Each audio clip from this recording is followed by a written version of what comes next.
There came a time when the world plunged into chaos and despair. Despair that humanity has never faced before. The world plunged into uncontrollable chaos, faced with an invasion of previously unseen creatures. A mysterious civilization has given an ultimatum: surrender to humanity or die. The UN resolutely refused to comply with their demands. The US government said they couldn't give up because the monsters wanted to use them for food. The creatures that appeared out of nowhere began to be called disaster bringers. To cope with powerful monsters, people began to use nuclear weapons. But for the monsters, it was just a bright fireworks display. In response, they simply began to dance on the ruins, where at that time there were large cities. And when humanity lost all hope, when every person was waiting for the time of his death, heroes appeared who gave hope for survival. They were called the 13 constellations. The 12 people who were chosen by the gods began to be called saints. Each saint used the powers bestowed by the god who chose him. But there was a 13th awakened one who was not chosen by any divine being. His name was Li Gang. To defeat Red Eyes, who was considered superior to all the invading creatures, they went to the Demon Tower, where this monster was hiding. Li Gang and 12 other constellations clashed in a fierce battle with Red Eyes. After the fight, journalists began to wonder why only 12 constellations returned. Is Korea's hero Li Gang dead? The government said he died after sacrificing himself for the good of all humanity. Only these words were a complete lie. In fact, he really risked his life, but did not sacrifice himself. Li Gang managed to defeat Red Eyes with difficulty. But 12 constellations fled, leaving him alone on the battlefield. And even despite this, he was able to defeat the monster. And when the fight was over, someone stabbed him in the back with a dagger. Li thought that it was one of the escaped scum who set him up and left him to die in some hole. Moreover, so that he would not be lonely, they assigned him a not very pleasant company. Li Gang's left hand was cut off, and there was no living space left on his right. It would be easier to die right away. But this situation only made Li laugh. It's not so easy to let him go to the bottom. He wasn't going to die just like that. Li Gang will live until he finds everyone who dared to betray him. Very soon, Li Gang planned to come after them. At dinner in a cafe, Li Gang and the other constellations discussed the upcoming battle with Red Eyes. This is June Otis, the holy sign of Sagittarius. He felt that Li might die tomorrow. Li wondered if June really had such a low opinion of him. Li Gang suggested that it was because he took the Sagittarius saint's fried chicken. June Otis only corrected Li that he had misunderstood him. Li understands the reason for this concern. But no need to worry. Li Gang definitely didn't plan to die. He killed more monsters than all 12 constellations combined. The Demon Tower is the abode of the strongest monster, capable of bringing death to all humanity. It all started on the last day of the 20th century. Powerful monsters have driven humanity into a corner with their overwhelming power. They leave only pitch darkness behind them. It was at this moment that 12 gods appeared, calling themselves sacred entities. They vowed to give people strength so that they could repel all monsters. And they chose 12 people who were given indescribable power. But something happened that no one expected. The 13th awakened one appeared. He did not have the blessing of any of the goddesses. He was so strong, so incredible that even the 12 saints were no match for him. It was the great hero Li Gang.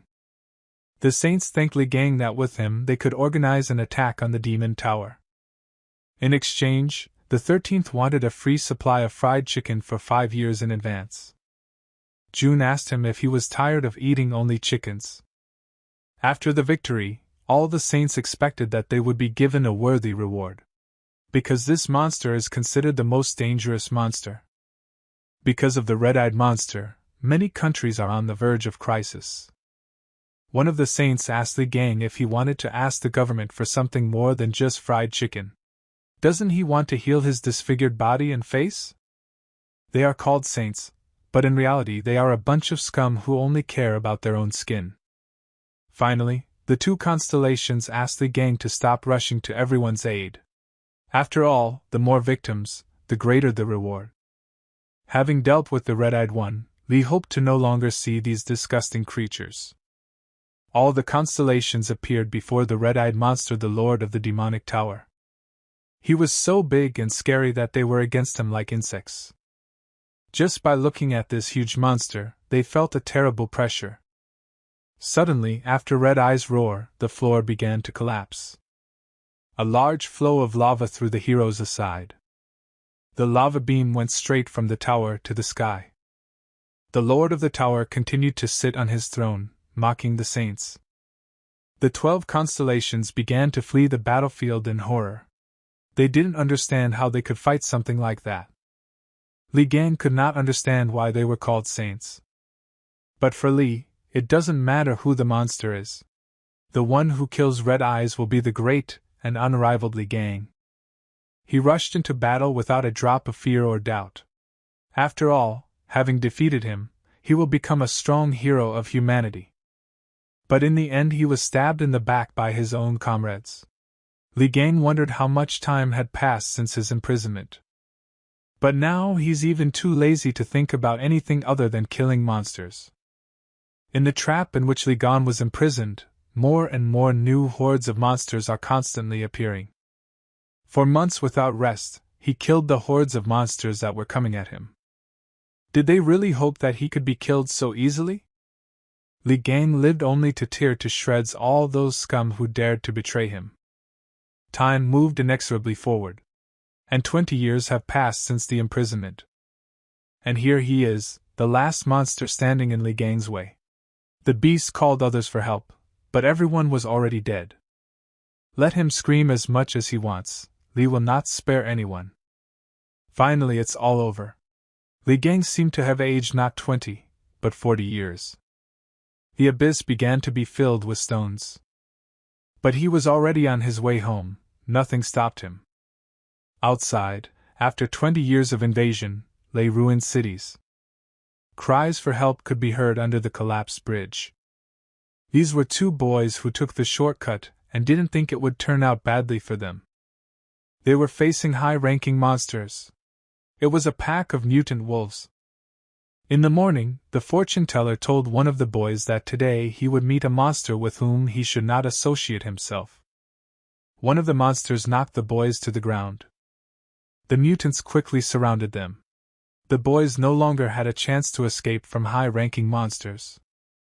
The boy thought for a moment, if Li Gang could descend from the demon tower, these damn monsters would not dare to be here. Something began to happen near the demon tower. The doors began to open and smoke poured out. There was an explosion, and the tower suddenly fell into pieces.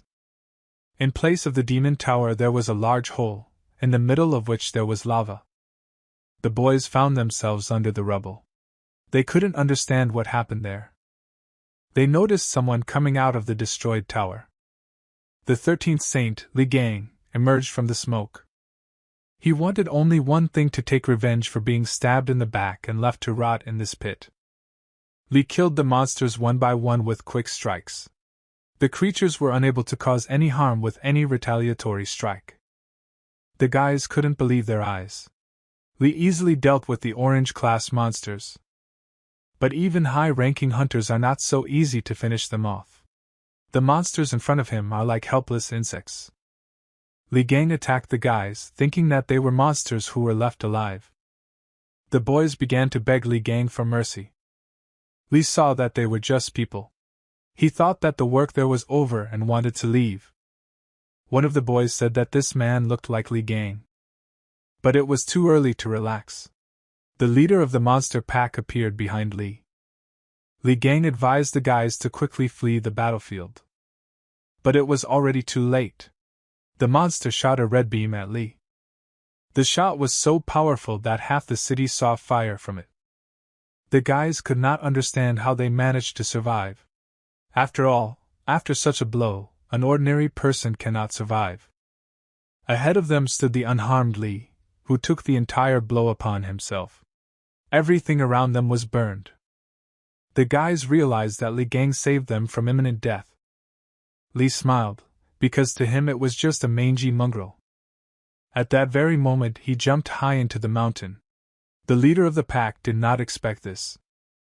Li attacked the monster and killed it with one strong blow. The boys could not tear themselves away from what they saw. In front of them stood an intact Li, and behind him lay a huge monster dead. This mongrel is definitely finished now. Li could smell the dead monster. Well, since Li did a good job. He turned to the guys with a request. He was very hungry and asked the guys to buy him food. And clothes wouldn't hurt either. The guys took him to a nearby diner. Li devoured portion after portion in no time. Apparently he was very hungry. The boys were very angry that Li ate 000 worth of food alone. According to Li, he did not order that much, since the guys themselves said that they had little money. Li Gang ordered another portion of noodles. After all, the boys themselves declared that they were ready to treat him to anything, since this was payment for their lives. But they didn't expect him to eat so much. One of the boys finally asked Li Gang who he was and what he was doing near the tower. He suggested that it could be a Templar or a bishop. Li told them he was inside the tower and simply walked out. The guys couldn't believe it. In response, he asked them who they were. They looked like ordinary townspeople. Li also noticed that a magical aura emanated from them. One of the young men was a Templar. They thought that Li was also a Templar who had received a blessing from a sacred being. Li was indignant, because why on earth would he wag his tail in front of some sacred? Before he could finish the word, he saw his reflection on the spoon. He urgently demanded to bring him a mirror. Standing in front of the mirror, he saw that his body was completely healed. His old wounds were so terrible that they simply could not be healed. Even the right hand appeared. A strange pattern began to appear on the new hand. This design was shaped like a snake and gave off a magical aura. Li felt death upon himself. He accomplished an impossible achievement. All his skills are inherited by the new body. All achievements from the tower will be converted into experience points. He felt that he had mastered a new divine skill. He now has access to the power of Ophiuchus. Li closed his eyes and plunged into another world where everything had no physical boundaries. Before him was his divine being Ophiuchus. Li felt a divine connection between them, and now it bound them forever. Li woke up in the same establishment in front of a mirror. He was confused and did not understand what had happened. The boys ran over to Li to make sure he was okay. Li asked them if they had seen the huge snake that was there. But the boys saw nothing.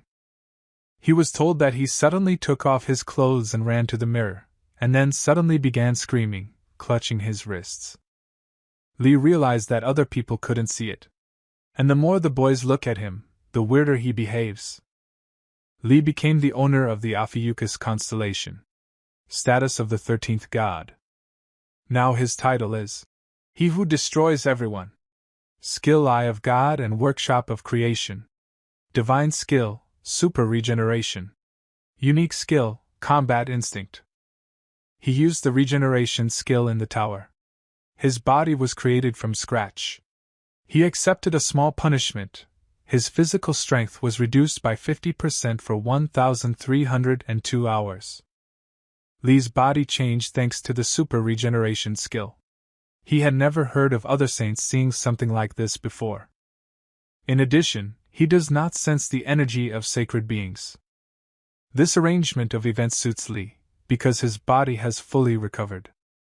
Now Li is left to hunt down the traitors who left him for dead, and especially the bastard who plunged a dagger into his back. Just this thought makes his whole body tremble. Many people gathered at the site of the crash of the demonic tower. After all, the tower was considered an indestructible fortress. Soon this news will shock the whole world. 2 agents were inspecting the destroyed area.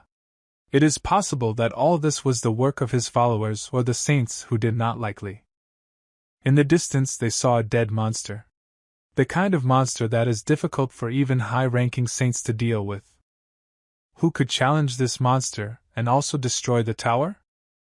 The agents assumed that Li Gang was able to get out of the tower alive. They can only wait until new leads appear. At the press conference, journalists wondered who could destroy the tower. They wondered if it could be Li Gang. The holy sign of Aries, Yang Wei, spoke to reporters. He didn't want to make any comments about the tower and Li Gang. Yang Wei quickly left the stage. Journalists continued to ask questions about what happened. Yang Wei was very angry when he learned about what happened. The very name Li Gang made him furious. Was he really alive for 20 years in this tower? Yang Wei thought it was impossible. After all, there are thousands of deadly monsters in the tower. It was a miracle that they were then able to get out of there alive, taking with them the head of the red-eyed man. Li's body was on edge due to Red Eye's deadly attacks. He didn't even wear armor like the other saints. But if by some miracle Li survived, then Yang Wei was going to finish him off. Meanwhile, Li Gang looked at his future victim. A plane landed at the airport with one of the saints on board. He was met by the Prime Minister's bodyguards. It was the holy sign of Sagittarius Junatus. The security service informed him that the Prime Minister was already waiting for him in his office. The guards were amazed by his greatness. This is what a truly majestic man looks like. On the way to the office, June was annoyed by annoying reporters. He couldn't believe that stories about Li Gang's return had become so popular. It's been 20 years since he disappeared. When they attacked the Demon Tower, Li asked June to hold off the incoming hordes of monsters outside. June hoped that his premonition would deceive him, and that Li would return from the tower alive. But the saints who went inside with him left Li Gang and returned with the head of Red Eyes. This event soon became known throughout the world. The 12 saints were recognized as heroes and gained even greater influence. Not believing that Li Gang was dead, June asked to start searching for him. But the sacred sign of dark cancer Jean-Louis Morand only said that he should come to terms with Li's death. He knows very well about the number of monsters in that demonic tower. There is no chance that Li Gang is alive. But if he was so worried about him, Jean-Louis recommended that June go on the search alone, because no one is stopping him. In this case, the list of saints can be reduced to 11 pieces. As a result, June himself believed in Li Gang's death. No matter how strong Li was in that tower, he could not survive. On the way, the Prime Minister called June. He asked him if he had heard that the Demon Tower was destroyed. June told the Prime Minister not to ask him to start searching for Li Gang again for votes in the elections. Li Gang died on that very day. And this incident with the tower was most likely set up by his fans. But the Prime Minister said that if the messages just transmitted to the South Korean government were reliable, then Li Gang himself called him just recently. June Otis immediately stopped the car heading to the office. There were 30 missed calls from Li Gang on his phone. He dialed the number to make sure it was Li. On the phone he heard, "I will find you and finish you, see you later." This way of speaking was similar to Li Gang. June immediately turned the car back to the airport, although a robot was waiting for him in the UK. Meanwhile, Li was smiling because June was ignoring his calls for the first time. The guys asked Li who he was calling so persistently, but Li refrained from answering. Li saw a smartphone for the first time in his life. He thought it was an amazing invention. He entered the tower in 2005, and now it is 2025. The world has become a much better place since then. The guys were surprised that he was using the phone for the first time and suggested that he read the news. He began to look for his name and was surprised that this was now the most discussed news in the world. But after seeing some of the comments, Li got angry. They wrote that he was only a burden to the 12 saints. Li managed to restrain himself. He even thought it was a little cute. He remembered his will, which he left to orphanages and orphanages. And I decided to see if it fell into the right hands. But on the website it was written that he donated all his property, including relics, to 12 saints, in the hope that they would wisely use the funds for the benefit of the whole world. This time the boy's poor phone couldn't handle it. Lee wanted to warn everyone that he was coming back, but his appearance now is different from what he was 20 years ago. Even if he goes out into the street and starts shouting that it is him, no one will believe him. Lee decided to lay low for now and deal with each of the 12 saints one by one. Lee felt the aura of one of the saints. Someone was watching him. On the street he saw avatars. These were the animals of the holy sign of the white ram. The avatars created a barrier in the name of the white ram. They demand tribute from Lee. Lee was outraged that some avatars were trying to boss him around. Lee wanted to deal with them when he suddenly heard someone discussing him. A man and a woman were walking down the street and talking about how everyone was talking about Lee Gang. The noise from this chatter will soon finish them off. Although Lee Gang's name is not tarnished, he is amazed at how everyone suddenly began to show interest in him. These people were from the Gemini constellation. They demanded that Lee Gang move out of the way and keep his eyes out of the way. The boys tried to warn Lee so as not to provoke them, but it was too late. The man smoked a cigarette directly in Lee's face and asked if he had any problems. Lee held on and simply remained silent, and the couple moved on. And after them it was heard that all these idiots, fans of Lee Gang, are no different from each other. Lee wondered why everyone liked the twin, the weakest of the saints. After all, it was absurd to canonize him. The guys praised Lee Gang for not getting into a fight. After all, these people are part of the A-rank representatives of the Gemini constellation. Lee began shouting after these people that they were simple cockroaches and he was not afraid of them. Representatives of the Gemini constellation were shocked that someone dared to say such a thing to them. The man quickly approached Lee and asked him to repeat what he said. He wanted to teach Lee a lesson. After all, this simpleton does not even radiate a magical aura. Lee was able to neutralize this upstart with one finger. He flew several meters away. Did she really hope that Lee wouldn't notice her approaching him? With another snap of his finger, Lee calmly dealt with yet another upstart. The guys were afraid, because it is strictly forbidden to use magic on the street. But if Lee had used magic, there wouldn't have been a single wet spot left from these upstarts. He dealt with these A-rank Templars with pure force. The Templars wore a relic with the sign of the sacred twins. Lee wondered where these weaklings were able to get such a relic. After all, only saints should have them. Several decades ago, humanity was practically wiped out from the face of the earth. But thanks to the sacred entities and the constellations they chose, people managed to survive this catastrophe. However, 12 people could not protect the whole world. Therefore, the saints began to gather followers, calling themselves branches. Those who were given a piece of the power of the saints began to be called Templars. They, in turn, began to be divided into ranks according to strength. The saints are the first to gain power. Cardinals are potential candidates for sainthood. Behind them come the bishops. And the weakest are the Templars. The main source of the Templars' strength is their faith. Therefore, there is strong competition between branches to attract new followers. Templars occasionally receive relics from sacred entities. A lot has changed in Lee's 20-year absence. Avatars of wealth and greed hung in the sky above the guys. He demands to quickly deal with the attackers. Avatars crave bloodshed. They promise a worthy reward for reprisals. Lee brought the avatars upon himself. They are like reflections of the sacred entities themselves.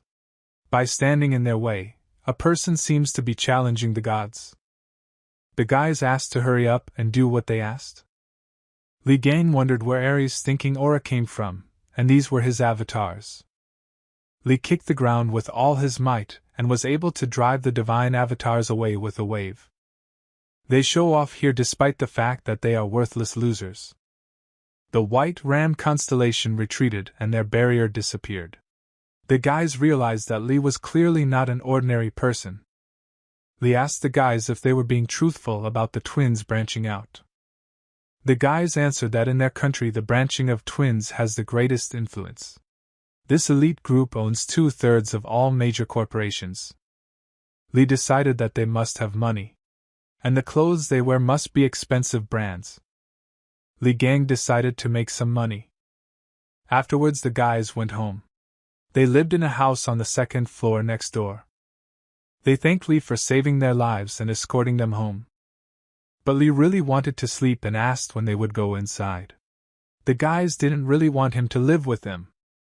Li immediately went to the shower and changed his hairstyle. Sam really liked Li's short hairstyle. Now he looked even cooler. Li took care of every hair.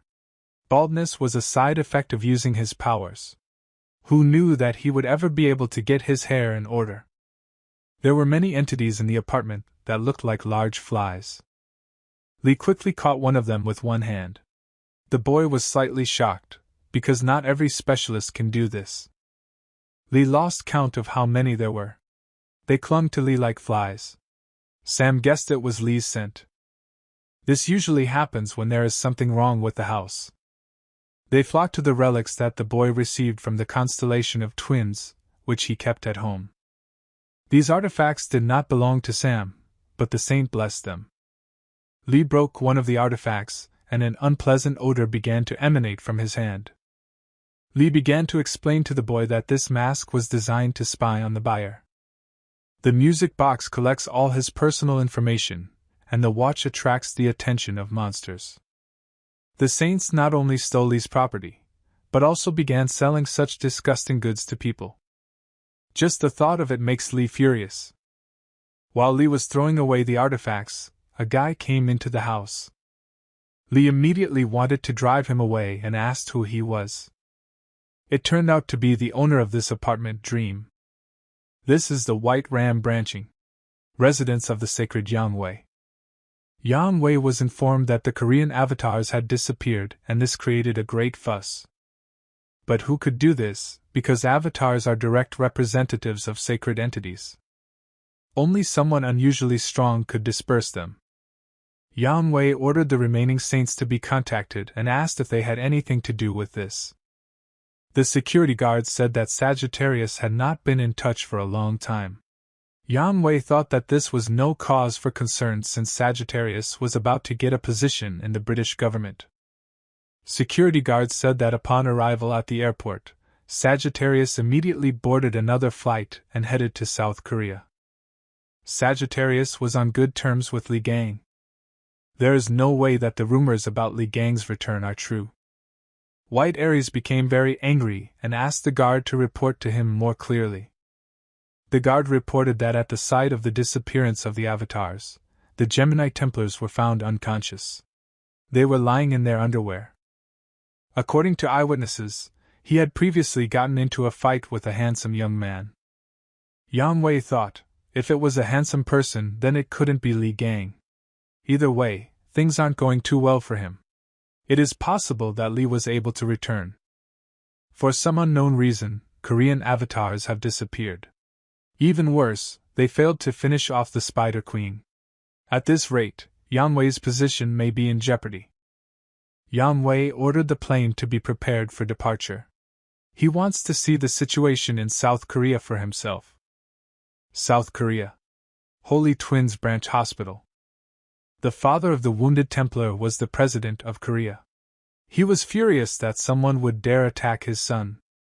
That's why the twins sent Puck, a C-class Templar, to deal with it all. The owner of the apartment could not believe that the stranger in his room was able to escape from the Tower of Demons. And that he killed all the monsters with his own hands.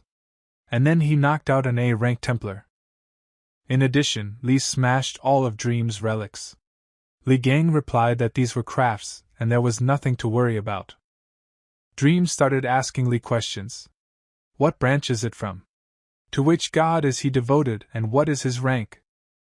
Li replied that he did not need gods, and his title was productive worker. Then he wanted to know his name. But when Dream heard the name Li Gang, he became furious. He broke into someone else's house without shame, destroyed all the relics, and even dared to impersonate the great Li Gang. Li Gang discovered that a flash of magic had begun to emanate from Dream from the twin constellation. This outbreak could have caused the house to burn down. Dream activated the skill The Gaze of God. The boy's name is Dream. He is an A-rank Templar of the Gemini constellation. His skills, Witch Stake and Ice Seal. Personality traits: genius, visionary, stubbornly obsessed, idolater. Li was surprised that at such a young age he already had high-ranking skills. The trait of genius was clearly not given to him for beauty. Dream was an avid fan of Li Gang. He wanted to kill Li for calling himself his hero. Li snuck up behind him, and Dream was amazed at how he managed it. Li lightly kicked the boy in the back, but he flew several meters and hit the wall. If Li had not stopped Dream, he would have burned down not only his apartment, but his entire house. His friend hoped Dream wasn't dead, but Li assured him he was fine. Maybe. Li went to bed while the boy tried to bring Dream to his senses. In the room, Li Gang saw statues and various accessories made in his honor. This once again proved how much Dream is his idolater. Dream asked to be careful with the figurines. This collection is worth more than his life. But Li was a little annoyed by the heads on the figurines, and he decided to tear them off. Dream begged not to touch the figurines of this damn psycho, and Li just told him to stop calling him a psycho, because he is Li Gang. The news told how representatives of the constellation Gemini were attacked by a man whose identity has not been established. The attacker's goal was to steal personal belongings. June was sure that this was the work of Li Gang. This is only the first news he hears after arriving in Korea. The waitress wanted to take June's order, but he felt someone else's magical aura. It was the constellation White Aries. June quickly saw through it. Yang Wei could steal other people's bodies. Judging by June's hasty arrival in Korea, Yang also came here because of Li Gang. He advised him to quickly explain everything he knew about Li. June wanted to drive Ian away, but he had already left. The girl whose body was stolen never understood what happened here. June wanted to find Li Gang faster than the others, because he was in trouble.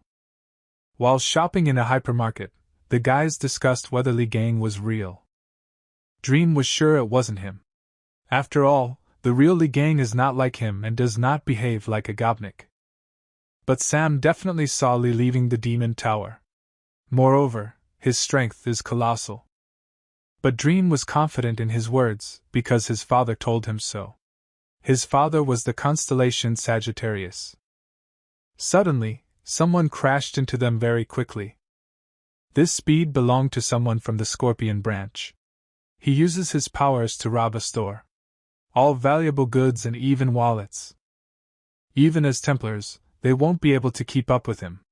The thief made good money and ran to the exit. But Li stood in front, and was able to stop the robber with one blow. The guys didn't understand what he was doing here, but Li forgot to tell them to buy chicken. The Gemini Templar saw everything and was amazed how an ordinary person could stop such a robber. After all, he doesn't even give off a magical aura. Suddenly an earthquake started in the store. The robber thought that this was his chance and rushed to the exit. But a monster appeared from underground. He couldn't just appear here, since this is a green zone. This monster instantly swallowed the robber. This powerful mutant was the Spider Queen, whose strength was second only to the red-eyed monster. There was an alarm in the store. The one who brings misfortune appeared in the hypermarket. Those inside must leave the area. The status has been changed to Red Zone. The Spider Queen began to destroy everything around her. The next victim could be a little boy. Li attacked the attacking monster. He was able to save the child. Li asked the boy if he was okay, but the boy ran away in fright. In any case, he could not understand where this giant came from here. Could Li Gang really be having fun for the first time in a long time? The constellation White Aries was informed by his guards that the Spider Queen had appeared in the hypermarket. During the final raid on the Spider Queen, the 12 saints barely managed to get out and put a seal to keep her from getting out. Alone, White Aries will not be able to hold back a red class monster. The safest zone is blue. This is a blessed abode. The second zone is green. It's safe to live there. The third is the yellow zone. There is little danger to life there. Next comes the orange zone. There are many monsters living there that pose a great danger to life. The fifth zone is red. A location infested with deadly monsters. The last zone is black. Life there is impossible. Since the Queen of Spiders has appeared in the hypermarket, now it is considered a red zone. Yan Wei's guards couldn't figure out what to do about the situation in the hypermarket. Yan Wei ordered the hypermarket to be sealed. The public should not think that their failure in the latest raid is to blame. Those inside can no longer be saved. Yan Wei ordered the Templars to be sent there to completely wall up the building.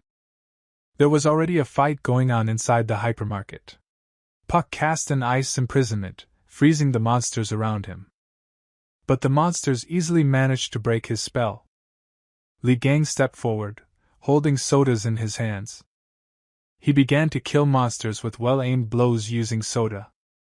Then he rushed into the thick of things and began cutting down the monsters one by one. By killing monsters, Li began to obtain consumables from which he could create new skills and relics.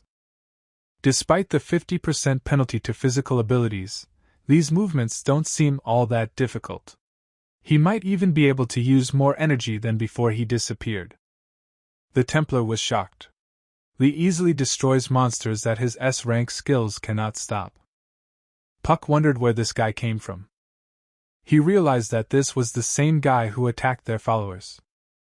Without listening to him, Li knocked Puck to the ground with one blow. Li realized that this guy knew a lot and wanted to end it. Puck accused Li of wearing the clothes and badge of the man he beat. This badge is an S-rank relic, issued only to followers of the Gemini branch. Puck was sure that the whole secret of Li's strength lay in the fact that he carried it with him.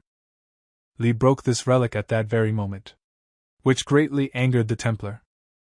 And he said that this relic is only suitable as a decoration. Li Gang couldn't believe that in 20 years, these scoundrels hadn't changed a bit. While they were dealing with each other, the Spider Queen continued to destroy the hypermarket and hunt people. Li once again rushed into battle against the Spider Queen. He struck with such force that this mutant fell into the ground. Li Gang rushed towards this monster without any relic with him. Using telepathy, Li, Park and Dream heard a warning to all Gemini branch Templars to leave the hypermarket. After all, people from the Aries branch intend to seal it. This was the episcope of the Gemini branching Choi Soon-haek. He added that Yang Wei was going there personally. They can't stop him. Besides, not even a saint could handle the Spider Queen. Therefore, they decided to completely get rid of this place. The bishop ordered the Templar to use his teleportation skill, grabbed Mir with him and leave from there. For 1 minute, Puck doubted abandoning ordinary people here, while Li fought the Spider Queen. But he accepted the order, and he got ready to run away from the hypermarket. Dream couldn't accept the order because these people would die here without help. Puck understood Dream's feelings. But if the Spider Queen appeared in the middle of the city, what would people think? The townspeople will begin to reproach the branches of the constellations. Their faith will weaken, and because of this their strength will be shaken. Humanity's faith in sacred entities must remain strong. Puck can only take one person with him. He is ordered to get Dream out of there. But Dream cannot leave his friend here, and besides, many people have not yet evacuated. Puck had no desire to die here because of an incompetent Templar like Dream. Puck couldn't go against the orders of his elders, so he was going to kill all the extra cargo so that Dream would have no other choice. Dream stood up and prepared to fight Pack. An S-class Templar was much stronger than Dream, and he knew that. Puck was about to start killing everyone, but a mutant attacked him from behind and knocked him to the ground. Li wondered why the hell they hadn't escaped from the supermarket yet. The guys reported that the Spider Queen and her monsters had blocked the entrance. They must either use the teleporter or destroy all these creatures that came here. There was no other way out. There are many wounded left in the hypermarket who are unable to cope with the monsters themselves. And the people from the Ares branch decided to seal the entire building, so that no one finds out about the Spider Queen. Puck burst out of the rubble in a rage. The guys thought he was already dead. Lee thought that he had chickened out and had long since run away, his heels shining. Puck decided to use the teleport and escape from the hypermarket himself. But he didn't have time. The Queen of Spiders had already grabbed him in her web and pulled him towards her. The Spider Queen swallowed Puck, and his teleporter fell nearby. Lee ordered the boys to take care of the wounded. He was going to take on the monsters alone. Lee planned to quickly deal with the Spider Queen and join the guys to help the survivors. Meanwhile, Yan Wei's people have almost sealed the hypermarket. The building has been uncoupled. Yan Wei personally controlled the situation. He urged his people on because for some reason they were sealing the building for a long time. It seemed to the people sealing the building that something was about to burst out from under it. The dome began to fall apart, and blue rays began to appear through it. Having completely broken the seal, Li Gang's snake flew out from under it. The shock wave carried Yang Wei's men several meters away. Yang Wei saw this snake for the first time and did not understand who it could be. People from the hypermarket began to run out and call for help. But Yang Wei's accomplices stopped them. People said that someone fought the Spider Queen and her monsters alone. Even Yang Wei won't be able to do this. He decided to see with his own eyes what was happening there. The security began to dissuade him, because it was very dangerous there. Yan Wei quickly jumped to the second floor of the hypermarket. In front of him he saw the murdered Spider Queen. Who could kill her alone? There were signs of real carnage all around. Yan Wei realized that someone was deliberately hunting the Spider Queen. Yan Wei's headache was even worse. He had enough problems already, and someone else killed the Spider Queen.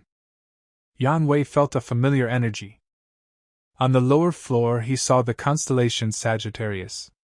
Ian didn't understand what the hell he was doing here. Yan thought that if it was June's doing, then everything might be fine. Yan Wei was about to go to June, but Li Gang stopped him. Ian's face sharply distorted. They haven't seen each other for 20 years.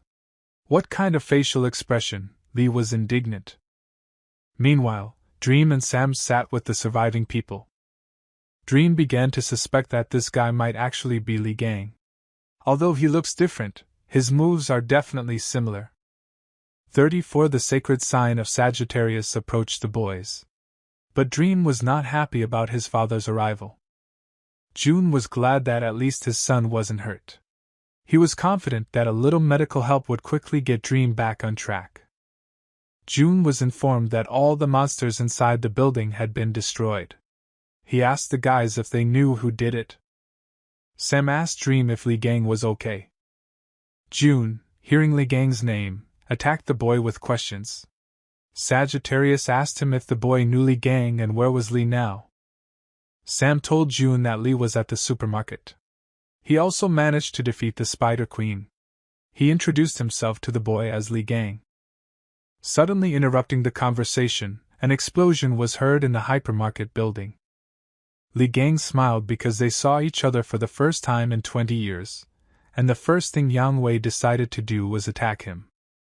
Yan Wei wondered how the hell he managed to survive. He looks a lot like Li Gang, but where did that terrible scar on his face go? His voice seems familiar to Yan Wei, but it is different from before. Plus he looks too young. Yan Wei doesn't believe it's Li and decides to teach the little shit he thinks is impersonating Li a lesson. Li hit Yan Wei with lightning speed. After all this time he was profiting from deceiving others. The impact was so strong that Yan Wei was thrown to the other end of the hypermarket. Before Yan Wei can fall, Li Gang strikes him a second time. Li asked Yan Wei if he lived well here while Li was imprisoned in the Demon Tower. Li also recalled that they stole all his relics and wealth, even forged his will. Yan Wei wanted to say something, but Li told him that there was nothing to worry about because he would finish them all off anyway. Li wanted to start by executing Yang Wei and then destroy his house, its branches and relics. Yang Wei knew that he was definitely not bluffing. Is he really the same Li Gang who managed to survive and return from the Demon Tower? Yang Wei was not going to give up just like that. He began to summon his holy being of the Aries constellation, the Jade Emperor. Li Gao was glad that even the sacred being honored him with his attention. Yang Wei used magic to immure Li Gang in chains. Does Li Gang really still think that they are such weaklings? Yang Wei used the sovereign skill heavenly weapon. Thousands of swords headed towards Li Gang. One after another, the swords began to strike at lightning speed towards the place where Li was standing. A moment later, a huge mountain of heavenly weapon appeared in this place. Surprisingly, Li Gang managed to escape from the Demon Tower, but his self-confidence did not disappear. Yang Wei was sure that he killed Li because challenging someone who had gained experience all these years with the help of his followers was stupid. But from under the mountain of heavenly weapons, Li Gang's magic began to shine. The swords scattered in different directions, and Li's fist went straight to Yang Wei's face. Covered with scars from the celestial weapons, Li was able to knock out Yang Wei with a single blow. Yang Wei was amazed that Li made it out alive. So it really is him. Li smiled when Yang Wei finally recognized him. Li Gang really didn't like the smell coming from Yang Wei, especially his weapon. Yang Wei was amazed at Li Gang's regeneration level. Even for the constellation Aquarius, which has healing skills, this is impossible. With Yang Wei's help, Li Gang was close to death and discovered 13th's new skill. Therefore, Li decided to test his new skill on Yang Wei. The Aries sacred essence watches Li Gang in shock. She asks Yang Wei why Li Gang is still alive. The sacred entity repeats in shock that this should not have happened. The sacred entity hurriedly leaves, shouting curses towards Yang Wei. The sacred essence left Yang Wei. Li Gang decided to spare Yang Wei. He decided to let Yang Wei only feel the pain that Li himself experienced. The guards of Yang Wei and the Sagittarius constellation inspected the area. They were frightened by what they saw. Yang Wei lay unconscious in the pit. A very weak energy emanated from it, like for a constellation. June realized that this was definitely Li Gang's doing. Although he always creates problems, this is too much. On Yang Wei's body was a piece of paper with the inscription "Gone to the pigsty."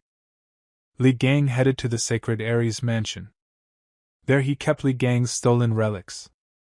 In the mansion, Yang Wei seemed to be trying to establish himself as the god of treasure. There was too much showing off. Li could smell his relics coming from the next room. All his relics were fakes, but the clothes stolen from his room were real. In a separate place was a toothpick that Li always used. Finally, Li Gang found what he had been looking for so long. The alarm went off in the room and all the security went there. Dozens of guards surrounded Li Gang, who simply picked up his toothpick. They demanded that Li surrender. In response, Li simply swung his beloved relic, causing a shockwave. Because of this, all the guards surrounding Li Gang scattered in different directions. The toothpick turned into a lump of slime. This relic could take the form of anything. The slime ball was very happy to be reunited with Li.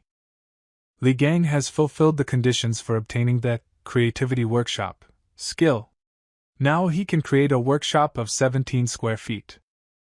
Li and his goop ball wanted to head for the exit, but he felt a strong aura from the relics that belonged to the Aries constellation. He somehow felt sorry to leave there empty-handed. June, who came on the trail of Li Gang, saw only the burning mansion. Li Gang grabbed a bag full of relics and then wanted to have a good snack. June, seeing Li Gang in tears, ran towards him. Only he didn't recognize Li Gang and ran to a completely different person. He began to ask him where he had been all this time and why there was no aura emanating from him. Li Gang was very angry that June did not recognize him and hit June with a direct hit. June saw a cloud of mucus and recognized this manner of speech.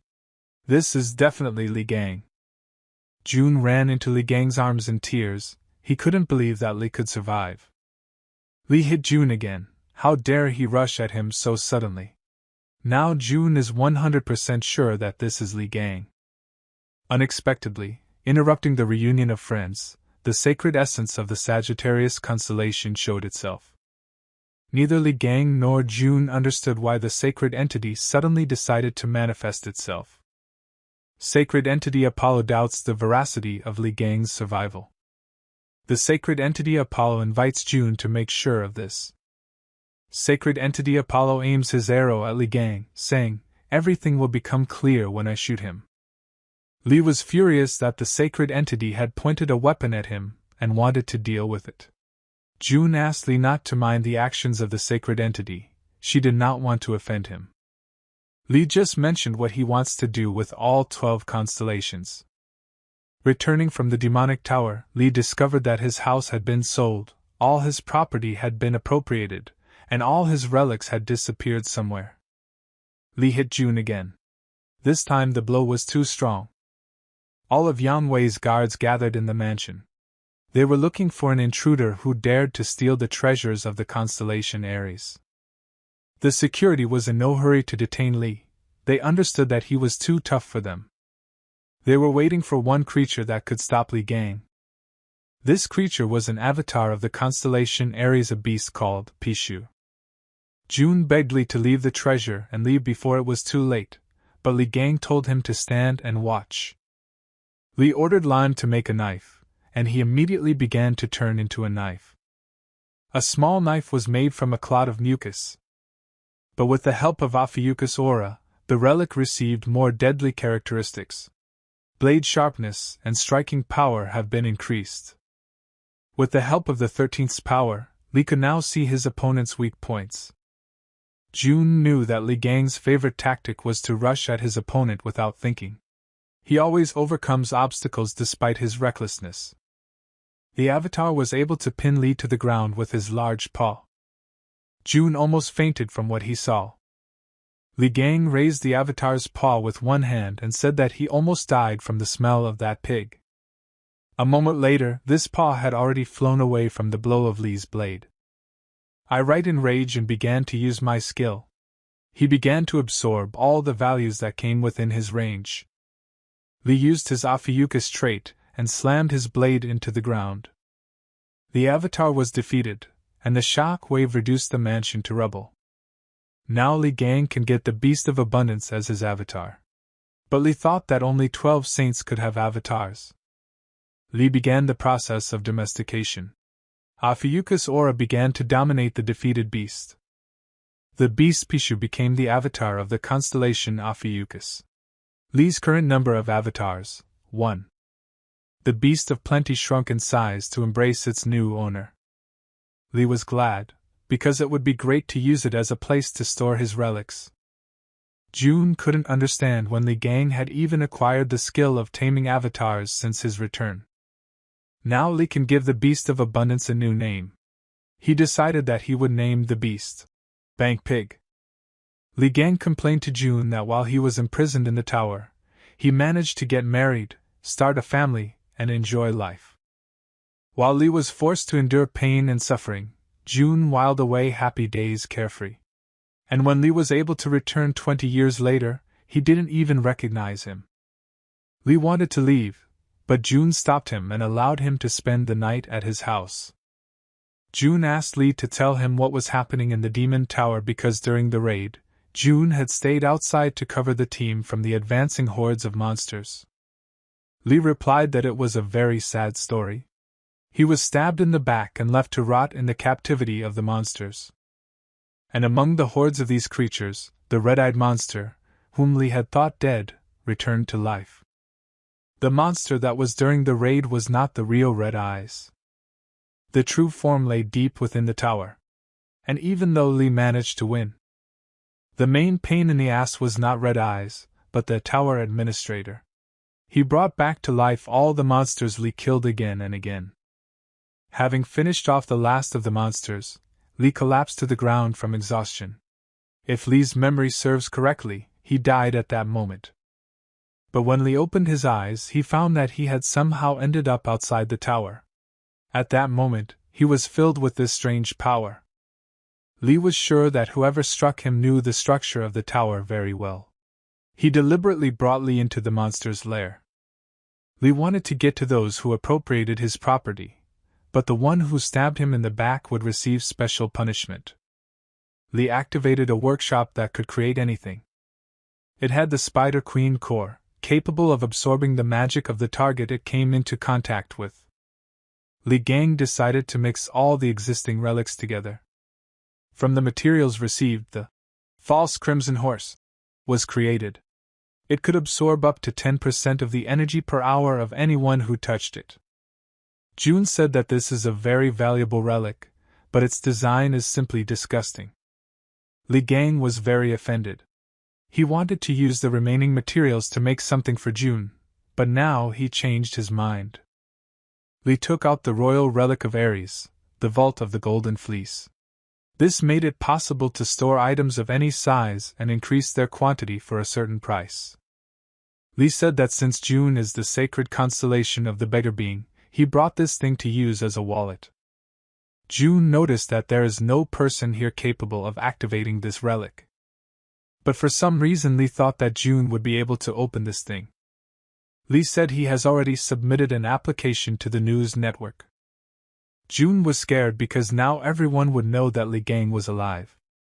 Meanwhile, the bishops of several constellations gathered to discuss the current situation.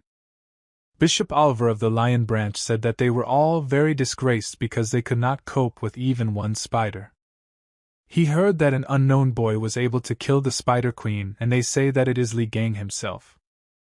The bishop of the Gemini constellation emphasized that the Spider Queen was ultimately destroyed by them, the Gemini branch. The price for this was the life of an S-rank Templar. Oliver just laughed and said he'd like to shake the poor guy's hand. Alas, to do this he will have to rip open the monster's stomach. The situation among those present became tense. The president of South Korea, who was sitting nearby, simply wondered since when did the Blue House become a haven for these scumbags. The president's assistant ran into the office and told him to urgently turn on the news. It said that the news channel had just received a mysterious package. Inside were photographs of the Ares Saint Yangwei. And also a short message. "I'm back." Based on the test results, the handwriting is 99% identical to the handwriting of the missing hero Li Gang. June scolded Li for sending these photos to the press. But Li replied that he was simply letting everyone know that the heads of other constellations would also be on his plate. June said that Yang Wei's death itself was a huge problem, but Li made the problem even worse. But Li Gang did not kill Yang Wei. He revealed the plush toy that Yang Wei was sealed into. June couldn't believe his eyes when he saw Yang Wei sealed in a plush toy in front of him. Li called him slave number 2. Yang Wei simply shouted to be let go. Li Gang also showed the very dagger with which they wanted to kill him. June noticed that, judging by the shape, the dagger was far from ordinary. Since Li was injured by him, then it was definitely not Yang Wei. Li laughed and said that he should apologize to Yang Wei. Li was going to visit a shopping mall. Yang Wei told him that he saw a similar blade there. Li Gang told slave number 2 to protect the house. But June could not understand. Who is slave number 1 then? Li, leaving the house, said that slave number 1 was June himself. At the sight of the ruins of Yang Wei's house, agents from the constellation Aquarius were looking for something. The constellation Aquarius was informed that, as expected, the constellation Aries was not there. The aura of the sacred essence is also not felt. The sacred sign of Aquarius Sophie Mard did not understand where Yang Wei could have disappeared to. The agent suggested that Yang Wei might be hiding somewhere else. Sophie Mard wondered where Yang Wei might have gone. And the agent on the phone said that the supposedly returned Li Gang could have kidnapped Yang Wei. Sophie Mard, hearing the agent's words, became angry and took her anger out on the maid. She asked not to joke with her like that again. Sophie Mard revealed that she planned to visit the mall to get rid of unwanted relics and prepare money for the drachma auction. Suddenly, another agent ran into Sophie's room and reported that another saint had expressed a desire to take part in the auction. The agents notified the lion-marked saint that the relic that belonged to Li Gang would be auctioned off. Constellation Leo Stephen Marker dreamed of getting this relic at any cost. Li Gang and Dream used the teleport. Li was surprised how convenient the teleport was. Dream replied that the teleporter was damn expensive, but members of the twin branch could use it for free. Li and Dream headed to the relic trading complex. Dream volunteered to help Li find an SS rank expert selling relics. But not just like that, Dream had to recruit Li Gang into the Gemini branch at any cost. Li Gang returned Dream his blade, which he used to kill the Spider Queen. Li completely restored it, and now the blade is a little more effective. Dream brought Li to an SS rank relic expert. Sophie Mard also went to this expert to sell unwanted heirlooms. When she arrived there, she was informed that the expert was now accepting a client. She was very angry, but without showing any emotion, she said that she would wait her turn. In the office, the expert asked in surprise who made this relic. Li Gang replied that it was him. Virgo's branching evaluator suggested that the figurine might be somehow related to Li Gang. Dream replied that Li is a very big Li Gang imitator. The expert asked Dream to leave him and Li alone for a couple of minutes. He wanted to ask Li a few questions. The expert began to say that few people know, but in addition to the fact that Li Gang has martial arts skills, he is also a skilled craftsman. The expert has repeatedly encountered fakes before, but this figurine is different.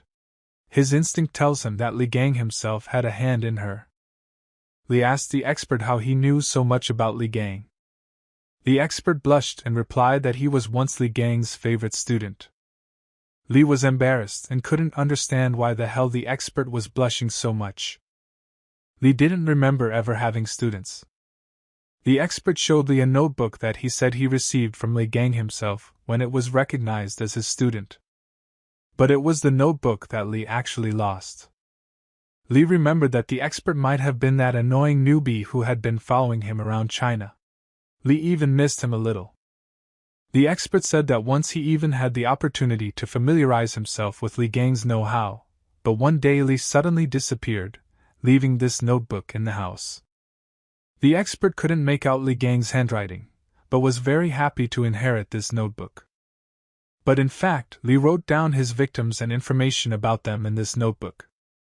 The expert decided to give the notebook to Li because he really liked the Li figurine. Li was very pleased, because the notebook contained his very first sketches.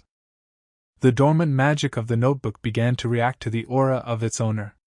Under the influence of the magical power of Ophiuchus, the notebook completely turned into a relic. The expert was shocked by what he saw. It seems that Li Gang enchanted the notebook during his lifetime. A workshop worker ran into the room and said that the saint was waiting outside.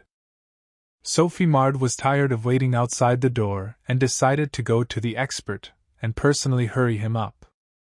Sophie couldn't figure out who the customer was who kept her waiting at the door.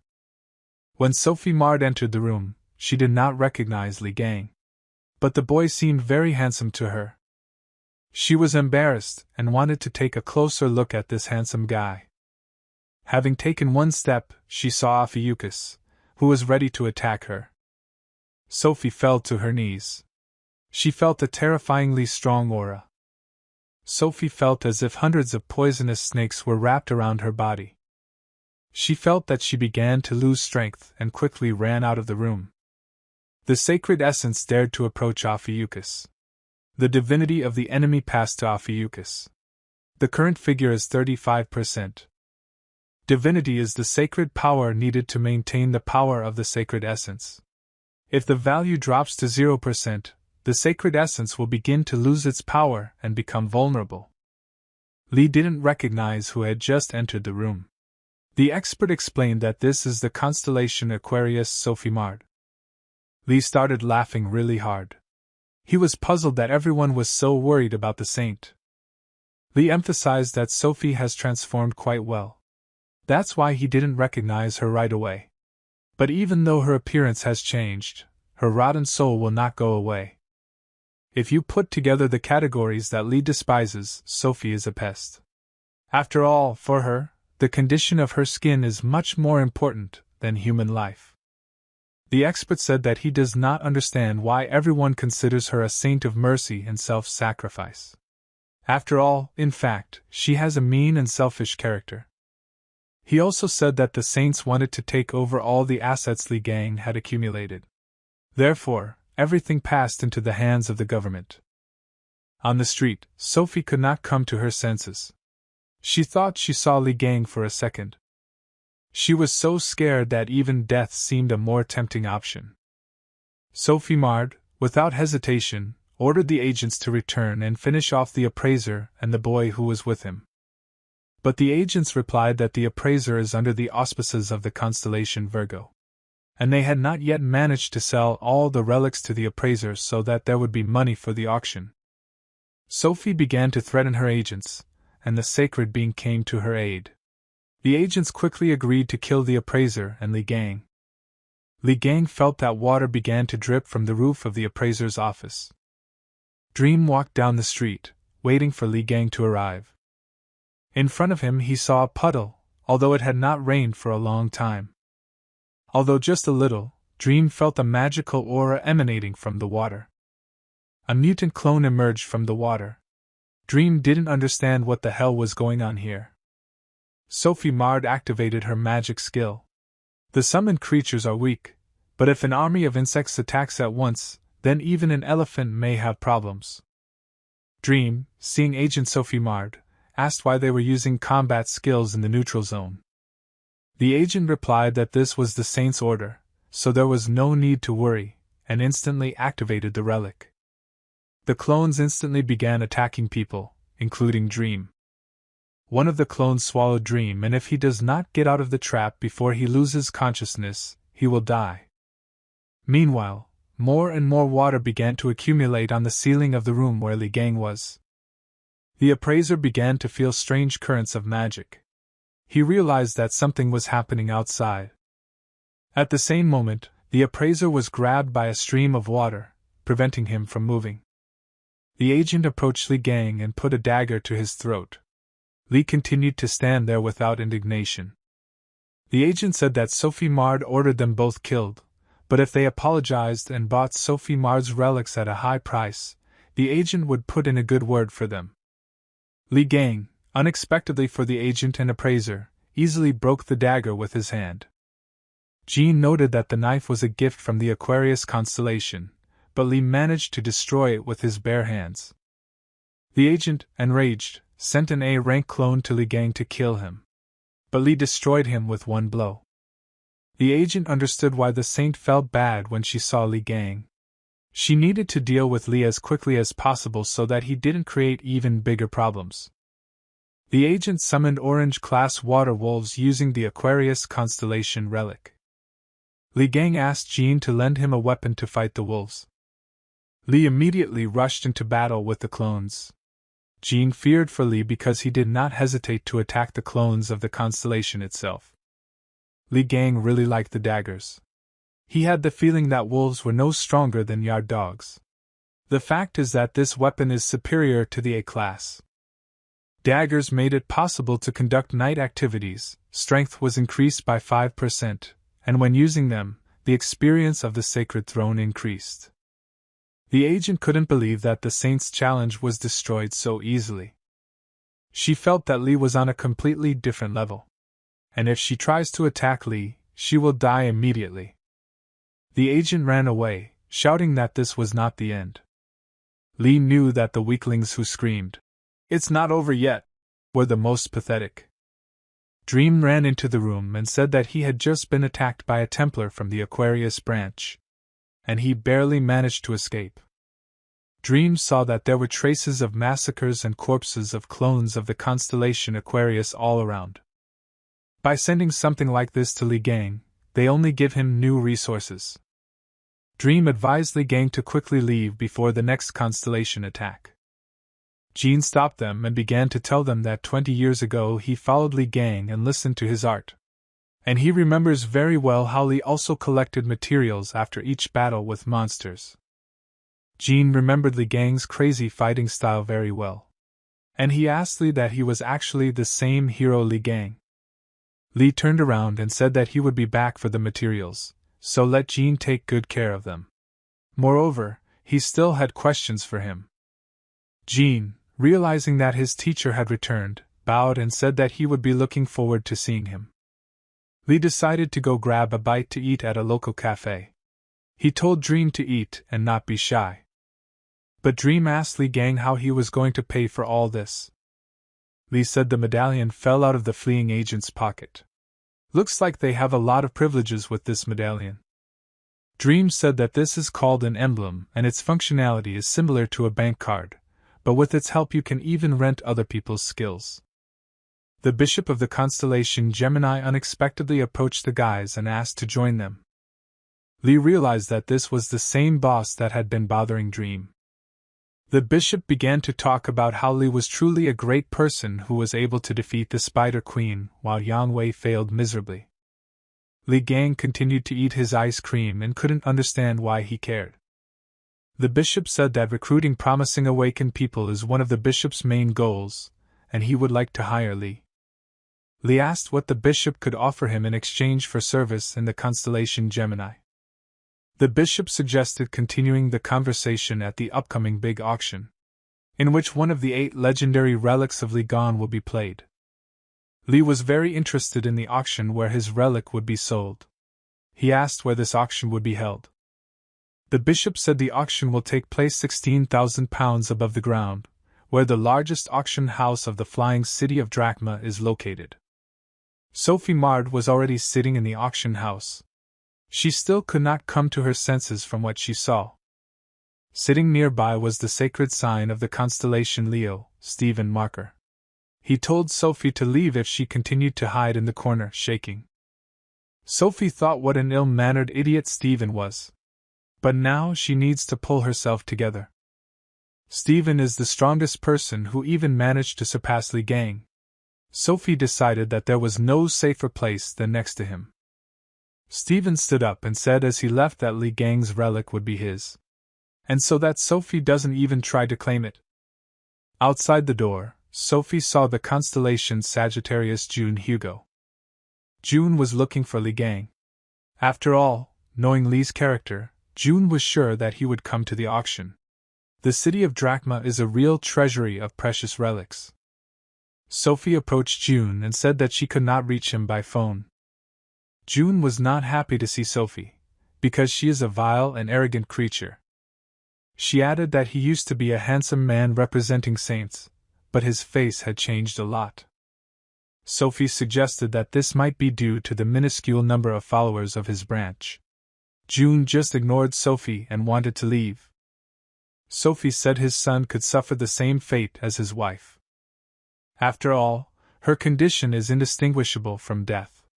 Sophie added that the shame that befell June's house was none other than the head of the family. June became furious at the words he heard. In a fit of rage, the constellation Sagittarius made a hole in the wall of the auction house. June told Sophie Mard to leave. But Sophie remembered the agreement that the constellations signed 10 years ago. Suddenly, Li Gang walked up behind Sophie and knocked her to the ground with a single snap of his finger. Li didn't understand what June was doing here. But June replied that he was worried about Li and came to look after him. Li couldn't understand why he kept bumping into Sophie Mard everywhere. Li Gang is the 13th constellation, recognized as the most powerful. Sophie Mard always did not like him, most likely she was even afraid of him. Li had a hideous face covered in scars. A cruel temper that did not spare anyone who stood in his way.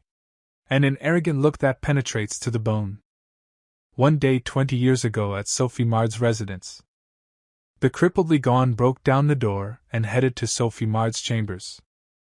Sophie scolded Li for daring to break into her house and wanted to drive him away.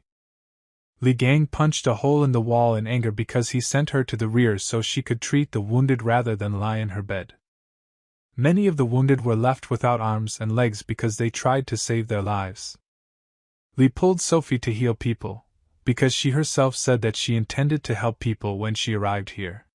So let him keep his promise.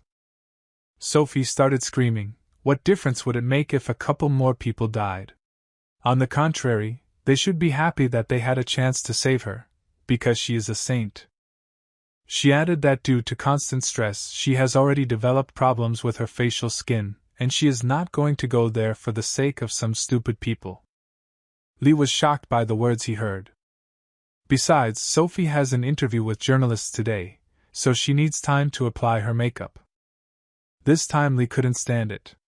If she weren't a parasite, the words might have gotten through to her. But it looks like Lee will have to beat the rot out of her. Ultimately, Sophie was forced to treat the wounded until they lost consciousness. Sophie woke up tied up and saw Lee Gang sitting in front of her. Out of fear, Sophie Mard screamed so loudly that the whole house heard her. Lee said it hasn't changed in 20 years. Sophie began to try to break the rope because it was no longer as weak as before. She planned to break free and seek help from Stephen Marker. Lee saw that she was up to something and hit her again. After the blow, Lee saw that there were burns on his finger. He could not understand what it was. Sophie Mard laughingly began to say that an acid layer was applied to her, which protected her from all external attacks. Sophie planned for this acid to spread throughout Lee's body and eat him from the inside. And he would begin to ask her for mercy. Lee laughed and showed her his middle finger, on which the wound had already disappeared. Sophie was shocked. The melted tissues healed instantly. This is a real deception. And now Lee Gang began to remember everything that happened between them. 1 strike is given for the fact that she lied to everyone, rewarding herself with his restoration after the battles. Another 5 strikes for sending her subordinates to the appraiser to kill them. And another 50 strokes for what she said to June. Lee began giving Sophie the blows she deserved. Lee Gang is really good at beating the crap out of people, regardless of their gender. With each blow, Lee Gang's divinity increased. Before Lee could land all the blows, Sophie Mard fell unconscious, losing almost all of her divine power. Lee Gang's divinity is unlocked. The current figure is 50%. If divinity drops to 0%, the Holy Throne will lose its power. This outcome could be fatal. Now, by kicking ass, Lee is stripping the saints of their godhood. Lee could not take away Yang Wei's divinity because Yang could not reveal it at that time. June asked Lee Gang why he didn't ask her about the dagger they tried to kill him with. Lee replied that Sophie would not have had the courage to attack him. Besides, he had already found an appraiser who could take a look at this dagger. Lee said that he had to go to the auction, and June said that Sophie could be thrown into the nearest trash can. Lee ran to the auction and promised to contact June after it ended. June, meanwhile, stood and did not understand what to do with Sophie Mard, who was unconscious. Suddenly, the constellation Leo came out of the elevator. Stephen Marker. Seeing Sophie Mard, Stephen immediately advised June to quickly explain himself. June responded by asking Stephen what the hell he was doing here. Stephen Marker responded that Sophie asked him to be her bodyguard and they made a deal. He had some business to do in Drachma and agreed. Stephen asked June if he was targeting Lee Gang's relics. In any case, being the most pitiful constellation, he would still not be able to afford them. June laughed at Stephen that he was still collecting Lee Gang's old relics. For a long time, Stephen tried to ignore Lee Gang, but due to his growing lack of appreciation complex, he slipped to the point where he began collecting each and every relic of Lee Gang. Stephen went crazy just hearing Lee Gang's name. He activated his magical skills and wanted to teach June a lesson. June Hugo wanted to strike first, but Stephen managed to intercept June's hand. With his superior strength, Stephen was able to knock June to the ground and wanted to break his arm. But suddenly Stephen's subordinate came running and told him that the Gemini branches had begun to buy up all of Lee Gang's relics. Stephen let June go and allowed him to do whatever he wanted with Sophie. The auction was much more important to Stephen. Meanwhile, the auction host announced that the lot was being taken over by branching twins. Sitting in the VIP room were Li Gang, the bishop of the Gemini constellation, and Dream. The first stage of the auction has come to an end. The second will begin immediately after a short pause. The bishop congratulated Li Gang and said that he could buy whatever he wanted. Li was embarrassed and thanked the bishop for inviting him to the VIP room and now buying him everything. The bishop, under the pretext that he had lost the card, asked Dream to borrow his card to pay for alcohol. Dream has already forked out money today, but he won't even be able to object, because he is his boss. Li told the bishop not to worry because he had already paid for the alcohol. It was the bishop's black card that Li managed to steal from him. Li said the bishop seemed very drunk, so he paid in advance. He couldn't afford Dream to pay for his boss. Bishop noted that Li was rude as hell, but he was also a damn genius for defeating the Spider Queen. If he manages to recruit him, the price of alcohol will be meager. The bishop began to tell him that he had great hopes for his future. He thinks he has a good chance of becoming SS rank, or even higher. Li noticed a fog enveloping the mind control that almost no one could see. Although the effect is not so strong, it makes you believe the bishop more. The bishop promised Li Gang a lot of money, fame and respect from their great leader of the Gemini constellation. Li Gang laughed loudly. He noticed that lately he was being made to laugh too often. Li replied to the bishop that he would not be another sixth of his worthless god. The shareholder brought a relic that belonged to Li Gang, which Li bought with the bishop's money. After the bishop heard that the relic belonged to Li Gang, he was very afraid. He said that Stephen is so obsessed with Li Gang's relics that they have no right to even touch the relics. Suddenly, with a strong blow, someone knocked down the door to the room with the guys. Stephen Marker began yelling at them in rage for daring to touch his relics. The bishop began to apologize to Stephen. He said their rookie made a mistake, and they will immediately return the relic to its place. Stephen decided to turn a blind eye to this situation. Only with one condition: if he does not pay for this relic. They didn't think they could touch his things with impunity. Li interrupted Stephen and said that he was the one who won the auction, which means that all the relics now belong to him. And if he wants to take them, let him pay $200 million. Stephen Marker laughed out loud. He thought that the Gemini branch consisted only of cowards. Stephen really liked Li. Stephen wanted to warmly greet Li Gang.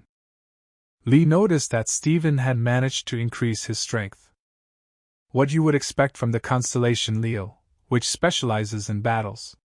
The constellations Aries and Aquarius cannot compare with it in this regard. Stephen Marker won't rest until he tears someone apart. Stephen hit Li Gang on the shoulder with great force. A simple person from such a blow would, at best, remain disabled. Li Gang stood there as if nothing had happened. It seemed as if Stephen had simply brushed a speck of dust off Li's shoulder. Stephen didn't understand how Li Gang remained unharmed. He suggested that Li could use a teleporter to dodge the blow. The skill Stephen used didn't work on Li Gang because Li invented it himself. And one day Stephen himself begged to teach him this skill. He swore that he would only use this skill for the benefit of people, but now he used it simply to show off his strength. A girl entered the hall and said that the second stage of the auction would begin in a minute. Stephen left for the auction, saying that he had many questions for Li, but now there were more important things to do. The bishop did not understand how Li managed to survive Stephen's attack. After all, even he couldn't dodge the saint's skills. The host of the auction announced that the relic that everyone had been eagerly awaiting would now be sold. She began to tell the story of the relic. The incident, known as the Wolf of Berlin, took place 24 years ago. The mystical case of the appearance of the bringer of misfortune in Germany. It was a real hell in which even weapons and armor melted. The 12 saints could not find a solution, and all their raids ended in failure. But then a hero named Li Gang appeared, who managed to defeat this invincible monster. And today the relic will be sold, with the help of which Li Gang will put an end to the existence of this monster. Stephen has dreamed of owning this weapon for over 24 years, and today his dream could come true. About 20 years ago, correspondents reported live from the island where the Berlin Wolf appeared. 4 days have passed since Li Gang arrived. No one has come out since then. The situation inside the Berlin Wolf's lair remains unknown. To find out what was happening, several saints, including Stephen, tried to get inside the lair. But the overwhelming energy of the island made the task seem impossible. Stephen Marker sat and did not understand how Li Gang was able to go so far and fight this creature. Stephen himself could not even get close to her. Stephen was jealous of the guy who wasn't even chosen by the gods. When suddenly he saw Li Gang coming out, who was able to get out of the monster's lair alive. The 13th managed to defeat the monster, which was considered invincible. Stephen was angry that Li Gang got all the glory again. From that moment on, throwing away his weapons, he wanted to take possession of all the artifacts of Li Gang. And today the weapon with which Li Gang defeated the mighty Berlin Wolf will be auctioned. Finally, Stephen had a chance to take possession of this weapon. Li Gang's relic, which will make him truly the strongest. Not only Stephen, but also the powerful monster sitting on the auctioneer's tower wanted to get Li Gang's artifact. The greatest artifact was called the demonic beast's bone. The greatest relic of historical and practical value was put up for auction. The bishop could not afford the Leo constellation to buy this artifact. He contacted headquarters to outbid him. The initial bid for the artifact was $1 million. The bets grew every second, and the maximum of them reached 0 million. Li's magical artifact aroused the admiration of the public. His fame grew quickly. The status of Ophiuchus has increased. Li Gang didn't understand why people were suddenly so worried. But Dream began to shout that this was a legendary weapon created by the great Li Gang. People's reaction is quite expected. After all, no matter what Li Gang created, the relic was always of the highest quality. Anyone who knows even a little about relics dreams of getting their hands on them. This is especially true for the constellation Leo. He is ready to go to the ends of the earth to get Li Gang's relics. Dream stated that all profits will go to Li Gang's account, which is now owned by the government. Li, upon hearing that the money would be deposited into his account, realized how lucky he was. Li just sat and watched as the bets rose to 100 million. Suddenly, Stephen Marker announced that he was buying the relic for $1 billion. He was ready to give even 10 billion to get this relic. Li Gang could not even imagine that someone would be able to pay such a sum for his relic. The relic was sold. The final bid is $1 billion. The workers heard someone give a large sum of money for the relic. They dreamed that something would change in their lives. Suddenly, outside the window, they saw a large monster who was looking for that very relic of Li Gang. Stephen celebrated another victory at the auction. The whole hall applauded him. Suddenly, a monster appeared from behind the wall behind Stephen, wanting to take the artifact. The monster attacked Stephen, and he, in turn, hit with all his might with his new weapon. This was a great opportunity for Stephen to try out his new toy. The monster flew into the magic tower from the impact, destroying it with itself. If the tower falls, the island will not survive and will also fall, killing many people. Everyone who possessed magic decided to join forces and destroy the tower so that it would not fall. They fired one large beam of magic at the tower, hoping to destroy it. But their efforts were not enough, and the magic tower began to fall onto the island. Suddenly, a large stream of fire incinerated the tower and the monster in it. People did not understand who could do this and save them. It was a shot from the sacred constellation Sagittarius. He used the skill Apollo's Fury. Everyone thanked June Otis for saving their lives. When a second monster suddenly appeared out of nowhere, June Otis realized that there were originally 2 of them. The second monster began to devour the minds of people who stood in his way and make them his subordinates. And the first monster was able to sneak up on June unnoticed from behind and almost devour him. June was saved by Li Gang, who suddenly appeared. He hit the monster, and it fell to the ground. Li Gang started yelling at June for almost letting the monster eat him. June was very upset by Li's words. Forgetting about the monsters, June and Li Gang began to argue. June asked not to insult him anymore, and Li said that he was useless. Suddenly Steven appeared and started yelling at the guys for stopping him from testing his new weapon. Steven Marker used his skill to seal Li and June along with one of the monsters in the Thunderdome. Previously, Steven was in a disadvantageous position, forcing him to counterattack with magical energy. But now he wants to test the true power of his new weapon, for which he paid $1 billion. The Templars considered Steven the strongest saint who could surpass the hero Li Gang himself. Steven, gathering all his strength to strike, wanted to teach the monster a lesson. Steven hit the monster. But the blow turned out to be so weak that the monster didn't even feel anything. Steven dealt blow after blow and did not understand why Li Gang's weapon did not work, because they were direct hits. Unable to bear this, the monster struck back, causing Steven to fall to the ground.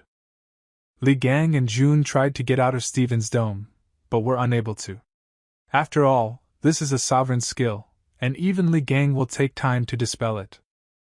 Li swore that as soon as he left there, Steven would regret his birth. The second monster was able to subjugate the minds of people and turn them into a living shield. This means that the guys won't be able to attack the monster just like that. June asked Li Gang what they should do in this situation. And Li's answer said they only have one choice. Li Gang said that he would just go and kick all their asses. Li grabbed one of the people whose minds had been captured and began to extract the monster's flesh from him. He was able to save the guy without harming him. June realized that this was too much for him. He does not yet possess Li Gang's unreasonably terrifying strength. Li replied that from the very beginning he understood that he would have to do everything alone. June Otis was not offended, but only said that if Li rushes into battle, he will cover him, like in the good old days. The guys decided not to hesitate and deal with the monster in one go. Li Gang first decided to free people's minds from the mutant. The monster did not attack Li Gang, but instead targeted the townspeople behind him. With a fiery shot, June Otis was able to repel the blow and save the townspeople.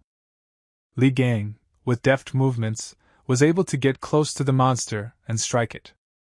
The blow was so strong that the monster shattered into many small pieces. As expected, Li quickly dealt with the monster.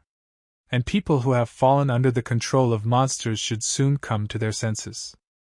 After destroying the monster, Li Gang's divinity exceeded the 70% mark.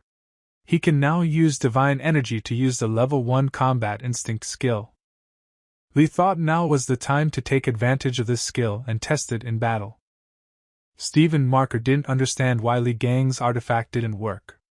Is he really incapable of unleashing his true artifact power? Or maybe he's just too weak. Li Gang, with the help of a new skill, was able to destroy Steven's dome and get out of there. The blue monster sensed that Li Gang was more dangerous than Steven and rushed towards Li. Li Gang used his fighting instinct to attack the monster. The shock wave was so strong that Steven himself could barely stay on the ground. The blue monster didn't understand how a little man could have such power. Li Gang said that for a monster he talks a lot and finished him off.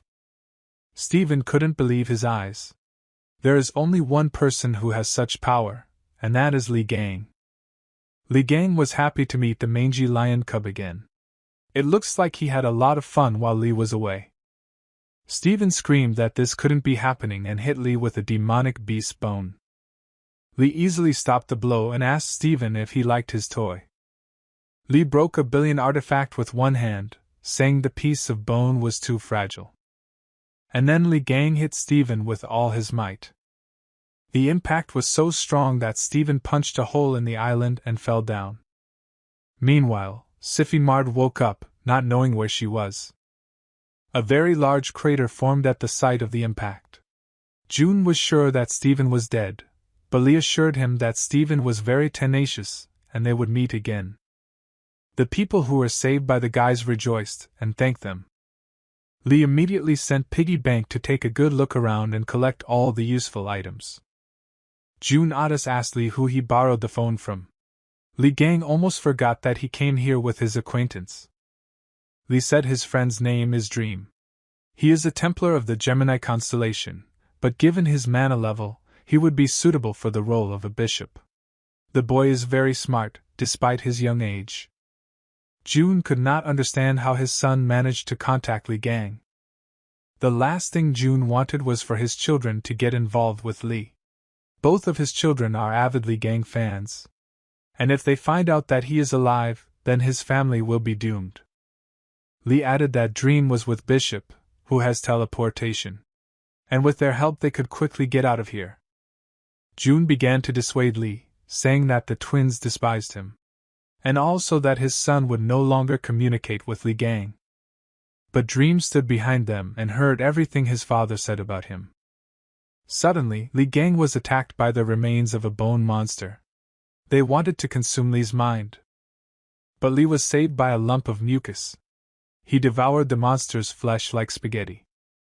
A blob of mucus that can recreate anything has become resistant to poison. Now, when Li creates relics, they are automatically resistant to poison. Dream saw that this slime was similar to one of the hero Li Gang's relics that he had read about. Not to mention that 13th's only friend was his father. Dream realized that this was the real Li Gang, and was very happy about it. USA, headquarters of the branch of the constellation Leo. Council members called the meeting because their leader, Stephen Marker, had not contacted them since yesterday. The bishop of the Leo branch Oliver suggested hiring people from the Gemini branch to search for Stephen, because Geminis are good at searching. But after the last skirmish with them, they are unlikely to want to cooperate with the constellation Leo. One of the bishop's assistants said that Stephen might not appear yet due to Li Gang's appearance. Oliver replied that even if Li Gang's return was true, Stephen Marker had already defeated him. After all, their boss is the strongest among the saints. The conference was interrupted by messages coming to the deputy head of the Leo constellation. The deputy was the daughter of the Sagittarius constellation Alice. She apologized and said that she forgot to turn off the phone. Those present in the hall began to shout at Alice because her boss was missing, and she did not take it seriously. She said that there was no point in looking for Stephen, because the boss was very tenacious. She's sure he's fine. Alice did not listen to those present because Dream wrote to her. He asked her to come home because they now have an uncle and he is very cool. Alice decided to go home and look at this uncle. Oliver was furious at this action because Alice never listens to him. Many correspondents gathered at the residence of the constellation Aquarius. They wanted to know if Li Gang really kidnapped her. And what does the message mean that says, "The truth is 20 years ago"? Sophie Mard didn't understand why Li Gang made such a big deal about this situation. As Sophie emerged from the drachma, the amulet around her neck began to glow blue. The amulet was projected into the sky, where it was written, "Who killed me, Ligana? The truth happened 20 years ago." This projection was seen by many people gathered around. Sophie didn't know what to do. If she tells the truth, the other saints will not leave her alone. But if she sits idly by, Li Gang will create even more problems for her. Moreover, she cannot remove this amulet. Li Gang sat with his pets in June's house and thought about making himself some ramen. According to news reports, Sophie Mard is currently confined to her home, and has not made any comments.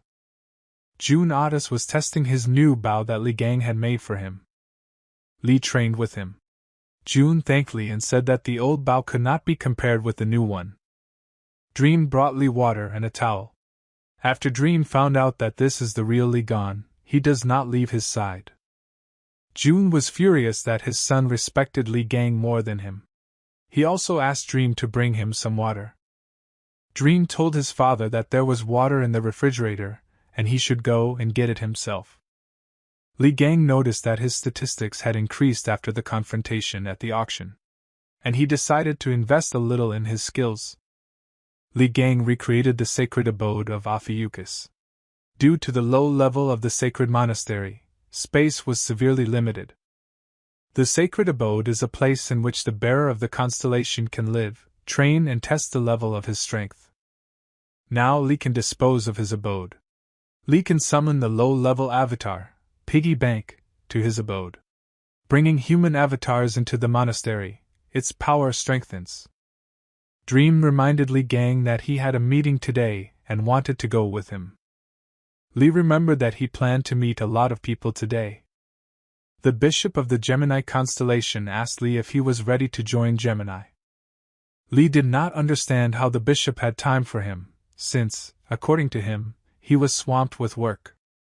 The bishop replied that although he has a lot to do, his priority is always to attract promising people.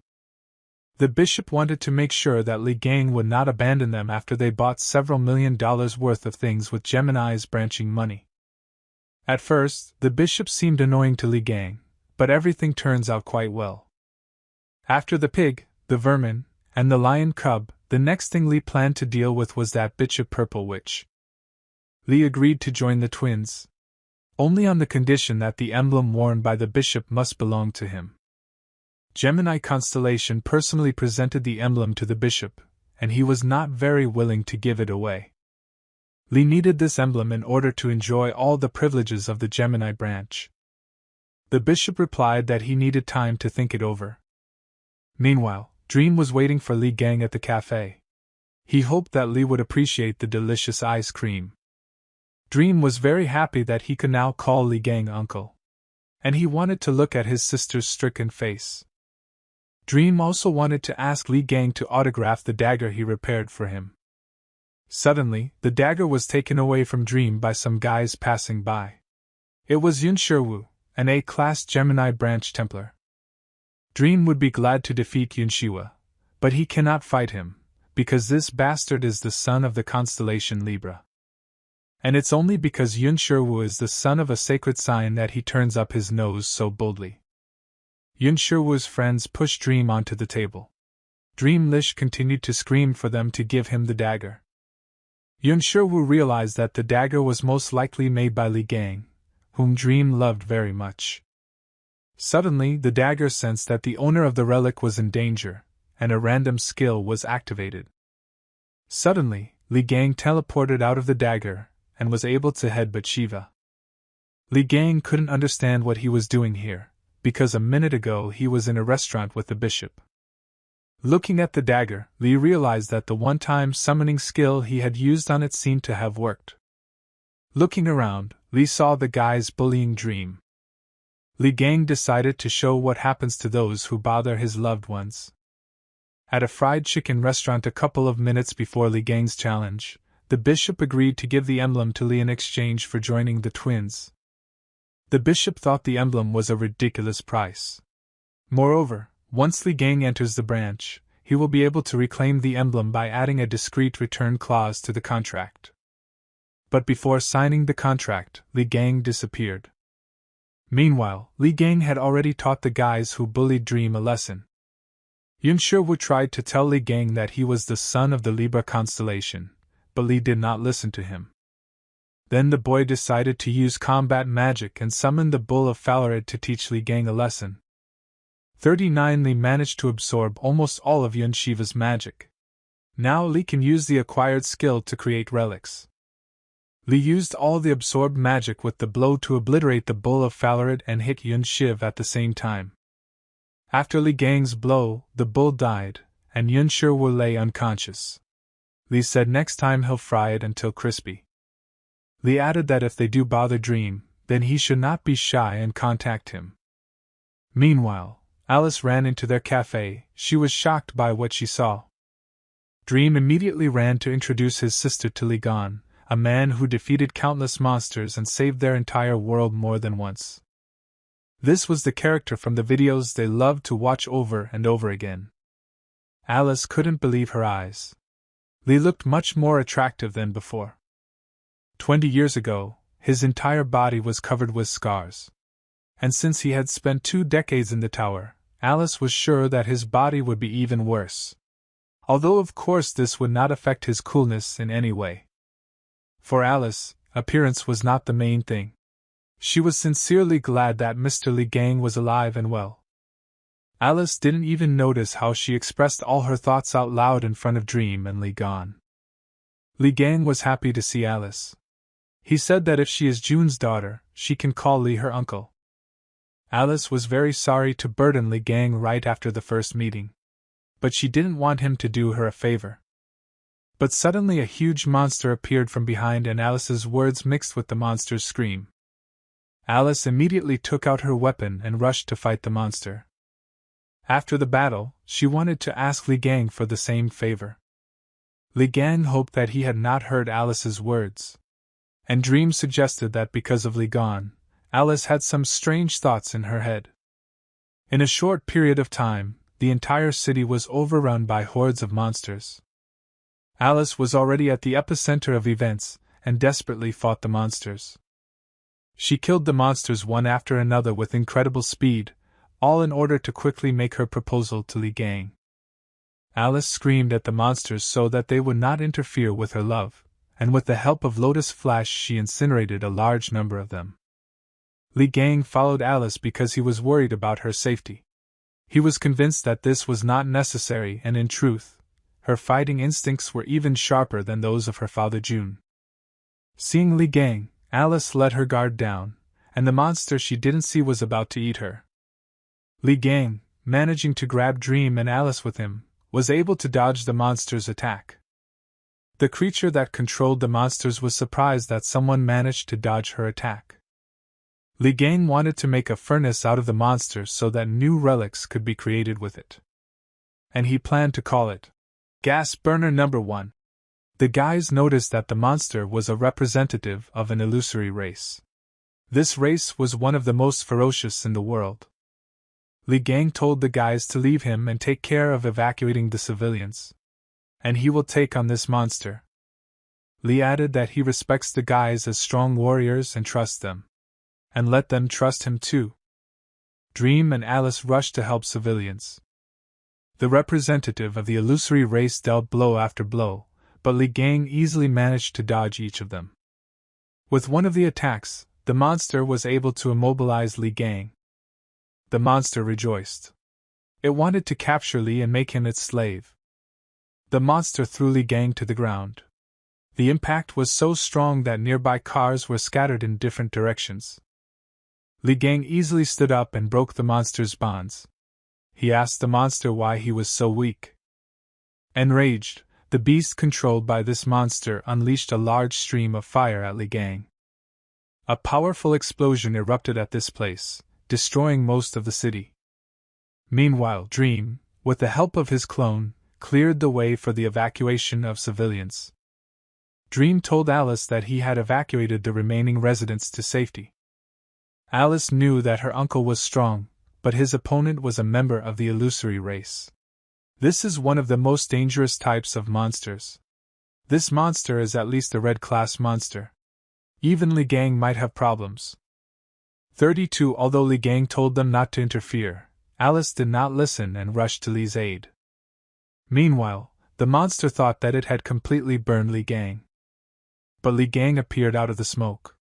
He managed to take possession of the monster's flame, and can now use it in the creation workshop.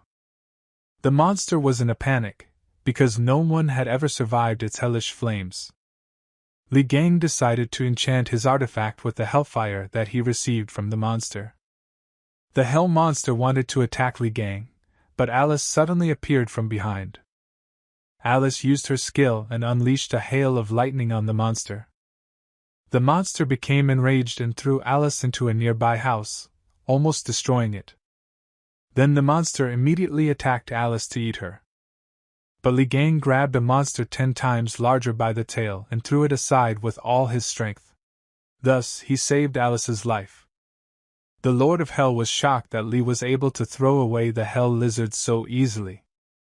Li Gang told the monster that if he touched Alice again, he would kill her immediately.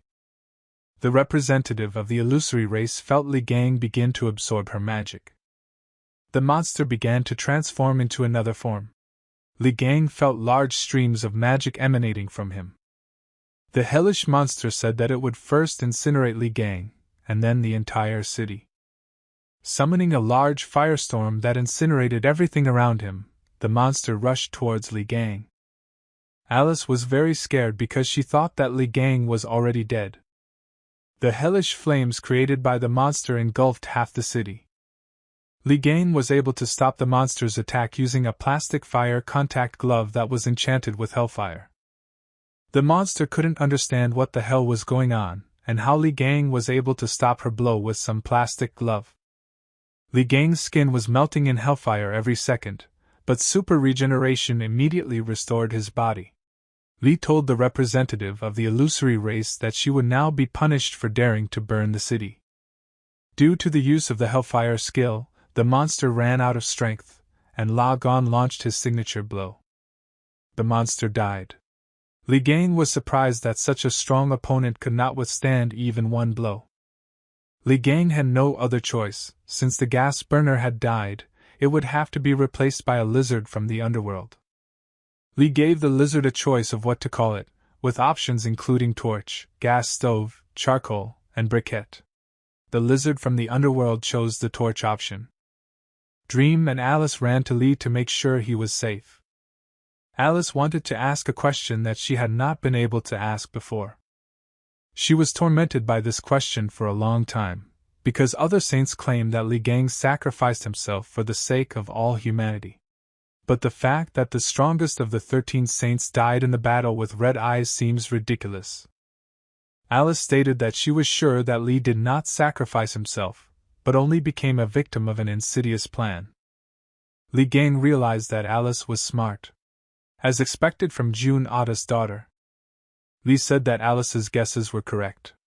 In fact, 20 years ago, he was stabbed in the back in the Demon Tower by one of the 12 saints. Alice and Dream couldn't believe what they heard. They did not understand why the saints wanted to kill Li Gang, because he had repeatedly saved the world and was the hope of all mankind. Li replied that it was precisely because he was the strongest and was able to defeat the red-eyed monster alone that they decided to try to get rid of him. Since Li Gang killed the strongest monster, the entire world could be ruled by 12 constellations. The only obstacle between them and their ambitions was Li Gang. Li said he can't know for sure, and that this is just the most likely theory. Alice and Dream realized that Li had been locked in the tower alone for 20 years. Moreover, the constellations took credit for all of his achievements despite the fact that Li is the true savior of the world. Li Gang said there is no need to cry. He is going to take revenge on all the constellations. Meanwhile, on the news, Li Gang saw that Saint Sophie Mard had unexpectedly flown to Korea and there would be a conference at 7 p.m. This was the final item on Li Gang's schedule for today. Many journalists arrived at the conference where Sophie Mard spoke. Journalists did not understand what made Sophie Mard make such a long trip to Korea for one conference. One of the journalists suggested that this was due to the mystical message in the drachma or due to rumors about Li Gang's recent return. They were sure of one thing: today they would hear something incredible. Sophie Mard can't even escape, because this relic hangs around her neck. Who knows what kind of magic Li Gang cast on her? Sophie didn't know about the other constellations, but Li clearly wasn't bluffing when he said he'd get rid of her. If Sophie wants to live, she will have to comply with Li Gang's demands. Sophie Mard began to say that her reason for being here was to uncover the truth about an incident 20 years ago that happened in the Tower of Demons. The journalists realized that Sophie Mard was talking about the raid on the red-eyed monster, who killed 12 saints, so they have been hailed as heroes ever since. Sophie Mard continued speaking and said that in fact, the real hero who defeated Red Eyes that day was Li Gang. The journalists did not understand, because all the time they were told that the last blow was dealt by Stephen Marker. Have they really been fooled for 20 years? Reporters began to ask questions. If all this was the lie of the saints, does this mean that Li Gang is alive? Before Sophie Mard could say that Li Gang was alive, Cancer constellation Jean-Louis Morin appeared on the scene. He immediately turned off the microphone and asked Sophie what nonsense she was telling everyone just now. Jean-Louis Morin said that all that was required of Sophie was to shine with her face, playing the role of a saint. He couldn't understand why Sophie was putting on this show. Jean-Louis Morin began to threaten Sophie with words that if she did not shut up now, the whole room would hear him tearing her apart. Turning on the microphone, Jean-Louis began to apologize to the journalists. He stated that Sophie Mard's spoken words were only the fruit of threats from the one who had recently kidnapped her. The Cancer constellation wanted to apologize and immediately interrupt the conference. One of the journalists continued asking questions. He wanted to know the news about Li Gang's recent return. Radiating a large stream of mana and anger, Jean-Louis said that Li Gang died 20 years ago in the demonic tower. If the rumors were true, Li would personally tell everything about himself. Journalists never understood who could have threatened Sophie Mard then. They told Jean-Louis that if he interrupted the conference now, the credibility of the Saints would be greatly undermined. Jean-Louis wanted to put in their place the journalists who dared to speak like that before him. But suddenly he felt someone flying straight at him. It was Li Gang. He asked Jean-Louis if he really wanted to kill all these reporters. With Li's blow, Jean-Louis was thrown onto the stage, destroying everything in his path.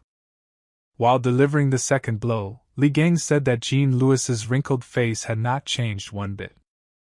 Sophie Mard couldn't figure out what kind of weapon Li Gang had. It looked like someone's tail. Li Gang fought with the tail of the underworld lizard. The lizard itself was waiting for Li on the street. People could even pet it.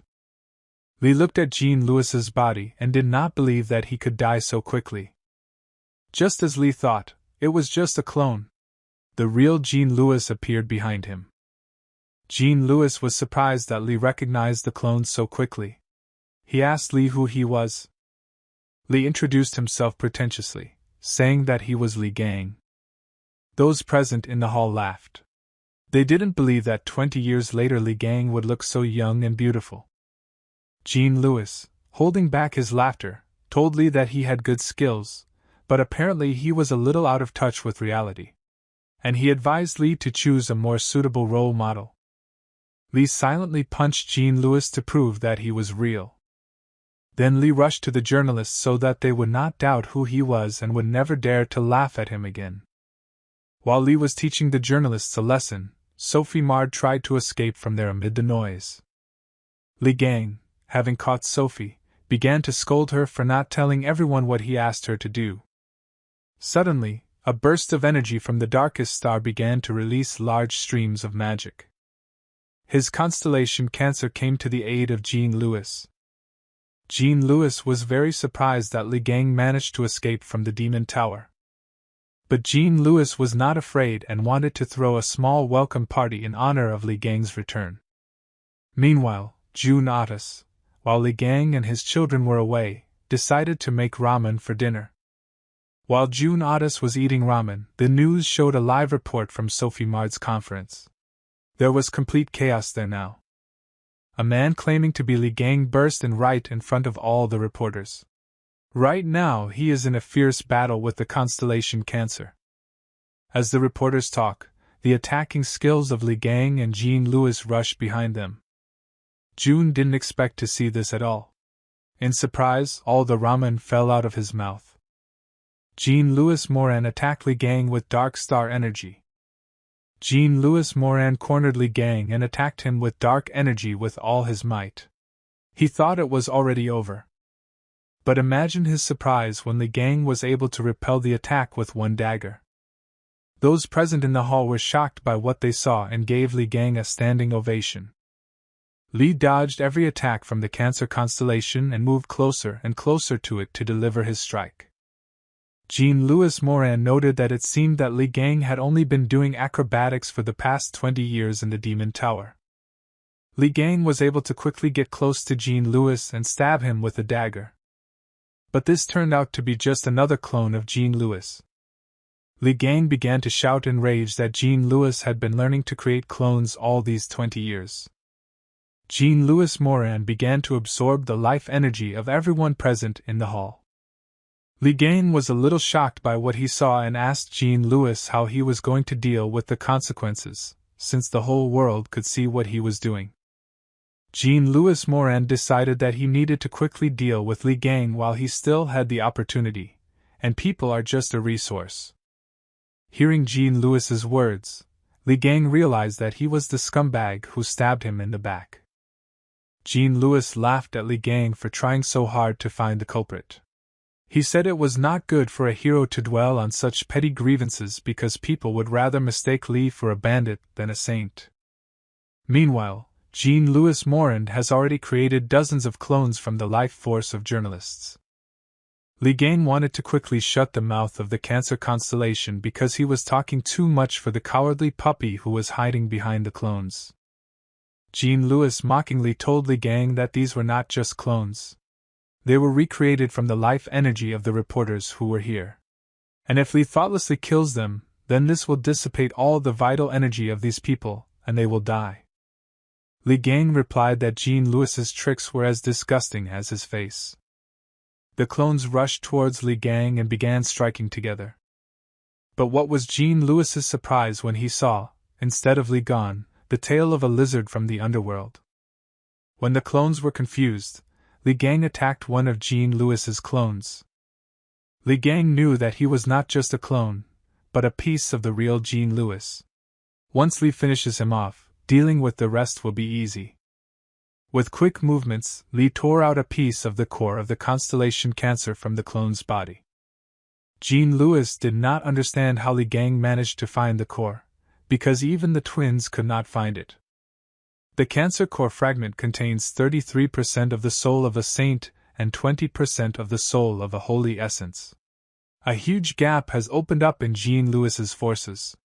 The Cancer sacred essence was taken by surprise. Li Gang could absorb Cancer's power. The darkest star's magical power began to dissipate. The journalists began to come to their senses. Li Gang saved them without killing a single clone. Jean-Louis didn't understand what the hell Li had to go through in that demonic tower. He felt as if the power of God himself was pressing on him. Jean-Louis decided to retreat. He still had an ace up his sleeve and promised Li Gang that he would be his biggest headache. As Li Gang watched as some of Jean-Louis's life energy began to dissipate, he realized that Jean-Louis simply would not give up. June Otis called Li Gang and started screaming that she saw on the news how Li dealt with a high-class clone of Jean-Louis. This means that Jean-Louis has already pointed his space weapon at Li. While Li Gang and June were talking, the rocket had already headed straight for Seoul. The Mormoth missile is a special weapon created by the Capricorn and Gemini branches after the disappearance of Li Gang, designed to eliminate incredibly powerful monsters. This weapon was created in case humanity could not cope with the monsters. A trump card that will destroy not only the target, but also a huge area around the point of impact. June said that Jean-Louis had set it up so that the weapon would automatically eject a missile if its biometric signals disappeared. Li Gang realized that running away would not be the best solution. According to June, this missile is capable of razing several cities to the ground. Meanwhile, the missile was heading at high speed towards the city of Seoul, where Li Gang was located. All residents were notified that a Mormoth missile was heading towards them. All civilians were advised to immediately take shelter in shelters. People didn't understand why a rocket meant for monsters was flying straight into the center of Seoul. Dream and Alice were waiting for Li Gang outside and saw a rocket flying straight towards them. Suddenly, they saw someone fly out of the building towards the rocket, and realized that it was their uncle Li Gang. Li Gang, taking Sophie Mard with him, flew towards the rocket to try to stop it and save thousands of lives. Using the Gemini Bishop emblem, Li Gang activated his levitation and teleportation skills to get closer to the rocket. Li Gang knew that Sophie Mard could melt anything with her power. That's why he wanted her to melt Mormotha's missile. Before the throw, Li Gang stated that if Sophie fails, then neither they nor the residents of the city will survive the clash, and it is time to serve the greater good for the first time in 20 years.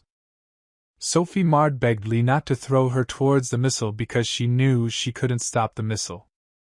But Li Gang didn't even listen to her and threw her straight into the rocket. The sacred essence of Aquarius showed itself. She was shocked by what was happening. Sophie Mard begged the sacred entity to do something. The sacred essence of Aquarius bestowed all kinds of strengthening on its subject so that she would not perish. Sophie Mard received health boosts, willpower boosts, defense boosts, luck boosts, and magical energy boosts. The sacred essence of Aquarius granted Sophie Mard the sovereign skill. Tear of the Goddess. At the last second, Sophie Mard was able to activate her bestowed sovereign skill, which collided with Mormatha's missile. Sophie Madre succeeded, destroying a rocket flying towards the city. Sophie was very glad that she was able to cope, she had never felt so strong. But Sophie was not happy for long, and within a second she rushed downstairs. Li Gang didn't think about saving her because he knew that with such improvements, Sophie Mard would definitely not die. Li Gang admitted that Sophie Mard did a better job than he expected, but she was still too careless. If all the rocket debris falls to the ground, real chaos will ensue. People saw the rocket explode in the air, but now many fragments were flying at them. Li Gang asked June Otis to lend him the absolute coordinate skill. Sagittarius's absolute coordinate skill could move the selected target to a specified location. June Otis heard Li Gang's worried voice and immediately transferred his skill. Li Gang saw that Sagittarius had passed on the absolute coordinate skill to him. The available number of uses was 238. Li Gang combined the Sagittarius skill, absolute coordinate, and the Gemini bishop's skill, teleportation, and sent all the fragments from the rocket to the Gemini residence. Alice and Dream were confident that their uncle Li Gang had it all figured out again. The bishop of the Gemini constellation did not understand how Li could make an entire warhead disappear. The bishop received a call and was informed that right now fragments of a Mormoth missile were flying towards the palace of the twins. Meanwhile, at the Korean presidential residence, they were discussing the return of Li Gang, as well as how he dealt with the sacred sign of Cancer and ultimately prevented the Mormoth missile from colliding with Seoul. Unexpectedly for everyone, Li Gang himself flew to them, bringing with him June Otis and the bishop of the Gemini constellation. Li asked those present why they were gathered there, and demanded that they give him money that belonged to him.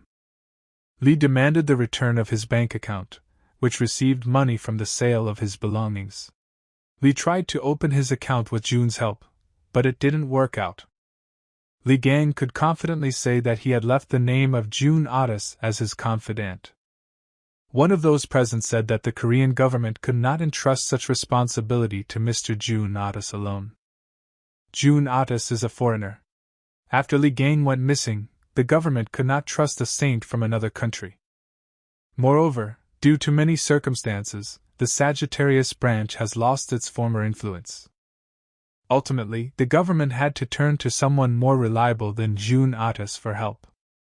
Li Gang hit the person who said those words to him, because out of all the possible candidates, they chose the Purple Witch. Li Gang angrily asked those present who they were to look down on June Otis. Li added that he is June's master, so only he is allowed to treat him this way. June Otis couldn't believe his ears. Li Gang continued to shout that although June could not boast of his usefulness, and his handsome face was his only asset, nevertheless, he could not be treated like an insect. Li Gang advised the government to give him the money before he carried out a pogrom here. Li Gang was interrupted by a woman who suddenly teleported towards them. The bishop was glad that finally the holy sign of Gemini would stop Li Gang. Heiji said that Li Gang's money account was confiscated. She intended to use the money from Li Gang's account to rebuild her palace, into which Li had launched fragments of the Mormoth missile. Heiji advised Li Gang to prepare for the consequences. Li Gang looked at Heiji and could not recognize the constellation Gemini in her. Heiji decided to immediately teach Li Gang a lesson and began to summon a powerful spirit. Spirit Queen Lily Nguyen answered Heiji's spirit call. Heiji said that the Spirit Queen is almost equal in power to the sacred beings. Li Gang will not be able to oppose anything to her. While Heiji was speaking, Li Gang was able to quickly approach her. Li Gang grabbed the Gemini constellation and threw it high with all his strength, breaking through the ceiling in the process. the magical energy of the Gemini constellation began to dissipate. The Queen of Spirits, Lily Quinn, wished to return home. Li Gang grabbed the Queen of Spirits and asked where she had gone. Do they really take him for a fool? Meanwhile, Heiji fell to the floor after a short flight and lost consciousness. Without consciousness, magical control was broken and the transformation skill began to dissipate. Everyone realized that this was not the real Heiji. Li Gang said that this was the first time he saw this person. Li couldn't believe that she was hoping to defeat him with just the Spirit Queen. Li Gang gave those present one last chance to give him their money, otherwise it will be the same as with that impudent girl. Li Gang and June Otis were returning home with money. Li wanted to go get something to eat after a hard day. June 21st couldn't understand why the real Heiji didn't show up. After all, she is one of those who is ready to launch a whole meteor in the middle of the city if she gets angry. Li had an idea where she might be, and Li planned to visit there soon. At Dream's apartment, Li and the guys decided to have a snack before work. Dream asked Li why their father wasn't with them. Li replied that he was asking June for a favor, so he would be a little late. Li planned to interrogate the Queen of Spirits and learn from her where the constellation Gemini is located. The Spirit Queen was placed in a very strong relic case, which Li Gang took from Yang Wei. Li Gang advised the Spirit Queen to answer his questions correctly. After all, it is much better to sit as a prisoner in a transparent box than in a book in which you can write down anything. This book could contain a purpose in the form of text.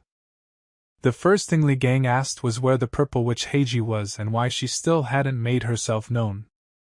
The Queen of Spirits replied that she was most likely imprisoned somewhere. And this, somewhere, is in Dream's house. The Spirit Queen pointed her finger at the figurine standing behind Li Gang.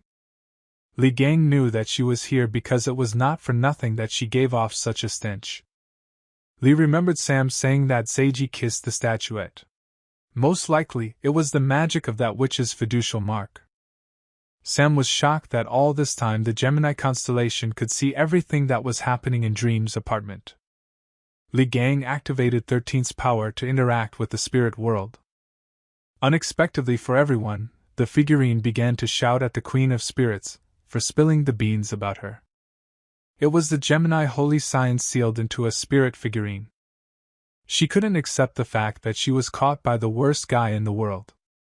On the day the magic tower was destroyed, Heiji felt a very strong and terrible energy. That day, she realized that Li Gang was able to survive and get out of captivity. Heiji saw that of all possible places, Li Gang went to the house of his friend Dream's son. This was good because this area had been under her control for a long time. Heiji decided to use her skill to teleport her soul to the angel statue in Dream's room and personally observe the situation. But things didn't go according to plan when Li Gang broke the figurine. And if the figurine is damaged during the soul capture skill, Heiji's soul will not be able to get out of it. Heiji risked being stuck in the figurine forever. She had a chance to get out of there when Sam decided to fix the relic. Dream got some cheap super glue to fix the relic. Heiji hoped that Sam could restore the figurine using standard restoration skills. But Sam decided not to waste time on craftsmanship and repair the figurine using simple glue. Sam failed to properly repair the figurine, and Heiji's chosen vessel became trash. She could no longer leave the figurine. Li Gang asked Heiji how to torture her so that people would appreciate his efforts. Heiji begged the Queen of Spirits to do something, because she could get out of this fragile safe. The Spirit Queen didn't even want to try to escape because it was pointless, and Li Gang would immediately grab her. Seeing Dream, who was her Templar, Heiji ordered him to immediately attack Li Gang and save her. Dream said that he may be a member of the Gemini branch, but Uncle Li Gang is his hero. Dream decided to leave the Gemini branch because, being their follower, he did not want to automatically become Li Gang's enemy. The faith of Dream, a high-class Templar of the Gemini constellation, switched to the Ophiuchus constellation. The Gemini sacred essence, enraged, sent down punishment on Dream. magical energy began to hit Dream.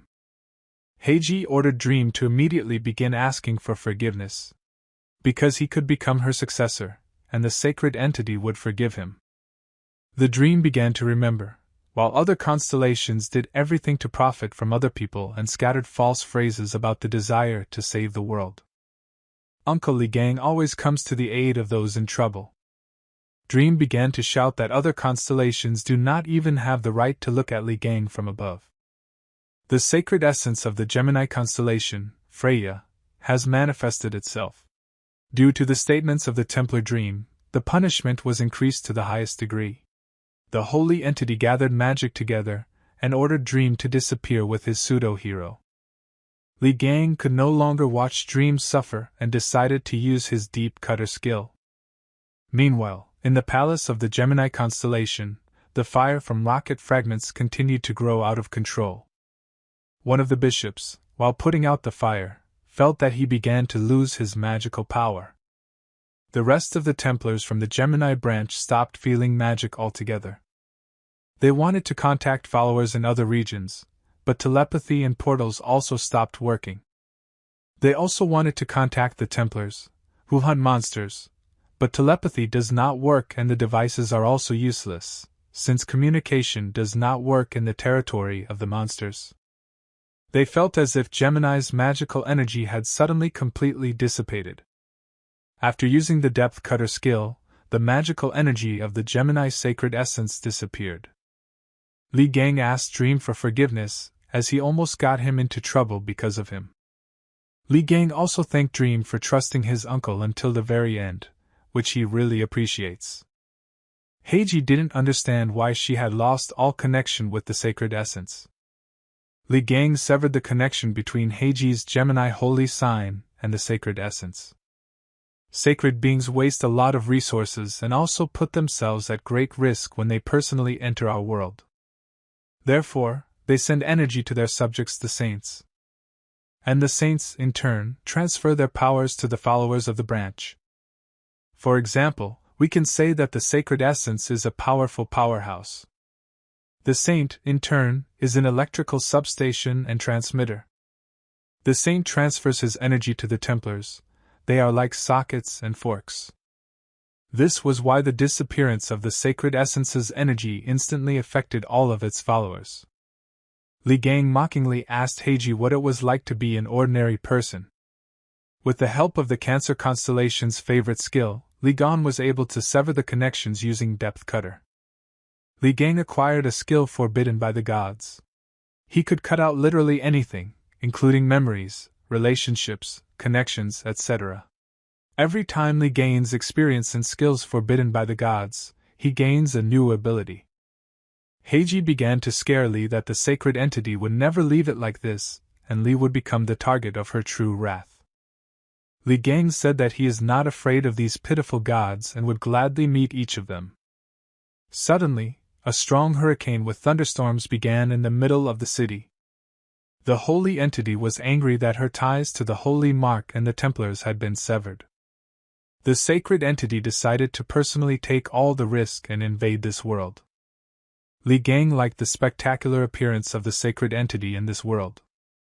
The holy essence of the Gemini constellation, Freya, appeared in the human world. Li felt crazy flows of magic emanating from her. The holy essence attacked Li Gang with a large flow of magic, causing the nearby houses to begin to fall apart. Li Gang used the Cancer constellation core fragment to absorb the energy of the sacred essence. The sacred essence was amazed that Li Gang had a fragment of another sacred essence. Li Gang regretted that he no longer had his favorite weapon, Heaven's Fury. If he had it, he could cut anything, including those pathetic gods. Li Gang had no other choice and decided to create a new weapon in the creation workshop. Li Gang created the Void Whirlwind Scythe. This weapon was created by merging the Cancer core fragment and the Gemini Whirlwind and Lightning. Due to the low skill in manufacturing items of this rank, the durability of the item is very low. Li Gang with a new weapon rushed to attack the sacred essence. Using the fighting instinct skill, Li Gang hit the sacred essence's weak point. Li Gang caused significant damage to the Gemini constellation's sacred essence. Because of this, the sacred entity fell into agony and felt humiliated. The guys could not believe what they saw, because before that they thought that the sacred essence could not be hurt. The void whirlwind scythe broke after one use. The sacred entity fell into madness. She intended to bring all her strength into this world. Thousands of followers and monsters from another world entered the human world. Suddenly those present saw a fireball flying towards them from the sky. Upon landing, everyone saw that it was June Otis, who had returned from the mission that Li Gang had given him. The children were glad that their father came to them, because he would be able to help Li Gang in battle. Behind June Otis was the sacred essence of Sagittarius. June Otis ordered Freya to immediately stop the invasion, because any more and it would be regarded as a breach of the rules. June Otis reminded Freya that sacred entities are prohibited from invading this world in their true form. The sacred essence of the Gemini constellation burst out laughing, asking what such an insignificant constellation and one Li Gang could do to her. June Otis replied that, of course, with all his strength, he could not stop her. But he's not the only one who doesn't like her intrusion. Countless beings watching this world stopped the constellation Gemini. They expressed their displeasure by accusing her of breaking the rules. The army of the Gemini constellation was stopped by force and driven back. The remaining sacred entities, dissatisfied with what was happening, activated their seals. To continue in this world, Freya must invest a huge amount of faith, experience, and characteristics. At this rate, the hostility of other sacred entities could increase to the limit. More and more chains bound the sacred essence Freya. The other sacred entities did not like Freya's antics. Sagittarius asked the sacred entity if she was willing to take even more risks. The sacred entity screamed in rage. She wanted to destroy the entire world, but she understood that this would be the end of her existence. Her screams caused windows to break throughout the city. The Gemini constellation's sacred entity bared her teeth and declared that she would never forget this day. Li Gang saw the sacred essence off with a smile and asked her to bring a few adults with her next time. The sacred essence of the Gemini constellation began to disappear from the human world. Li Gang finally trampled the pride of the sacred essence. He has gained a high reputation among the countless entities watching over this world. Li gained a huge amount of Divine Throne experience. The current level of the Divine Throne is 9. Upon reaching level 10, Li Gang will have to pass a special test. June Otis and the Sagittarius Sacred Essence rejoiced that they managed to save the world. Dream, Alice and Sam could not move away from what they saw. June was still uneasy. Li Gang approached him to praise him. June Otis could not believe that Freya treated his son this way. He believed that shooting her in the head with an arrow would not be enough. Li Gang reassured his friend and promised that he would teach Dream's children well. June Otis was grateful to Li Gang. He knew that Li would never betray him. June Otis remembered that he took away one relic from the Twin Palace that Li Gang asked for. It was a register of souls, a certificate of registration of contracts with avatars of the constellation Gemini. Heiji could not understand how June managed to steal the registry, since it was very well guarded. June Otis responded that stealth and infiltration are the most important skills of any archer. June didn't mention the badge that allowed him to teleport anywhere. Li Gang opened the soul registry, which records a list of avatars, to see who is there. The Berserker, a crazy one-eyed warrior, is a legendary class.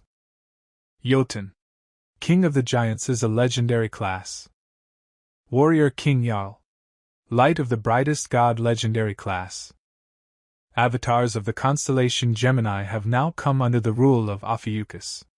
Li Gang has the right to acquire them as slaves, or as his own avatars. The Patron Avatar, who is imprisoned deep in the sea, under the Palace of Gemini, also came under the rule of Ophiuchus. This was the first time Li Gang had heard about the Patron Avatar. He guessed that he most likely had a mythic class. Li Gang didn't believe that the avatars had truly given up.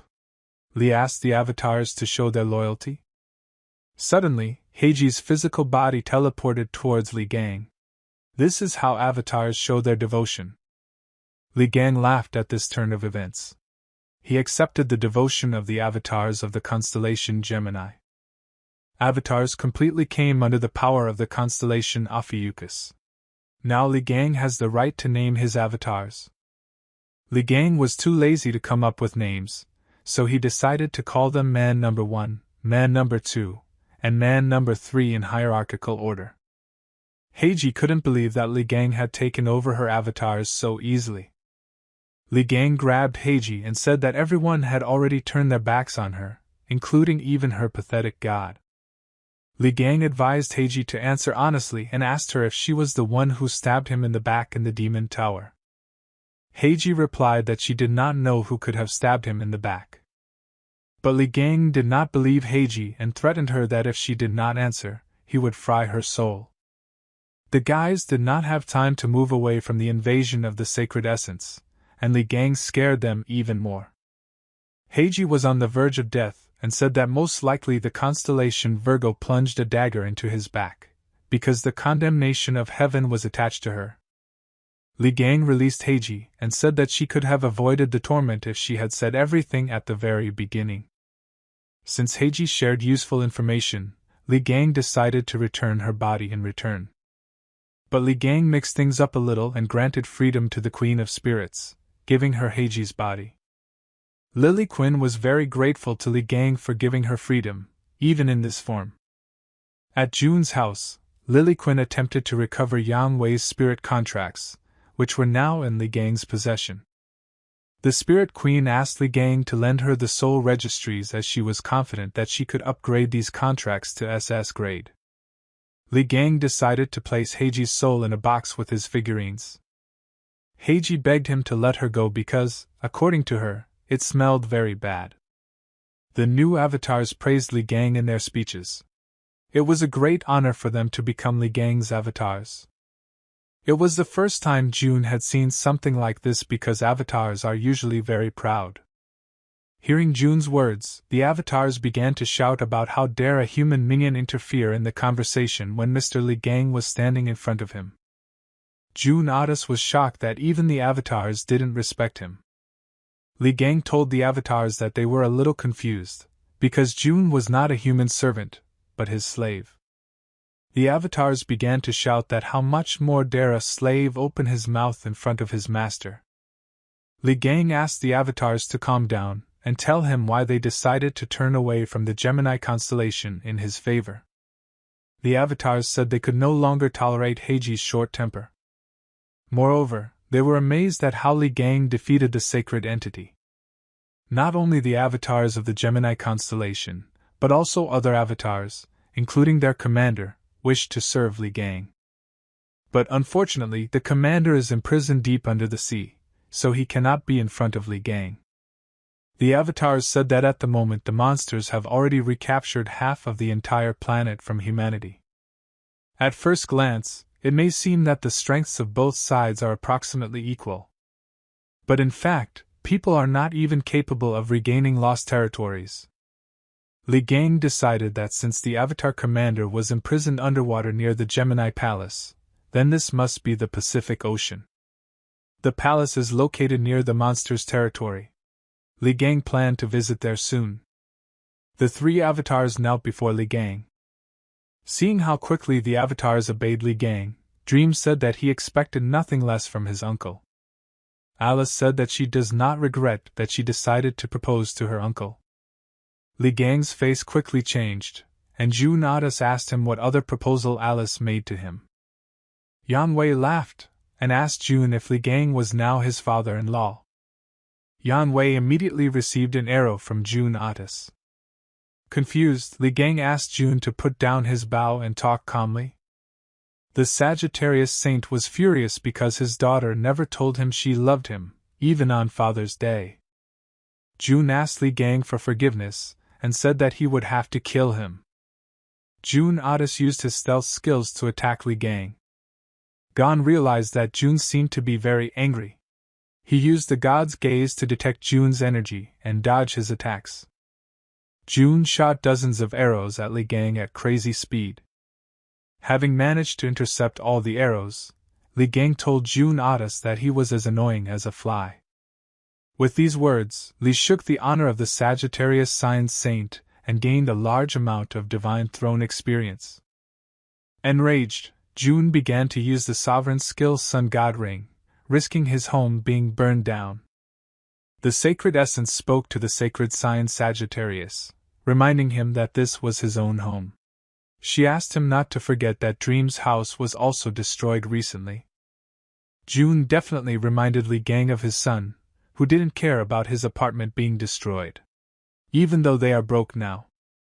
The children begged Jun to stop, saying that he had no chance against Li Gang. The children's words completely broke Jun Otis's heart, and he stopped.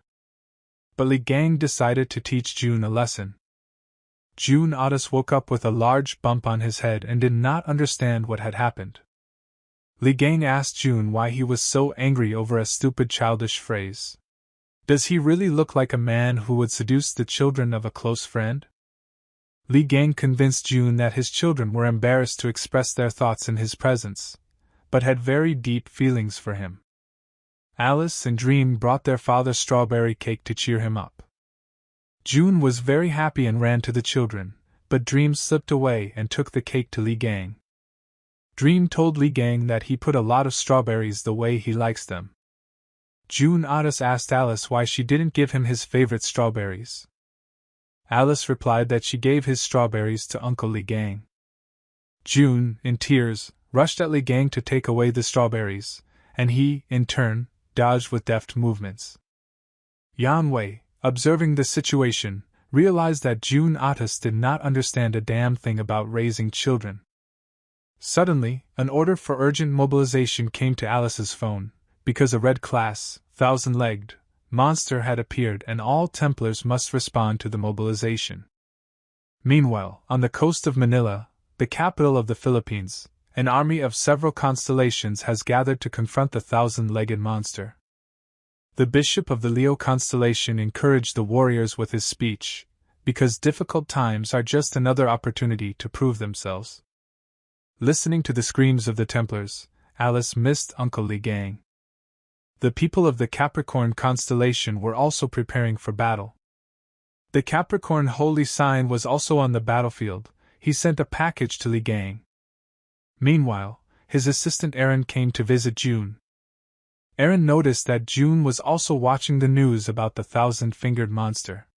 Jun replied that his daughter was also there.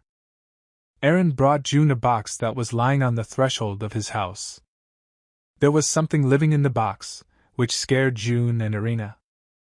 Meanwhile, in the next room, Li Gang was unable to create the desired item.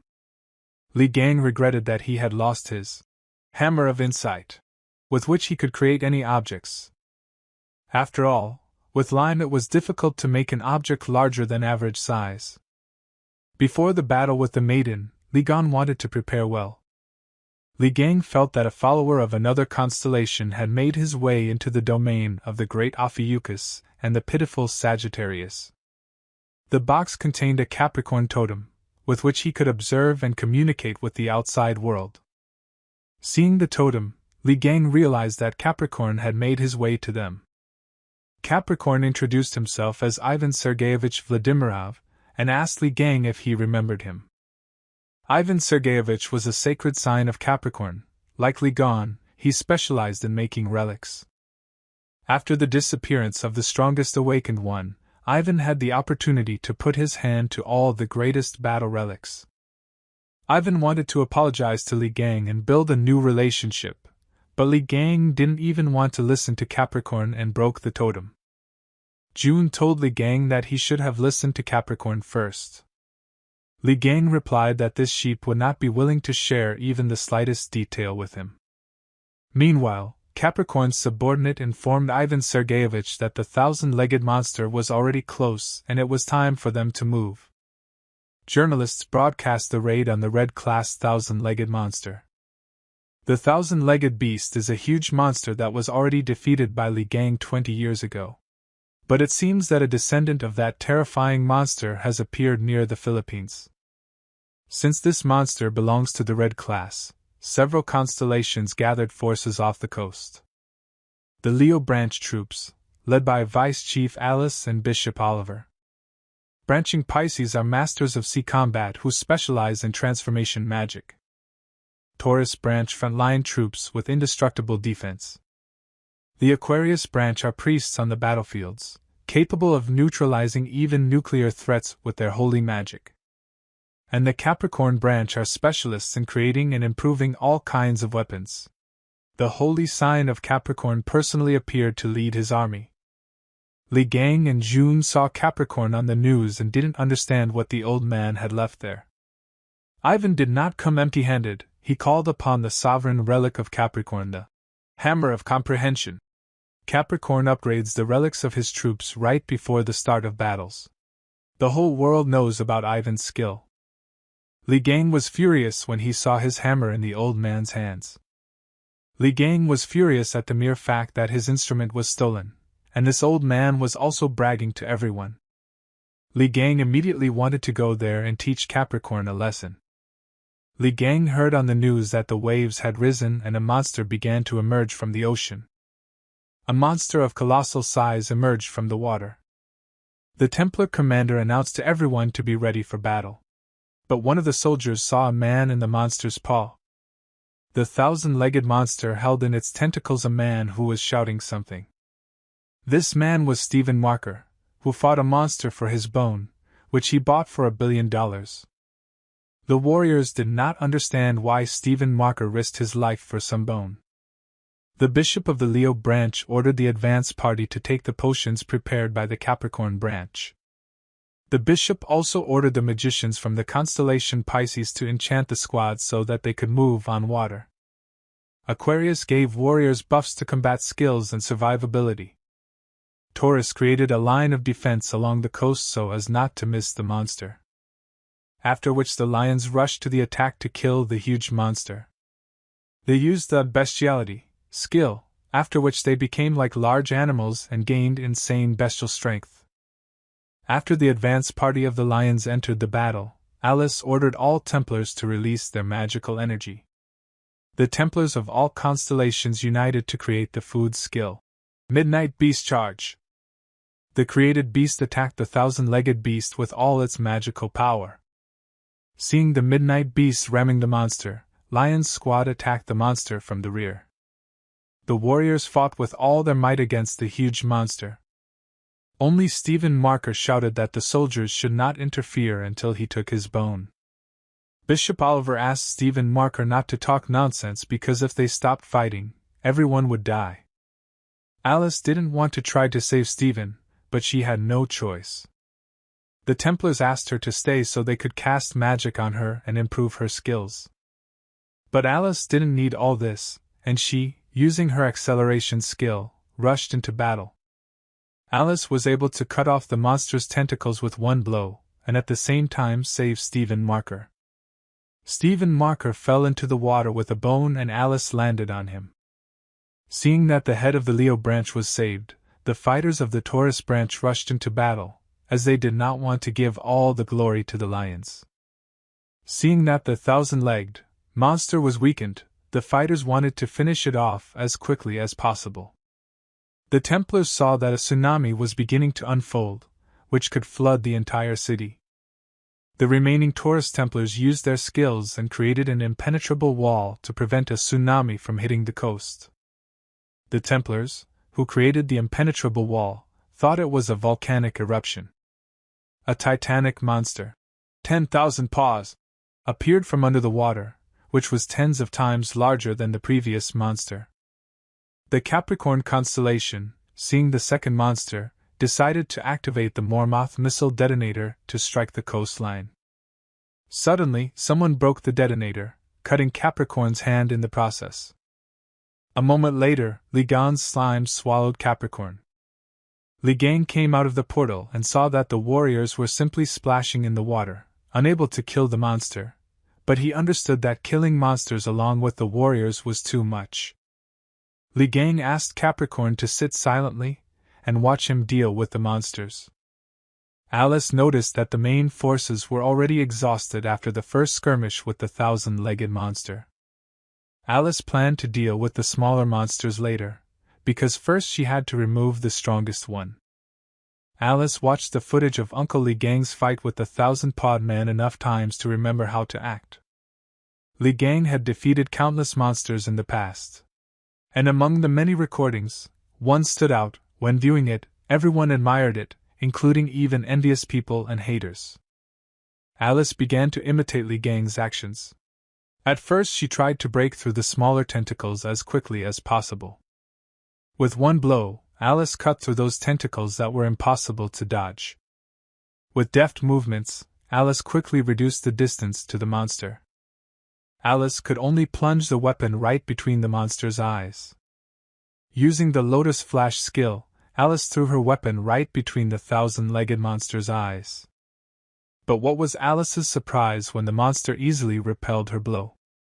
At the same moment, the huge monster sent a retaliatory strike with its tentacles directly at Alice.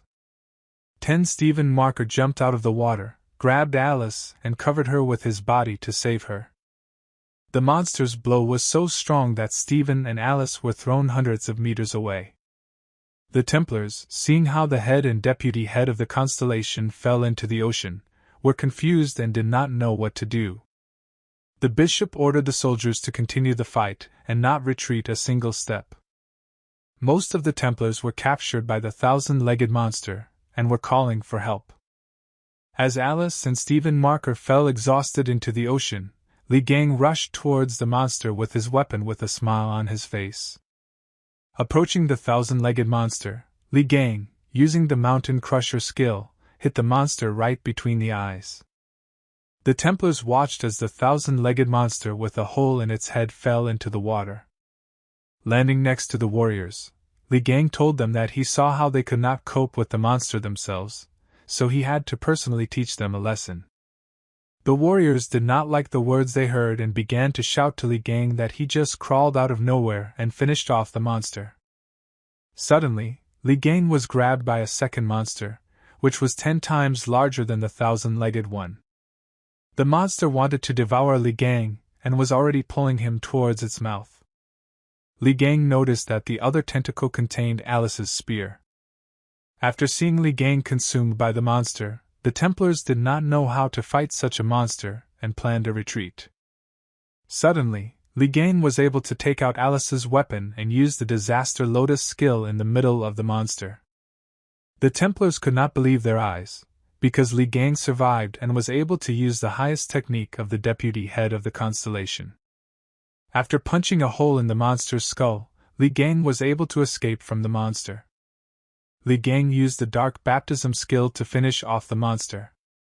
Even if these monsters have 1,000 or even 10,000 legs, they are still the same pitiful 8-legged creatures, and for Li Gang, cutting them into perfect pieces is a piece of cake. The monster, nicknamed 10,000 Paws, was also killed by a blow to the head. The Templars of other constellations, having seen the battle of Li Gang, began to venerate Ophiuchus. They looked at Li with respect. The correspondent said live that an event had just happened before their eyes, which would soon become the main topic of discussion throughout the world. Screens all over the world showed how Li Gang was able to destroy the 10,000 Paws monster.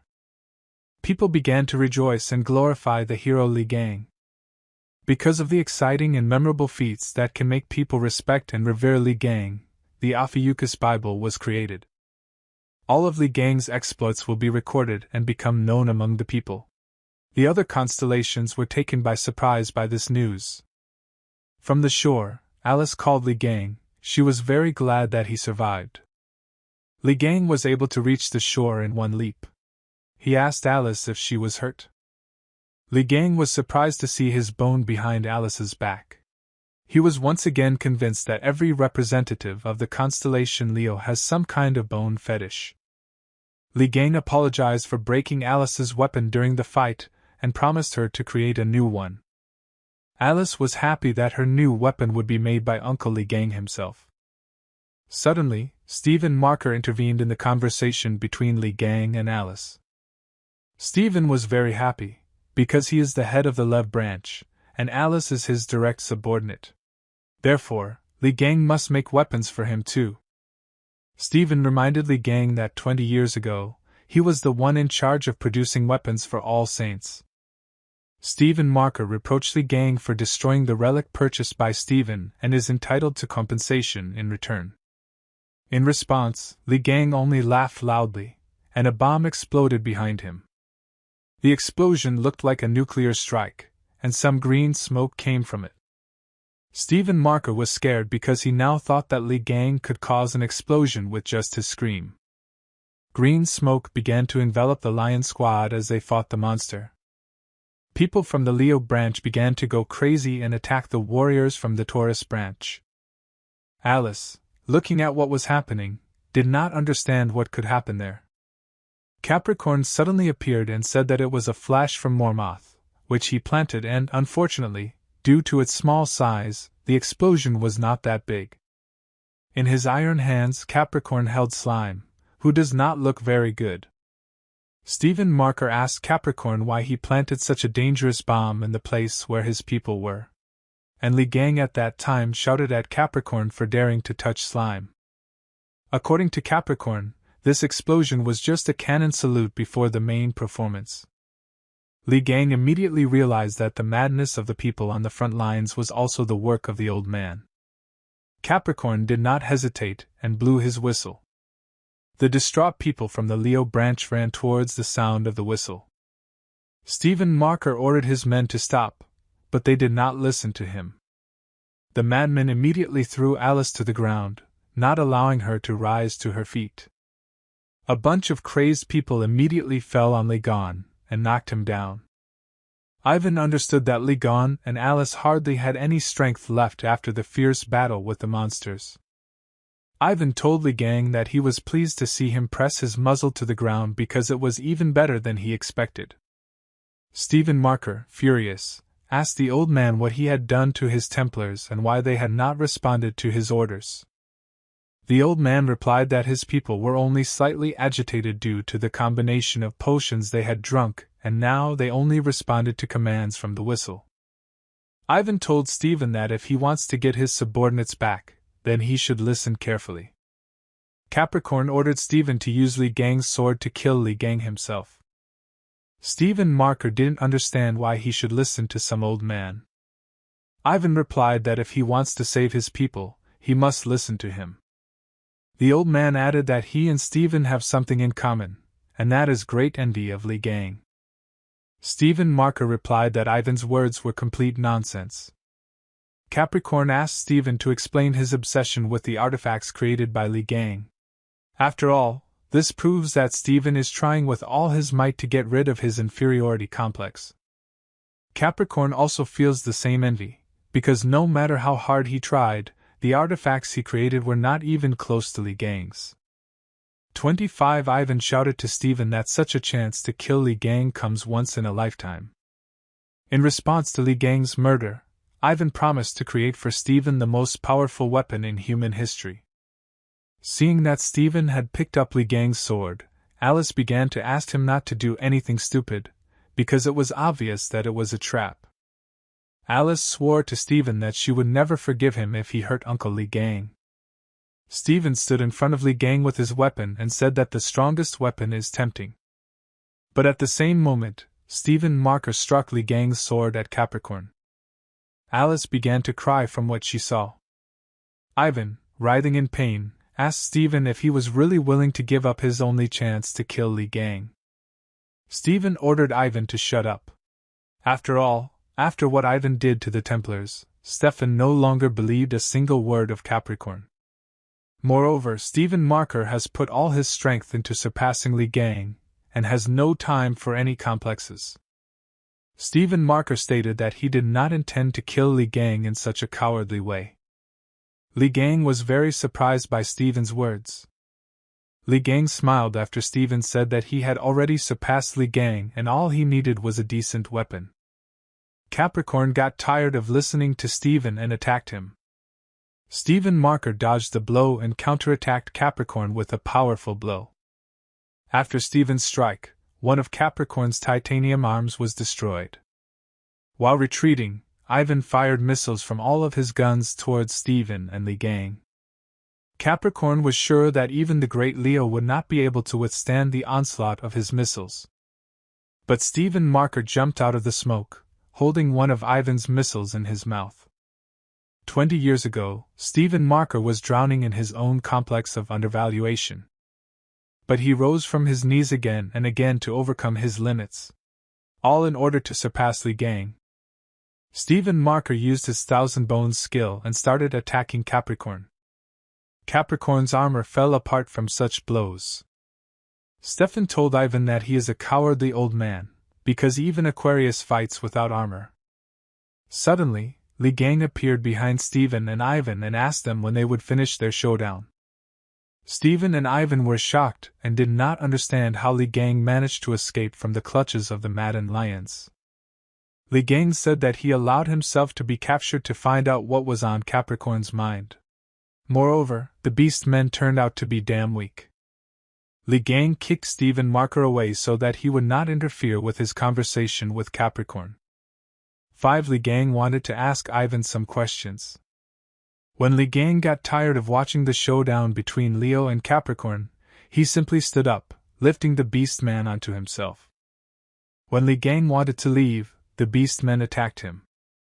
Li Gang was able to teach the annoying beast men a lesson with one blow, especially since they turned out to be very weak. 20 years ago, shortly before the attack on the Demon Tower, a man came to Capricorn and offered to kill Li Gang there. Capricorn didn't care about the reason why that person approached him. After all, this was a once-in-a-lifetime chance to kill Li Gang.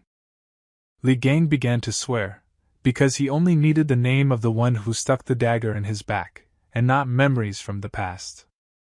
Capricorn replied that he would name the traitor, but in exchange Li Gang must guarantee his safety. Li Gang grabbed Capricorn by the jaw and explained to him that if he bargained, he would tear his jaw along with his tongue.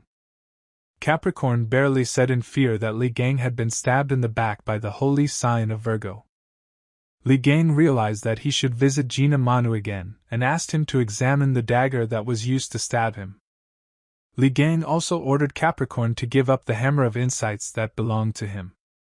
The holy sign of Capricorn handed over the relic, hammer of comprehension, to Ophiuchus. The holy sign of Capricorn was very nervous due to the loss of the hammer. Li Gang didn't understand why Capricorn made such a face and called the three brothers. 3 avatars emerged from the portal. Li Gang ordered them to take Capricorn to their world. And if he resists, Li Gang ordered the avatars to break a couple of his limbs. Capricorn could not believe that avatars began to serve Li Gang. In the last seconds, Capricorn managed to say that Li Gang had become not a saint, but the very god of the new constellation. Li Gang ordered Capricorn to think about his behavior, but this does not mean that he will forgive him. The distraught lions began to come to their senses. They didn't remember what happened here. Alice and Stephen were glad that their comrades remained unharmed. The bishop of the constellation Capricorn, seeing that Ivan was taken from this world by force, activated the detonators that were installed on the armor of the warriors from the constellation Leo. The Templars' armor began to detonate. The Templars of the Capricorn constellation tried to calm the bishop, since he was strongly provoking the warriors from the Leo constellation. The bishop ordered more mouth missiles to be launched at Li Gang and everyone nearby. Li Gang laughed at Capricorn's toy and decided to show off his own. Li Gang hit the Mormoth projectile with the hammer of insights. Li Gang successfully modified the Mormoth projectile into the Mormoth fireworks. The bishop was shocked that Li Gang could easily turn the projectile into fireworks. Entire fighters of the Leo branch appeared before the Capricorn warriors. Stephen Marker said that their beasts could not be defeated so easily. Such a tiny explosion did not even leave a scratch on them. Before they could listen to Stephen's words, the fighters from the Capricorn branch began to flee. Stephen told Li Gang that the Capricorn branch should not be allowed to run away so easily. Stephen asked the gang to create something big, strong, impressive, and easy to swing. Li Gang replied with a smile that he had something big and strong. Stephen Marker begged Li Gang to give him this weapon. Li Gang picked up Stephen by one leg and threw him at the fleeing Capricorn Templars. From Li Gang's throw, the fleeing Templars flew in different directions. And Li Gang just smiled and said that he had not gone bowling for a long time. The European nation was protected from the red zone by a large protective dome. The Virgo branch search team was searching for a missing person in the red zone. The captain of the search party was Jane. She ordered the Templars to be ready, because monsters could attack at any moment. The Templars were discussing a video where Li Gang was able to defeat a huge monster in the Philippines. And the official raid groups turned out to be just an extra burden. The Templars rejoiced that the Leo branch came into conflict with the Capricorn branch, which led to great losses. Captain Jane ordered the Templars not to forget that they were tasked with finding their man, who had recently disappeared on the outskirts of the dome. Suddenly, the search party heard cries for help in the distance. Jane ran forward and ordered the Templars to follow her and be on alert. Jane realized that the screams sounded as if they were echoing throughout the city. She had the feeling that this was an artificial repetition of the screams. Stopping, Jane saw that her squad had disappeared without a trace. These sounds were not made by people, but by monsters, which, like the roots of a tree, were intertwined throughout the city. A few moments later, Jane began to be swallowed up by the roots. She could not even move or call for help. June Otis's house. According to the news, several days had already passed since Li Gang's victory over the 10,000 Paws and 1,000 Paws monsters. Li Gang found that the achievements from the Bible influenced his followers and also contributed to the growth of authority. Right now people are trying to move monster corpses using a huge crane. Li Gang has dealt with the threat alone, so a joint mission now seems futile. The same news was everywhere. Li Gang didn't understand why everyone was so surprised by the cutting of a pair of octopuses. Li Gang was glad that the news was at least shown in a positive way. Li read that the main thing in the Bible is to do something that will attract attention. Li Gang did not have time to study the Bible and planned to study it later. Li Gang received 2 new messages, among which were about the level 10 challenge and the improvement of one's skill. In the message about the test, it was written that it would begin the moment Li Gang reached the 10th level of the Divine Throne. And Li Gang will have to complete 2 tests. Rewards included a unique Ophiuchus avatar, a unique skill, and a sacred relic. There were 240 hours allocated for the test, and a penalty was imposed for failing the test. The first test was to destroy the God Eater. Due to the conditions, it was impossible to use the combat instinct skill. The second test was the acquisition of a recorder to record the achievements of Ophiuchus. The third test required accepting a human avatar as a Templar. Li Gang decided to look at the second message and improve his God's gaze skill. Now additional functionality has become available to him. Meanwhile, June's assistant was cleaning and decided to clean Yangwei. Li Gang ordered both of them to stand still and not move. With the help of God's gaze, Li Gang could now test a person's loyalty. The assistant was 85% devoted to Sagittarius and 81% to Ophiuchus. If the new Templar's devotion is not 100%, the branching power will weaken. Li Gang realized that he needed to be careful when choosing a Templar. Li Gang was confident that Alice, Dream and June Otis would become his Templars without any problems. Li Gang began looking for the guys to test their loyalty, but the assistant told him that they had left early in the morning. At the same time, Li Gang received a call from appraiser Jean. Several years ago, during an attack by a red-class monster, Dream's mother ordered the boy to hide in the car until his father came and saved him. After Mom hid Dream in the car, she was captured by a monster. Dream woke up in fear in the car. He had a nightmare about the events that happened several years ago. Dream said he must have been nervous because they were about to meet their mom for the first time in years. Alice decided to give Dream a relic for storing magical power for his birthday. Dream was very happy about the gift and the fact that his sister always takes care of him. Dream and Alice's mother was in a coma for a long time after an encounter with a red-class monster. June Otis had a hard time visiting his wife because he missed her so much. Suddenly, June received a call from the government at the hospital. June was very surprised that the heads of the European Union needed him. June was told that the Virgo branch could not cope with the beast that had recently appeared on their borders. It was a monster that appeared in South Korea 10 years ago and destroyed the airport. The monster's name is Bloody Mist, and he is already terrorizing the territory of the European Union with might and main. The territory of the European Union, controlled by the constellation Virgo. Belgium. Li Gang came to meet with Virgo SS-class branching evaluator Jean. Li Gang offered Dream to become his Templar via SMS, but Dream was unable to accept the offer as it was problematic.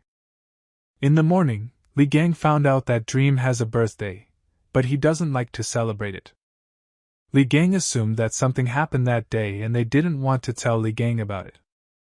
Meanwhile, the Virgo branching evaluator came to meet with Li Gang, and he was also one of the cardinals.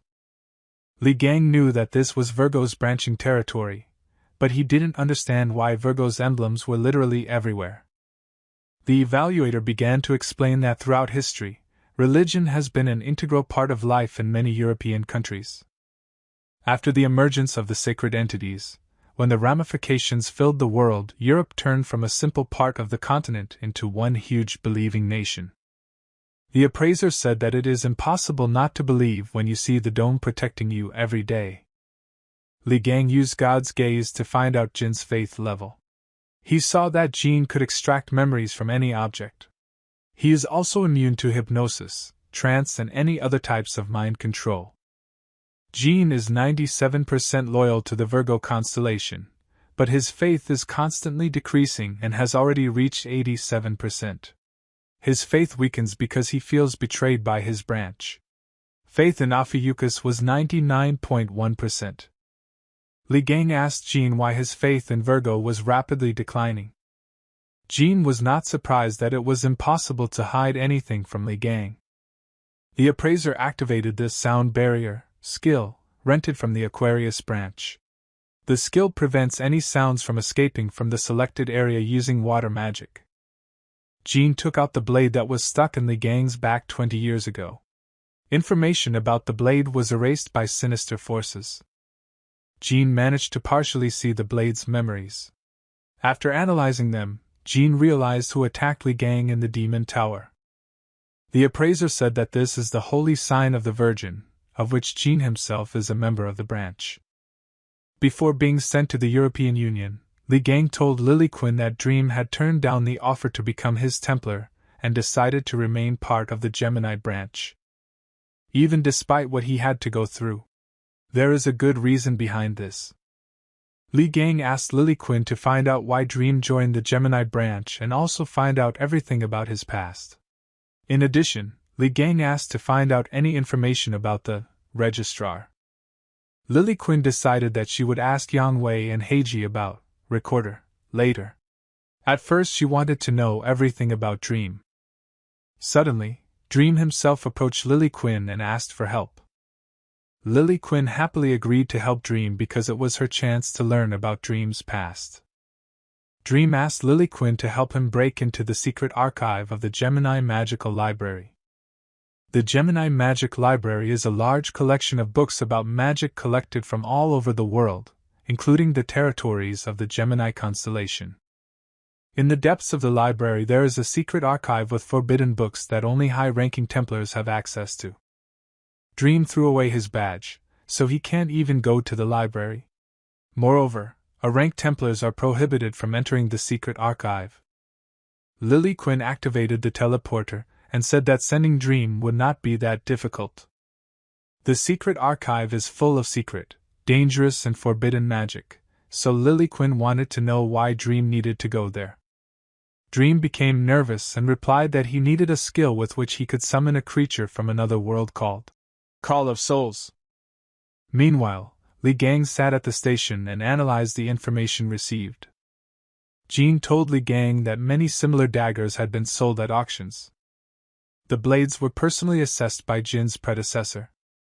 The predecessor also felt the ominous energy emanating from the weapon. Jin said that his predecessor tried to find the original, and it turned out that this dagger belonged to the constellation Virgo. The dagger was from the Virgo's weapons vault.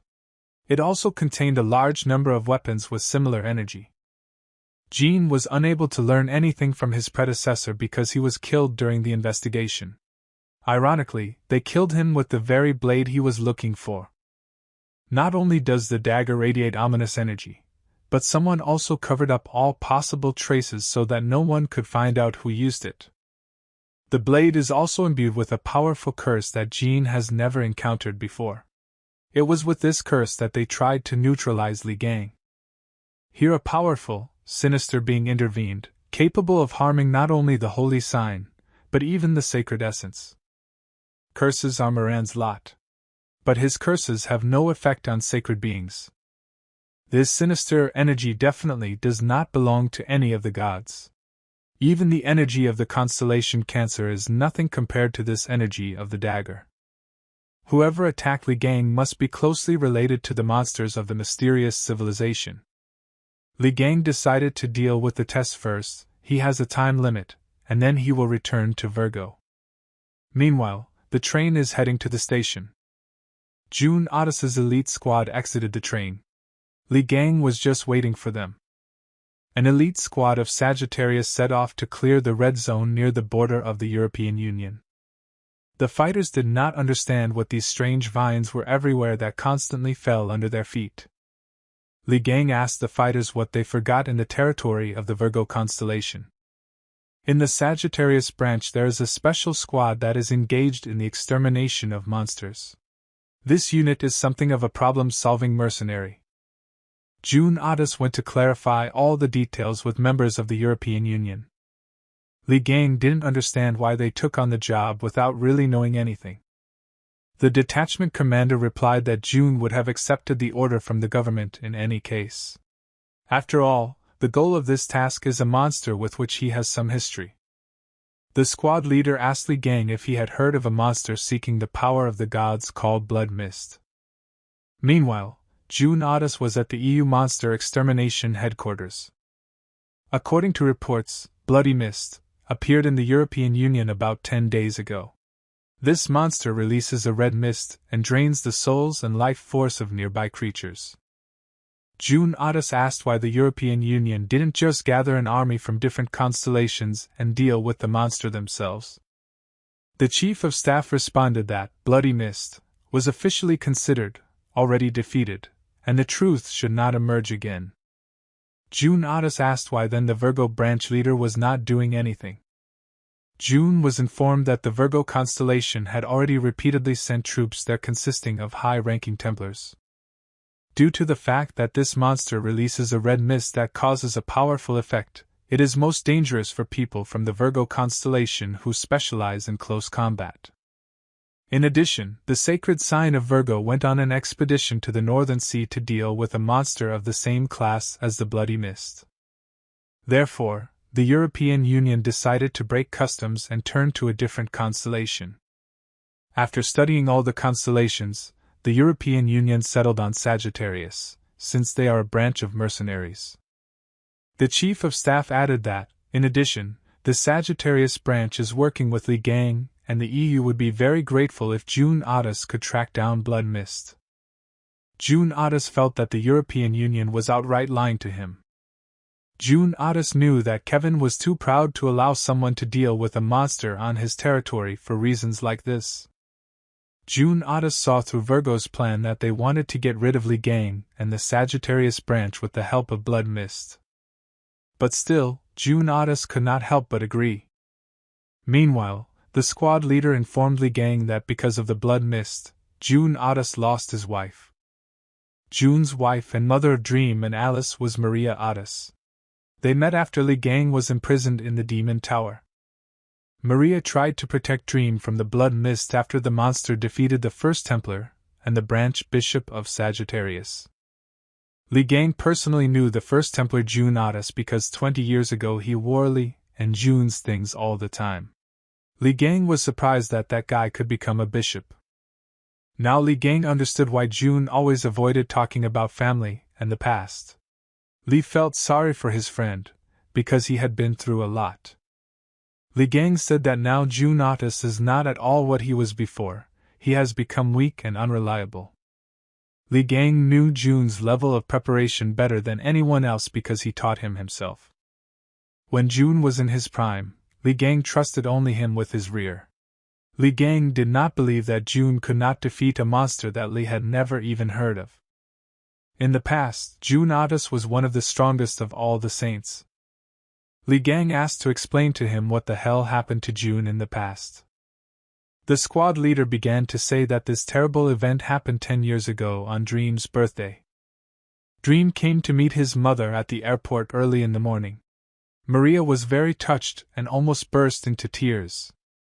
Maria was an honorary member of the Sagittarius branch and a developer of weapons against giant monsters. Dream arrived at the airport along with the First Templar of Sagittarius, J1, who had already risen to the rank of bishop. Dream was very hungry, and J1 decided to go get some burgers. Dream saw these men arguing and wanting to run away from the airport because, according to them, something terrible was going to happen there. Suddenly the lights went out at the airport, and it became very dark. People did not see how the bloody fog began to spread throughout the building. J1 saw that outside the airport window, bloody mist was already making his way inside the building. Moments later, a huge monster attacked Maria and Dream. J1 rushed to the rescue and was able to save Maria and Dream by exposing his body to the monster. Dream saw with his own eyes how J1 was swallowed up by the bloody mist. J1 was a good guy, and even in his last moments he smiled at Dream. Maria, holding Dream in her arms, rushed to run away from the monster. Many people died that day and many more were injured. Maria hid Dream in the car and ordered him to wait for his father, who could defeat this monster. While Dream watched, blood mist grabbed his mother. That day, Dream just wanted to see his mom quickly and get together for his birthday for the first time in a long time. Dream considered himself guilty for the death of his mother and J1. June Otis managed to fly in and save Dream from the bloody mist. Dream told his father that his mother and J1 died because of him. June Otis was furious that the monster had devoured 2 people close to him. June saw that the people he had grabbed were entwined with the branches of a huge tree on his back. Among them, his wife Maria was unconscious. June Otis still believed that he could save his wife. He rushed to Marina and tried with all his might to pull her out of the bloody mist's body. The bloody mist recreated the images of Maria and J1 begging him for salvation. When June Otis let his guard down, the blood mist grabbed him and began to devour his powers. Blood mist sensed the power of the gods in June, and wanted to eat him whole. Dream, sitting in the car, watched as the monster took the power from his father. Suddenly, blood mist was attacked by another constellation. Someone also saved people who were captured by the monster. The holy sign of Gemini cast a protective spell. Along with Heiji were Yang Wei and Stephen Marker, who came to help defeat the blood mist. Haley asked June if he was okay. She was the sacred sign of Scorpio. Haley called everyone she could as soon as she heard about the appearance of a powerful monster. They decided to help because no one wants such a monster to appear on their territory. Heiji advised everyone not to delay and finish off the monster the first time. Stephen, Yang Wei, and Heiji combined their magic into one big blow to kill Blood Mist. But unexpectedly, the bloody mist absorbed all the saints' invested forces. This was the first time Yang Wei had seen that a monster could absorb the powers of saints. The bloody mist began to heal its wounds. The bloody mist instantly began to attack the saints. Heiji was able to activate the magic curtain at the last second. The monster, in a rage, began to destroy the city. High-rise buildings fell one after another. Suddenly, someone was able to stop the monster by sealing it with their own powers for a while. Giselle Lawrence asked the saints why they allowed such a monster to confuse them. Giselle was the holy sign of Libra. Haley told June that she didn't call upon the holy sign of Libra for help. Giselle Lawrence ordered the Gemini sign to move the monster somewhere far away using a teleporter, since she could not contain it forever. Giselle said they couldn't defeat the monster. Otherwise, the monster will devour their strength, as it already happened to June Otis. June Otis tried to stop the saints, because this monster had consumed the souls of people. Those they saved are just empty shells. Moreover, there may still be people whose body they did not pull out. The bloody frog was able to escape from Giselle Lawrence's captivity. But at the last moment, Heiji teleported the monster to another place. June Otis understood that his wife's soul had teleported along with the monster. That day, everyone did nothing but criticize June Otis, while praising the saints who sent the devil who knows where. According to the news, early in the morning the saints stopped a monster rampaging through the airport. Many people died before the saints could arrive on the scene. Giselle Lawrence said that it was their duty. She only regrets that they could not prevent the death of people. At the same time, the public expresses dissatisfaction with the sacred sign of Sagittarius, the protector of Korea. People said they heard how June Otis lost, unable to even save his family, and could not trust him. After the public apology, June Otis attended the joint funeral of the victims. But during the funeral he faced a furious public reaction. This news was constantly monitored by the saints, who teleported the monster from the airport. Yang Wei didn't understand why Steven turned off the TV, because he wanted to see how June Otis was doing. Stephen Marker and Sophie Mard did not understand why June Otis alone was to blame for the deaths, because they were all to blame. Yang Wei said that someone should take responsibility for the dead. Moreover, the Sagittarius saint sign would lose influence, and other branches would have a chance to infiltrate Korea. The Taurus saint asked Stephen why he suddenly cared about people. Nicholas Kruger only laughed at the fact that June Otis tried to defeat the monster without even possessing a sovereign relic. The sacred sign of Cancer added that June was now doubly helpless, because the blood mist had stolen from him half the strength he already had. Stephen and Sophie were disgusted by listening to the other saints. Sophie Mard hoped that June would be okay.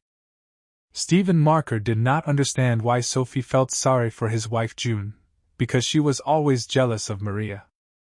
Sophie Mard replied that she, of course, did not like Maria, but she did not want such a fate for her. Stephen Marker felt very sorry for June's children. June Otis was on his way to the hospital of the Holy Sign of Scorpio, where his wife and bishop were lying. On the way, correspondents asked June when his family's funeral would take place. The deputy head of Scorpio tried to reassure the journalists by telling them that the sacred sign of Sagittarius was heading to the patients, and he had already answered all the questions earlier. June Otis asked Yaren if J1 was alive. Aaron replied that the bishop's body had been found and taken to the hospital. The monster vomited out those victims that it could not swallow before the saints entered into battle with it. Most likely, the monster vomited J1 because he fought in the stomach of the attractor until the very end.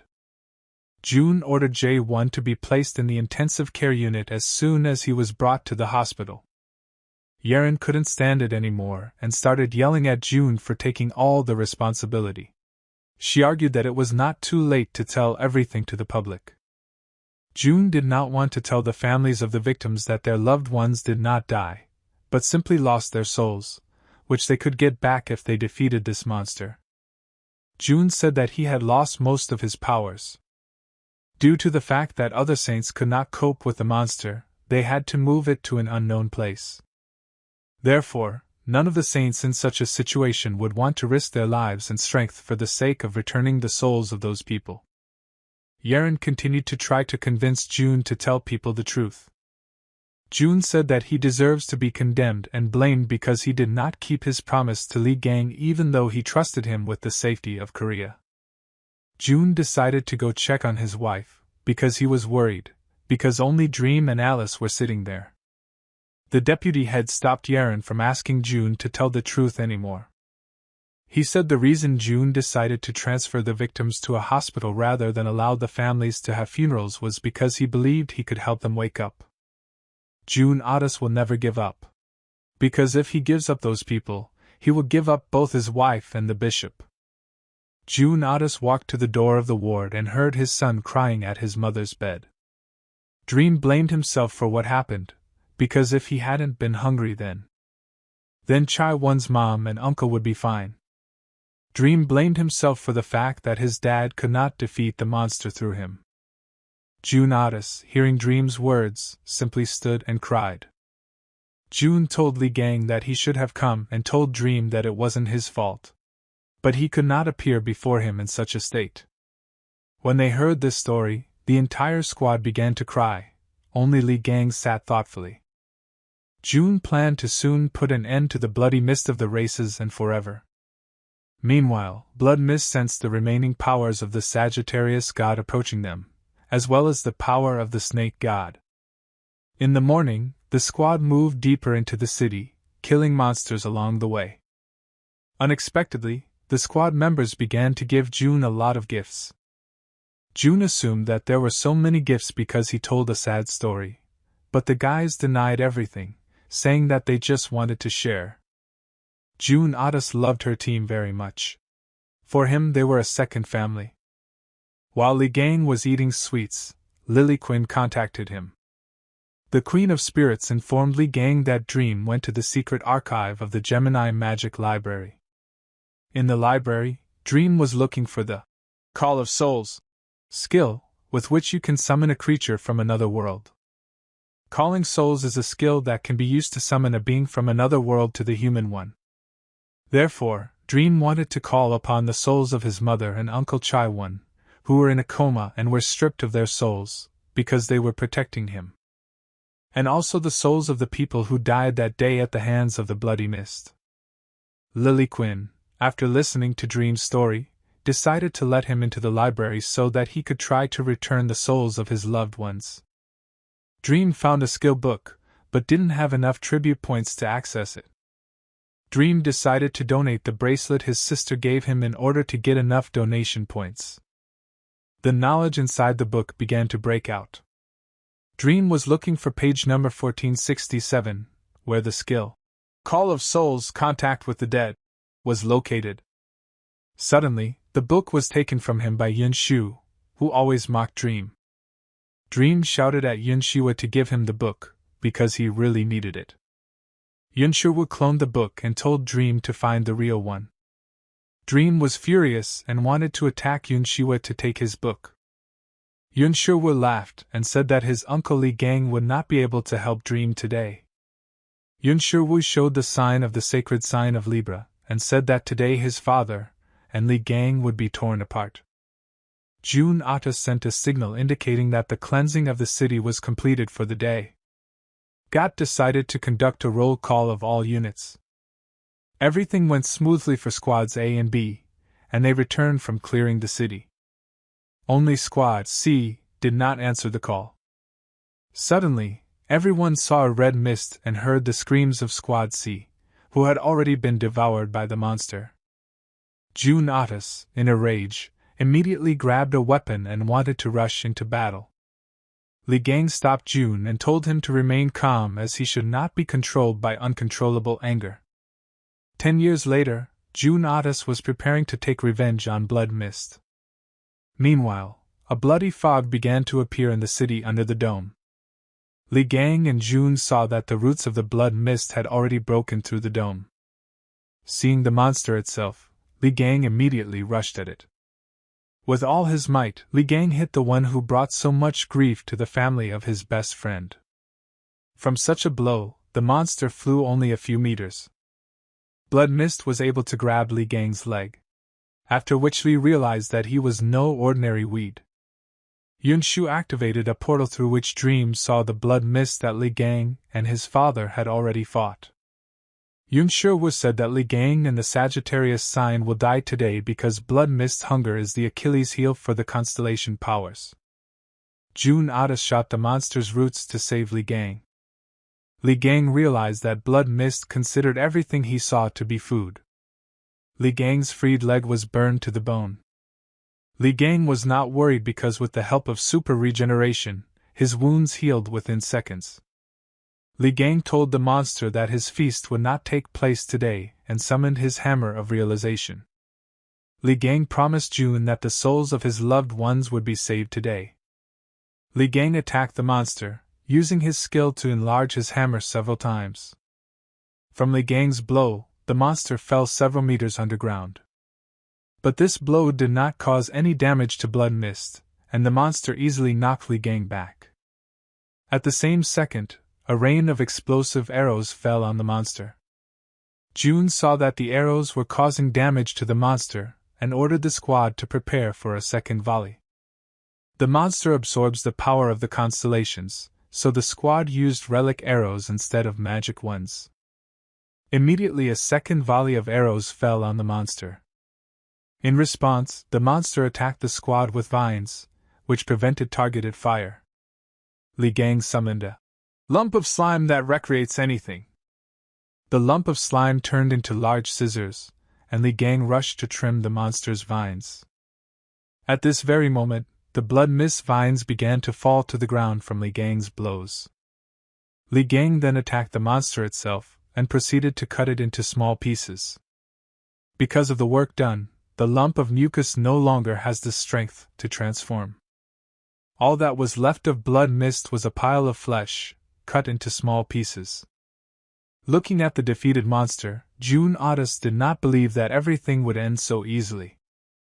Dream was happy that his dad and Uncle Li Gang were able to defeat the Bloody Mist. Yun Shiwu admitted that he had underestimated the old men, but this was not the end. Yun Shu said that the battle was just beginning, and showed Dream what began to happen next. The Bloody Mist began to regenerate at high speed. The squad saw that the dome protecting the city began to disappear. It became clear to June Otis that the Bloody Mist simply absorbed the dome, taking its magical power for itself. Li Gang understood how the monster was able to enter the city. It took root under the dome and began to devour the city from the inside. The bloody fog could never get enough and therefore devoured everything it saw. Yun Shu said that even the Blood Mist took time to engulf an entire city. Now it was not a shelter for people, but a warehouse full of food. There were much more people in the city than at the airport, so with every minute the monster became many times stronger. Dream realized that it was then at the airport that Bloody Mist summoned Yun Shiwu. Yun Shiwu laughed because it was only 10 years later that Dream was able to understand this.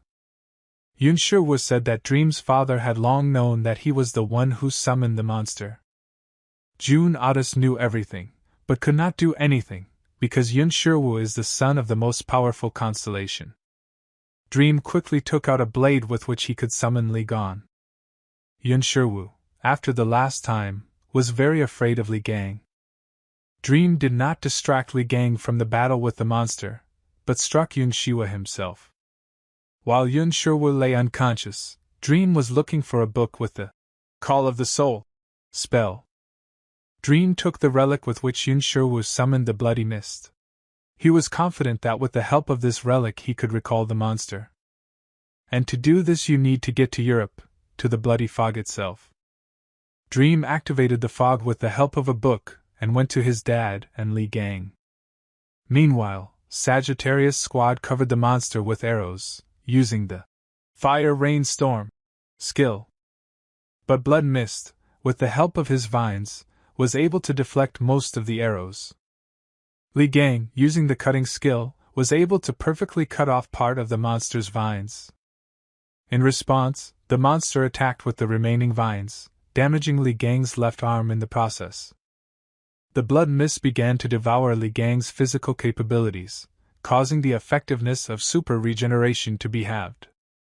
June Otis covered Li Gang while his arm recovered. When Li Gang's arm had fully recovered, he hit the monster with all his might, causing it to shatter into pieces. As the monster began to regenerate again, Li Gang and June sensed an ominous energy that was located in Red Eye Tower. 20 years ago, the Demon Tower appeared along with the Red Eye's invasion.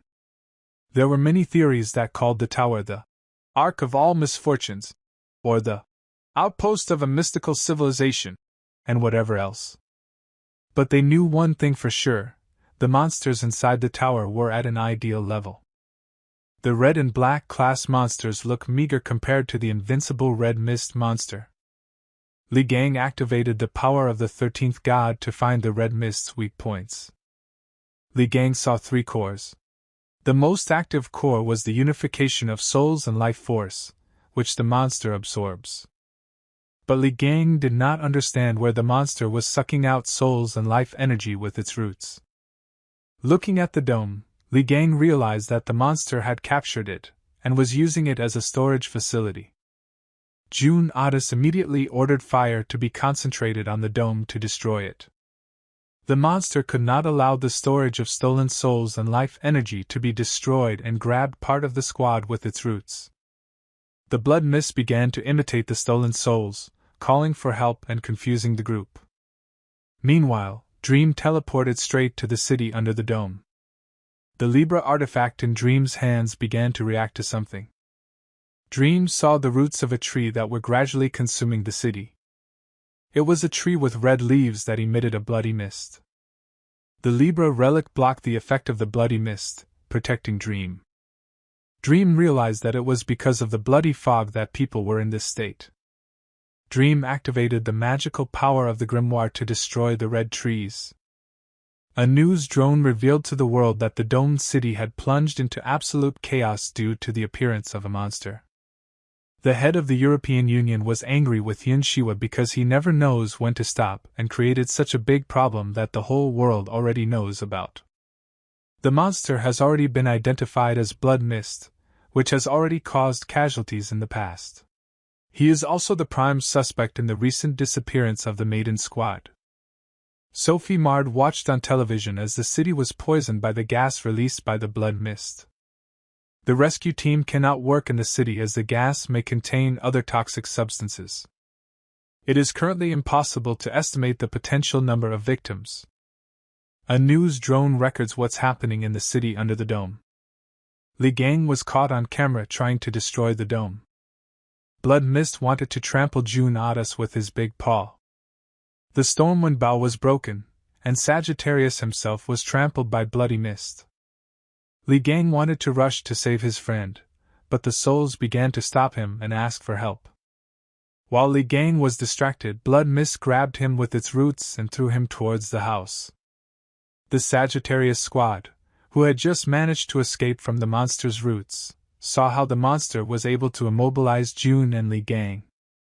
The Bloody Fog, seeing the members of the squad, wanted to completely devour them and take away their strength. But suddenly the monster felt as if someone was destroying his trees with vital energy.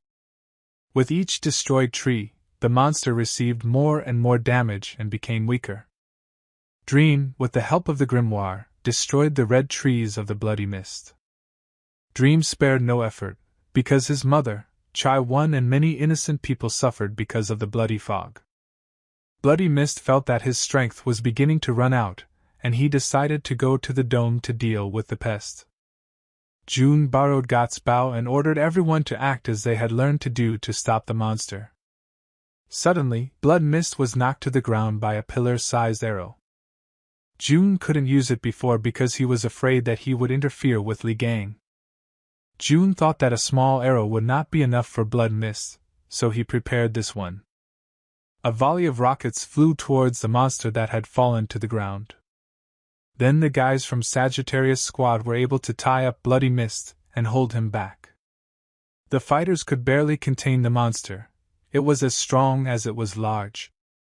A weakened monster with a huge arrow in its head lay on the ground. Meanwhile, Dream's Libra magical power and Gemini's magical power began to repel each other. Dream, with the last of his strength, continued to chop down the bloody trees of the monster. Due to the fact that Dream was able to knock down many trees, the magic dome began to fall apart. All of the Blood Mist collected power began to disappear. Bloody Mist, looking at the destruction of the dome, began to shout that he needed souls for the deal. The guys from the squad noticed that the souls around the branches began to disappear.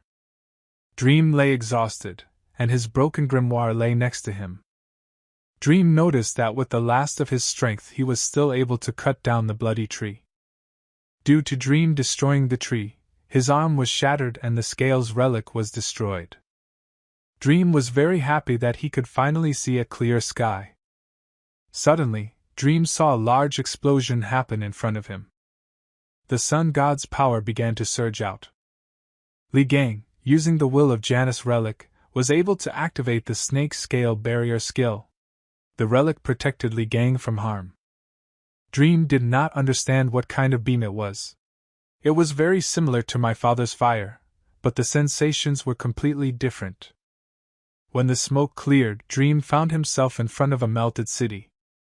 June was able to protect his squad from fire with his body, but he himself was very seriously wounded. Blood misused Sagittarius' magical power, which he stole from June Otis. God managed to save part of the detachment, but he himself could no longer continue to fight. Dream saw the eye of God looking at him, which only his father can use, but it emanated a completely different energy than usual. God's eye used blood mist to see who destroyed his tree. June Otis saw his son. He couldn't believe Dream was able to destroy the dome. Blood mist attacked Dream to kill him and take revenge for the destroyed dome. At the last second, June Otis was able to stop the monster. June struggled to hold back the blood mist, and the mystical energy of the monster became stronger every second. With the last of his strength, June Otis used the fire barrier skill to protect his son from the monster. Dream watched from behind the barrier as his father was consumed by the blood mist. The monster began to rejoice that he was finally able to obtain all the power of the sun god. Li Gang suddenly appeared and used the ice barrier skill, smashing the monster into pieces. But it was already too late, as the monster was regenerating every second. Blood Mist then planned to eat Li Gang to take away Afiyuka's power from him. Li Gang tried his best to shout at June Otis to not give up and keep fighting. June Otis was in the monster's stomach and could not do anything. In his last seconds, June Otis blamed himself for not being able to save his wife and Bishop, for not being able to take revenge on Blood Mist, and in the end, blaming himself for not being a good father. In front of him, June saw a fragment of the power that the Bloody Mist had stolen from him. The power that June wanted so badly to return was in front of him, but he still couldn't do anything. June began to feel like he was starting to lose his memories. The last memory of his family began to fade from his memory.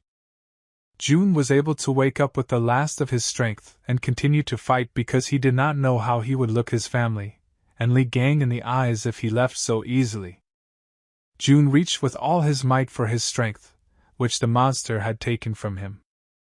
June was able to come into contact with a fragment of the holy god Sagittarius, Lord of the Great Light. The Sun Shard wanted to return to the source of its power. The Sun Shard has been under the influence of a mystical civilization for too long. June may have had a rejection reaction. June Otis began the process of absorbing the Sun fragment. June felt his body couldn't take it anymore.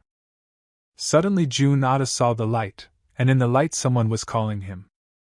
In the light, June saw Li Gang, who asked him how long he was going to rest here, because they still had a lot to do. Li Gang told June to grab his hand. June looked at Li Gang with a smile and realized that he would still be able to look at his family. Li Gang grabbed June's hand. The guys headed out of the monster's stomach. June was able to take the fragment of the sun with him. 30 years ago, Saudi Arabia was attacked by the red-class monster Sand Snake. At that time, June Otis was still weak, and the monster was able to knock him down. Before June Otis could get up, the monster threw him up and swallowed him. June found himself inside the serpent. He never imagined that he would become a monster's snack. He also didn't want to believe that he would die so early without even getting married. Suddenly, Li Gang cut open the monster's belly and stared at June Otis. Li Gang asked June why he looked like he had given up even though he was not dead yet. Li Gang felt great, so he decided to help June get out of there. This has always been the case with Li Gang. He constantly stood at full height with a gloomy face, but always extended his hand to June Otis. After emerging from the bloody mist, June Otis was unconscious. Li Gang used his 13th sense skill to see what was wrong with June. Li Gang noticed that June was having side effects due to completely absorbing the stolen power, which was contaminated by the monster's energy. Li Gang was very surprised that June Otis was able to regain his strength while inside this toad. Li Gang told Dream that his father was fine and would get better with time. Li Gang added that June Otis is not the type of person to die so easily. Li Gang said that he still had to trample this monster. Li Gang pounced on Bloody Mist and began to hit him with all his might. Li Gang wanted to take revenge on the monster because his friend became the laughingstock of the whole world, and his nephew could not properly celebrate his birthday. Li noticed that the monster had reached its limit and was now barely able to regenerate. Ophiuchus used his hammer of insight to finish off the monster. Li Gang struck the last remaining blood mist core. The monster started shouting that he had already lost, but he would take as many lives as possible. The monster began to destroy everything around, approaching June and Dream. Blood Mist told Li Gang that his comrade would die, buried with the destroyed city. Li Gang told the monster not to look down on his only friend, whom he trusted with his back. Several destroyed houses fell on June Otis and Dream. Suddenly, the rubble of the houses flew apart, and June flew out from under the fire, holding his son in his arms. Correspondents from the other side of the city watched as a large stream of flame connected with the sky. The head of the European Union could not understand what could have happened in these ruins. A powerful column of flame continued to rise from the ruins. Lilyquin, Yanwei and Heiji watched with bated breath. Despite the middle of the night, the city was as bright as at noon. Alice ran into Haley's room and said that her father and brother were fighting Blood Mist right now. Haley replied that she knew because she was watching what was happening right now. Haley thought about June because he went through trials and tribulations but eventually got his powers back. Dream was very glad that his father came to his senses and was able to regain his strength. Blood Mist was furious when he saw that June had taken his Sagittarius powers. The monster began to devour the surviving city with its roots. June got tired of these roots and, using his Sky Radiance skill, began to burn them. Li Gang laughed at the monster because it tried to absorb everything, but in the end it could not take anything away from them. Li Gang wanted to finish off the monster himself, but could not afford it, and after activating the skill, he changed the location with the target he had recently touched. June Otis appeared instead of Li Gang. Li Gang told June to finish off that annoying monster. June began to strike blow after blow, remembering all the pain that this monster brought. Eventually, June Otis shot an arrow at Blood Mist, ending its existence. In place of the monster, only a large hole and ashes from his body remained. Li Gang told June that he didn't expect things to turn out this way. June Otis thanked Li Gang for everything he did for him and his family. Li Gang smiled and said that June also deserved a compliment today. Li Gang remembered that while fighting Blood Mist, he was able to take something away from him. June couldn't understand how such a big thing could fit in Li Gang's pocket. Li Gang said that Blood Mist was a diligent collector. This core was a soul-sealing sphere that absorbed and sealed people's souls. Li Gang activated 13th God Sense and God Eye Fixation at the same time. If Li Gang introduced the power of Ophiuchus into the soul-sealing sphere, there was a high probability that the sphere would not be able to resist it. The sphere sealing the soul cracked. Because of the cracks, she could not continue to hold the souls. The trapped souls began to be released. June Otis couldn't understand what just happened. Li Gang said that he freed the souls that were swallowed by the toad. The victims will soon begin to awaken. Dream asked Li Gang if all people would really be able to wake up. Li Gang replied that everyone will wake up when these souls return to their places. This applied to Dream's mom and all the other victims. Li Gang said that it may be too late, but he wished Dream a happy birthday. Meanwhile, Stephen Marker dreamed that he defeated the 1,000-legged monster and saved the bone. Stephen Marker was walking and playing with his bone. But suddenly his favorite bone was stolen by Alice with the help of Li Gang. Stephen Marker woke up in horror in a hospital room. Stephen did not remember anything and asked his subordinates what happened to him. He was told that he had failed to defeat the 1,000-legged monster and had fallen into Li Gang's trap. The Templars were scared because they thought that Stephen would order them to kill Li Gang. But Stephen Marker ordered that a large bone be brought to him immediately from Alice's room. The Templars did not search for Alice because she left as soon as she learned that the task was related to Li Gang's relic. She didn't hesitate even though the task was in the Scorpion's danger zone. The news said that thousands of people who were in a coma due to the bloody fog are now waking up around the world. After a long, protracted battle, the hero Li Gang and the Sagittarius squad defeated Blood Mist. Yun Shiwu and his brother Yun Taiwo were following all the news. Yun Tua was angry because Yun Shiwu not only lost the Blood Mist, but also lost the relic that his mother gave him. Yun Tua could not believe that Yun Shiwu could allow Dream, whom he had bullied all his life, to take the relic from him. Yun Taiwo threw a bottle of alcohol at his brother, and said that Yun Shiwu never knew how to do the right thing. Yun Taewoo should have realized that Yun Shiwu was stupid after the incident at the airport. Yun Taewoo asked his brother how he was going to clean up the mess he created because if the woke people told everything, they would be in trouble. Yun Shiwu said that they were both involved in this, so Yun Taiwo should help if he doesn't want to be exposed either. Yun Taiwo grabbed his head and ordered his brother to follow Li Gang and destroy all remaining traces. And Yun Taewoo himself planned to visit Dream's mother in the hospital. June, Li Gang and Dream were on the western outskirts of the destroyed city. June was notified that people began to wake up one by one. But his wife and Bishop are still unconscious. Li Gang said that it would take some time before all the souls returned to their places. Since Li had imbued them with some of his power, they would return unharmed. Li Gang told Dream that he needed to see his mom and Chai Won.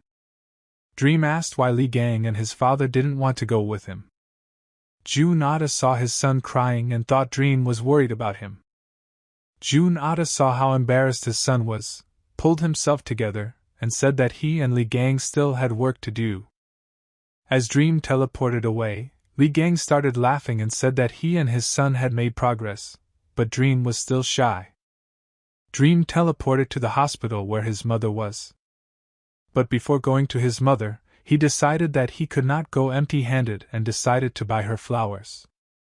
Meanwhile, Yun Taewoo also came to the same hospital. He did not understand why they kept people in the hospital for 10 years who did not regain consciousness. Yun Taewoo planned to deal with Dream's family before his arrival. Unsuspecting Dream, having bought flowers, headed to the hospital. Meanwhile, rescuers are clearing the rubble in the city, rescuing the victims. The guys from the Sagittarius squad gave interviews to journalists. While Li Gang was sitting at the bar, he received a message that he had passed the strength test. As a reward, Li Gang's body is transformed into the body of a god. The conversion will take 1 day. Li Gang will have to pass 2 more tests of fame and intelligence. Li Gang decided to undergo the tests later, since in the core of the monster he found a fragment similar to the dagger of a mysterious civilization. The fact that the fragment was inside the monster's core meant that the person who stabbed Li Gang in the Demon Tower was the one who controlled the blood mist. All evidence pointed to the holy sign of Virgo as the prime suspect. Li Gang suggested that June should go and catch the Virgo holy mark right now. But June said he was very tired and suggested they just relax with a glass of whiskey. Li Gang became furious and started shouting at June because in his time people were not such weaklings and failures did not stop them. Then Li Gang suddenly calmed down and asked June why he didn't go with his son to the hospital to visit his wife. Young Ada said that he is not yet emotionally ready to meet Maria and Jae-won again. Moreover, he still has to deal with the holy signs of Virgo and Libra. June Otis wanted to find the culprits and bring them to justice, because they brought so much grief to his family. Li Gang asked June what he would do when he found those responsible for all the troubles. June replied that he would make holes in their heads. Li Gang was happy because the fire in his friend's eyes had finally reignited. Seeing the guys from the squad, Li Gang said that they could go back to Korea. Li Gang said that they would only hinder his hunt for the sacred sign of Virgo. When Li Gang saw God, he praised him and said that he could use one person.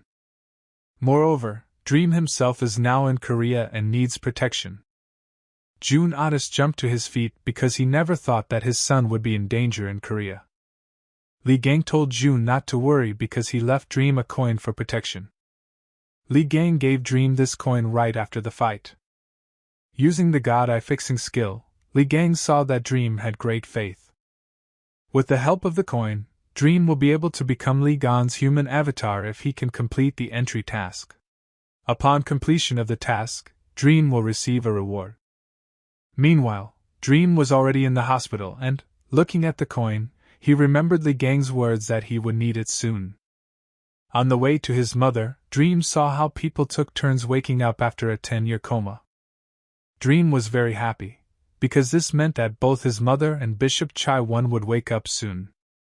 Suddenly, Dream's joy was interrupted by Yoon Tae-woo, who was looking for Dream and his family to kill the witnesses. Yoon Tae-woo immediately attacked Dream, but Dream was able to stop his blow. Yoon Tae-woo was amazed that Dream was able to stop his strike even though he is only an A-class Templar. Dream started yelling at Yoon Tae-woo because they are in the hospital with innocent people. Yoon Tae-woo replied that he knows that there are people lying here who are sleeping in a coma due to the blood mist, so they should not wake up. The blow Yoon Tae gave to Dream caused the windows of Scorpio's hospital to break. Meanwhile, the head of the European Parliament's Disaster Response Service apologized to an unknown person for missing out on such a golden opportunity. After all, if they succeeded, they could get rid of Li Gang and Sagittarius, and even involve the Virgo holy sign in all of this. Suddenly, the Virgo sacred mark burst into the office and started shouting why Li Gang had dealt with the blood mist in the Virgo territory.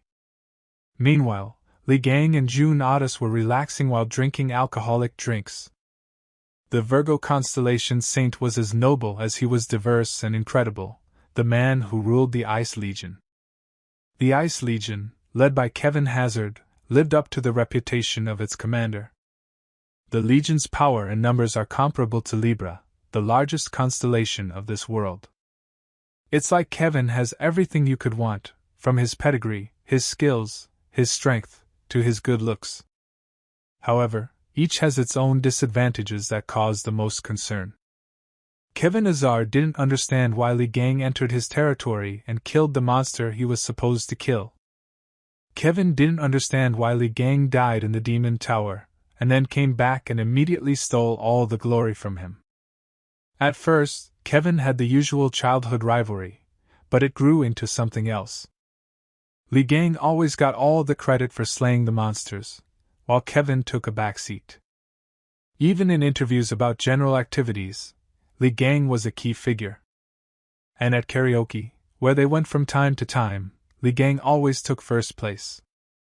Kevin Hazard knew that Li Gang was still in his territory and wanted to crush him personally. Kevin didn't listen to anyone and went to look for Li Gang in person. The entire conversation was overheard by the commander of the Inquisitors of the Virgo constellation. He ordered his subordinates to rush in and capture Li Gang and June Otis. When the squad burst into the room, they were shocked by what they saw and heard. They saw June Otis singing on stage and how everyone in the audience was delighted with his singing. June Otis sang about how he and Li Gang were able to defeat Blood Mist.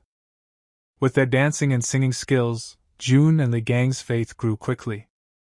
The crowd was delighted and chanted the names of Li Gang and June Otis.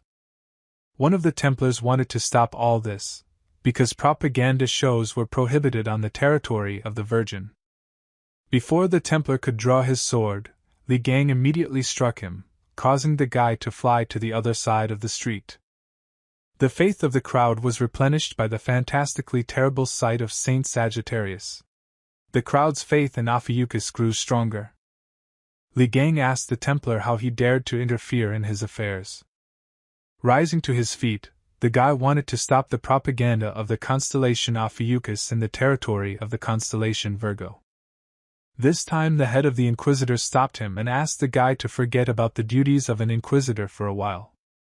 The head of the Inquisitors was Pirio. He was also one of the leaders of the Holy Order. Pirio asked the gang to help them deal with the holy sign of Virgo.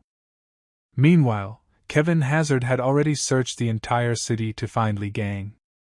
The head of the European Union suggested that Kevin go look for the next place. Kevin suspected that there was something wrong with his words.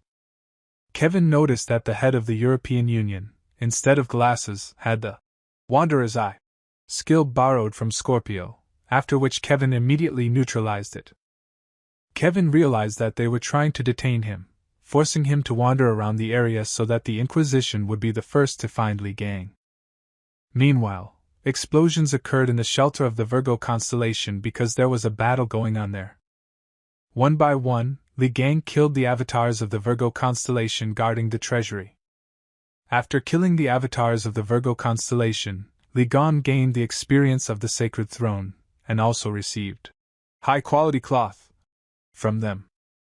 Now there is great turmoil in the territory of the Virgo constellation. All members of Virgo are divided into two factions. Saint Kevin lost the trust of those around him with his excessive orders. The Holy Inquisition is determined to stop him, and to do this they called Li Gang for help. God realized that if they were bringing outside forces into this, it looked like they were in serious trouble. Moreover, they offer heavenly judgment as a reward. Heavenly Judgment is the latest masterpiece that symbolizes Li Gang. It is rumored that Li Gang lost this weapon in the Demon Tower. Li Gang had killed the last avatar of the Virgo constellation, and now the door to the relic warehouse was open for him. Li Gang was stopped by Kevin, who was finally able to find him. Kevin Hazard was happy to face Li Gang again after 20 years and finally tried to defeat him. When Kevin saw his avatars killed, he was furious because he considered them his family. Kevin immediately struck the first blow, sending a large mountain of ice towards Li Gang. The strike was able to be stopped by June Otis, breaking the ice with his skills. June Otis, who had not sobered up, told Kevin that if he wanted to fight Li Gang, then only over his corpse. June Otis took out the arrow of the Earth's axis relic from his arsenal. After which June immediately shot Kevin Hazard with arrows of the Earth's axis. While Li Gang was on the phone, June mocked Kevin for not being able to withstand the arrow's strike.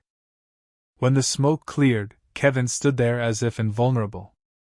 Li Gang said that it was his turn to fight now because he was in a hurry and planned to finish the fight with a punch.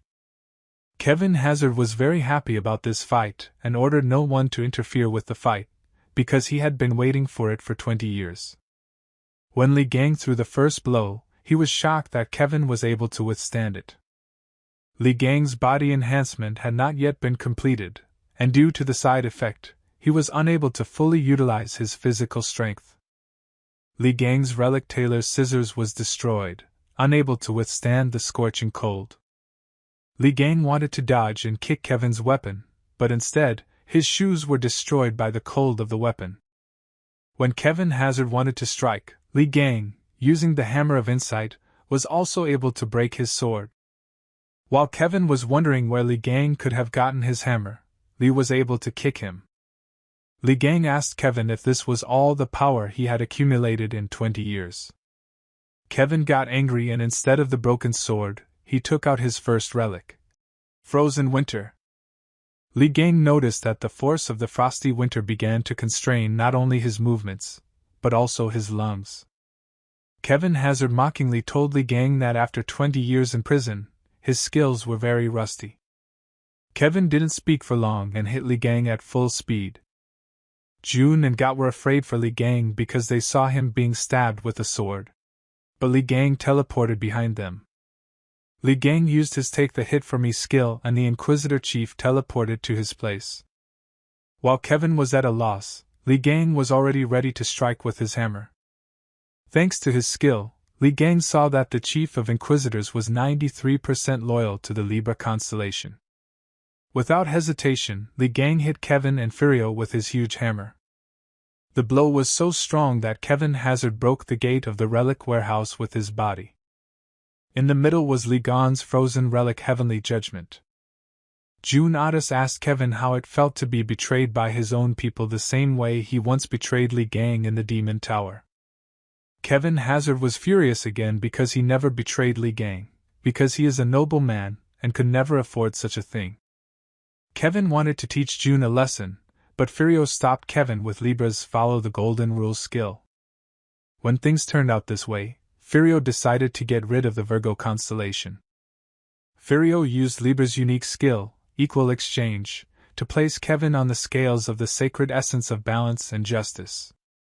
Kevin Hazard's hand was chained and he couldn't tear himself away from the scale. Without hesitation, Kevin cut off his own hand to escape the scales of justice.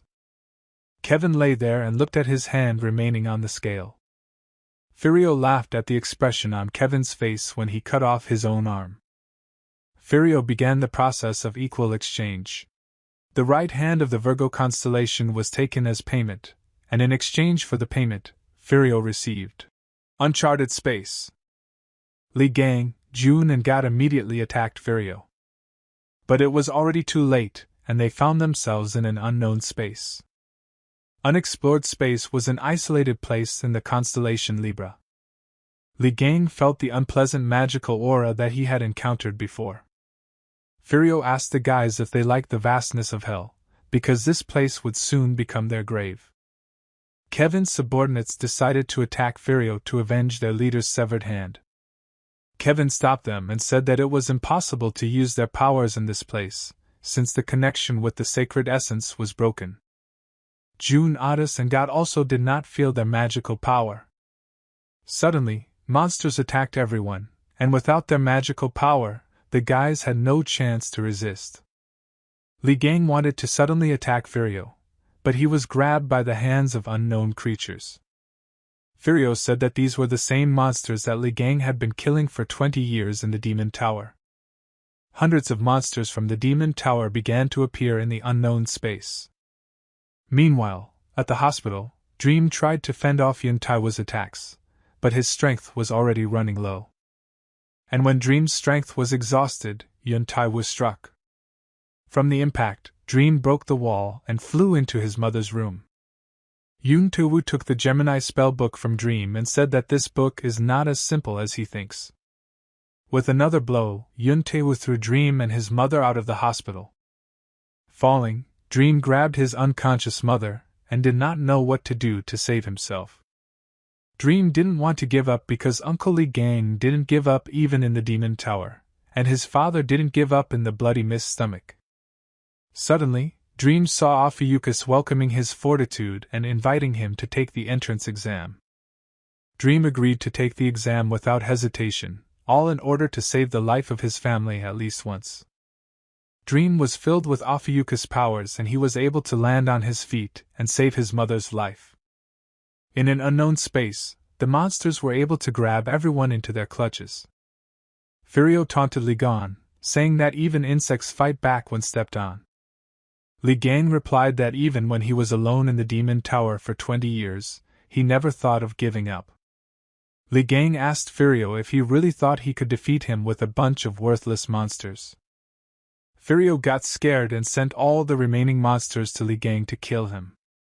Meanwhile, Dream, in a rage, attacked Yuntef with renewed vigor. Dream stated that he no longer plans to give up, as he is tired of constantly and uselessly losing. Li Gang completed the test with glory, and the first Ophiuchus saint was born. Li Gang was full of strength, and with a large flow of energy was able to break the grip of the monsters.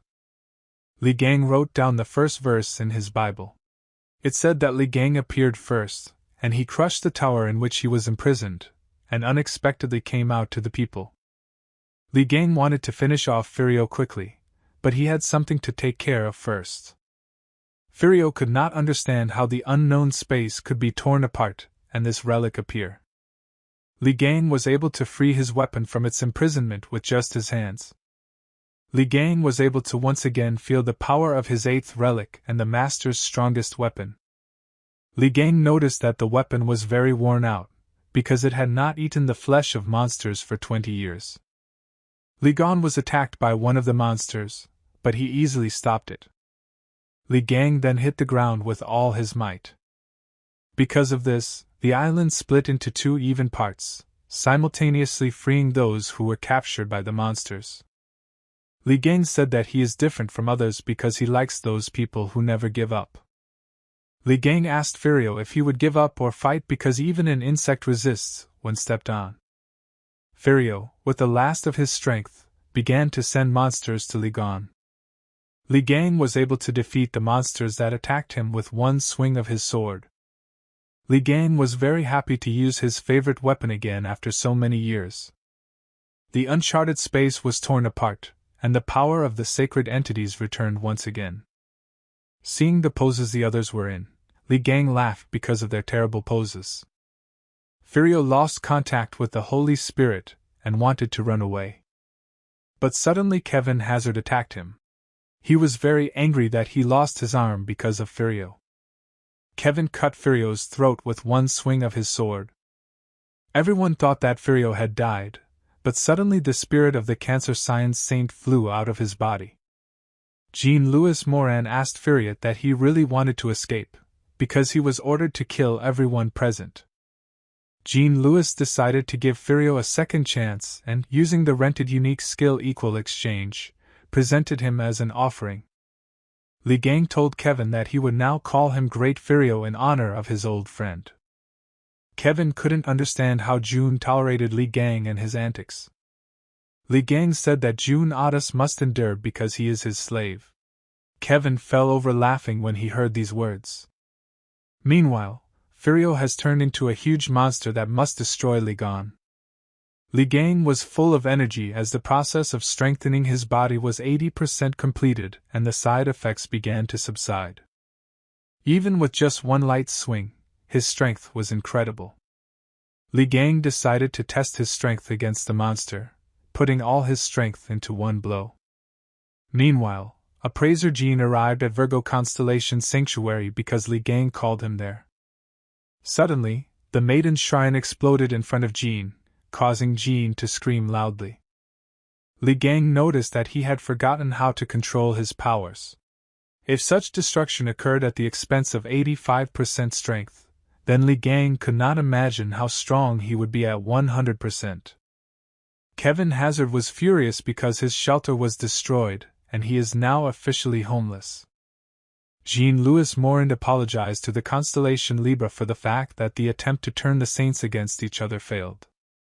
Giselle Lawrence became very angry with Jean-Louis and put him in chains. Jean-Louis began to ask Giselle to give him a second chance. Giselle Lawrence realized that Kevin confirmed his innocence to Li Gang, so now they have to go to the constellation Scorpio. June Otis was sure that the Scorpio constellation was definitely not involved in the assassination attempt on Li Gang. But Kevin Azar was confident of Haley's guilt. Kevin led Li Gang to the relic vault and said that he once carried out his investigation in order to discover enemies hiding among the constellations. All relics were discovered among scorpions 5 years ago. All equipment is connected to an unknown civilization. Alice suddenly appeared and said that before coming here, she had visited the sacred estate of Scorpio. Haley helped Alice and seemed like a good person to her. Therefore, Alice believes Haley is innocent. Kevin wanted to yell at Alice, but was interrupted by Li Gang, whose stomach was growling. When Li Gang tried to eat, all the kitchen utensils broke in his hands because he still couldn't control his powers. Kevin got angry again because he was angry that Li Gang had become so strong. Alice was fascinated by Li Gang. Kevin, after listening to Alice, asked June how he raised his daughter this way. Li Gang put his hand on Kevin's head and easily understood him with one hand. Li Gang's physical strength enhancement was completed. Li Gang abandoned his weakness and human body and took his first step towards a divine body. While still grabbing June, Li Gang felt that he had definitely become stronger.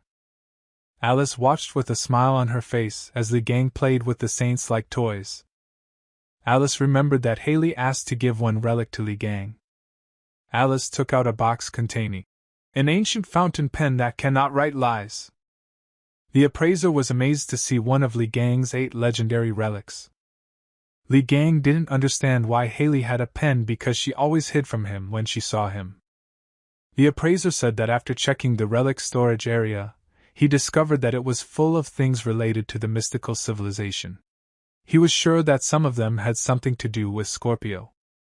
Kevin was sure that Haley even talked to a creature from a mystical civilization. Also, 20 years ago, Kevin saw Haley mixing something into Li Gang's food. Blaming Haley for everything, Kevin himself added some kind of seasoning to Li Gang's food. But when Kevin was asked what he was doing, he said it was medicine. After all, Li Gang had always fought monsters with only his body, without the support of God. Therefore, Kevin always mixed medicine into Li Gang's food to make him feel stronger. While June and Kevin were arguing, the appraiser apologized to Li Gang as he never thought that the Inquisitor would collude with other constellations. The Inquisitor had no power in the faction. He even managed to split his own Inquisitors into 2. Li Gang realized that the Inquisitor did not want to seize power, but was only trying to force the constellations to fight among themselves. All events point to Kevin, but all the evidence turned out to be false. Li Gang was sure that Kevin was not the real killer, so Libra, Cancer and Scorpio had to be checked. The first thing Li Gang wanted to do was visit Haley because he was wondering why she gave him that fountain pen. Li Gang said that Dream has finally become his first believer. Alice and June's expressions changed dramatically. Alice angrily began to ask Li Gang why Dream became his first believer. Li Gang did not answer Alice, and she decided to ask Dream herself about the reason. Alice was very upset, but Dream also did not answer her calls. Meanwhile, Dream was able to defeat Yin Taiwa and was moving away from the previous fight. Suddenly a nurse appeared and took away the spell book. Dream didn't understand why she needed this. The nurse turned out to be the bishop of the Gemini constellation, who used the transformation skill rented from Pisces. Dream told the bishop that he no longer needed the spell book and could take it. The bishop didn't want to let Dream go so easily because Heiji had a lot to ask him. Many of Gemini's followers came out of the portals to capture Dream. The bishop ordered the followers to restrain and not kill Dream. Dream wanted to fight the twins, but his powers entered the portal created by the bishop. The bishop himself did not understand why Dream's power began to flow into the portal. Suddenly, a spirit unknown to everyone began to appear from the portal. The bishop did not understand why this particular spirit appeared, because they were calling on a completely different spirit. Even Heiji could not summon this spirit. He was the strongest spirit king in history, as well as the first spirit king named Elysian. Elysian said that he was called by the servants of the sacred sign of Gemini, but Dream's magic brought him. The spirit king asked Dream what incredible and seductive magic he possessed. The spirit king said that he even thought about changing his faith after he felt Dream's magic. The bishop asked the first spirit king how he dared, since he is the avatar of the constellation Gemini. Elysian replied that the connection with the Gemini deity had been severed and she had been away too long to remain with them out of devotion alone. The bishop knew that Dream had not yet made a pact with the spirit king, so he ordered the servants to kill him as quickly as possible. Dream was ready for battle, because he felt the insane surge of Afiyuka's power. But suddenly all the power borrowed from Afiyukas dried up. Dream asked the Spirit King to quickly return to him all the power that he had absorbed from him. The Spirit King replied that they did not have such a close relationship yet, especially since they had not yet concluded a contract. The bishop ordered Dream to surrender if he wanted to be kept alive. The bishop did not see how someone broke through the wall behind him. Chai-Won appeared from behind the destroyed wall and immediately attacked the bishop. No one understood how, after a 10-year coma, Chai-Won had so much strength and energy left. Chai-1 received the protection of Ophiuchus, which was stored in his soul. At this moment, his body briefly reached its limit. The Gemini servants decided to attack Chai-1 and Dream, because they were in the majority. But suddenly a special squad of Sagittarius, sent to protect Dream, burst into the room. Sagittarius ordered Gemini to surrender if they did not want to receive an arrow in the forehead. The deputy head of the Gemini constellation appeared from the portal and ordered everyone to retreat, since the mission had failed. Immediately all the Templars, together with the bishop, retreated, using the teleport. Chai-1 was happy to see Dream. The last time they saw each other, Dream was as tall as Chai-1's knees. Dream and the guys from the squad cried with happiness. The Spirit King noticed that the bishop had retreated and forgot to take the spell book. Suddenly, Alice appeared behind Dream, who was very angry. Alice asked Dream how he dared to become Li Gang's first follower. To defuse the situation, Chai-1 greeted Alice, whom he was very happy to see after a long time. The Spirit King noticed that Dream looked more tense than when he was surrounded by the twins. The Spirit King suggested that Dream make a contract so that he could escape from Alice. Dream immediately agreed and made an agreement with the first Spirit King. Elysian was transferred to Ophiuchus. Dream immediately rushed away from Alice. Running away from Alice, Dream mocked her, because maybe she was born earlier, but she didn't get to Uncle Li Gone earlier. Landing on the ground, Dream froze in place. Ahead he saw his mother, who also woke up after a 10-year coma. Maria was very happy to see her children and asked them how they were doing. Li Gang and the others arrived at the teleportation station in the Virgo constellation. Kevin said that no one uses such stations because they are not as effective as Gemini stations. However, when Gemini went crazy, this station became a revelation. Meanwhile, Alice informed June Otis that his wife woke up, but fell asleep again because she was not yet fully recovered. She also reported that Sagittarius Squad and Dream were able to drive the twins away. Additionally, Yun Tae-woo, who was defeated by Dream, was able to escape while they were distracted.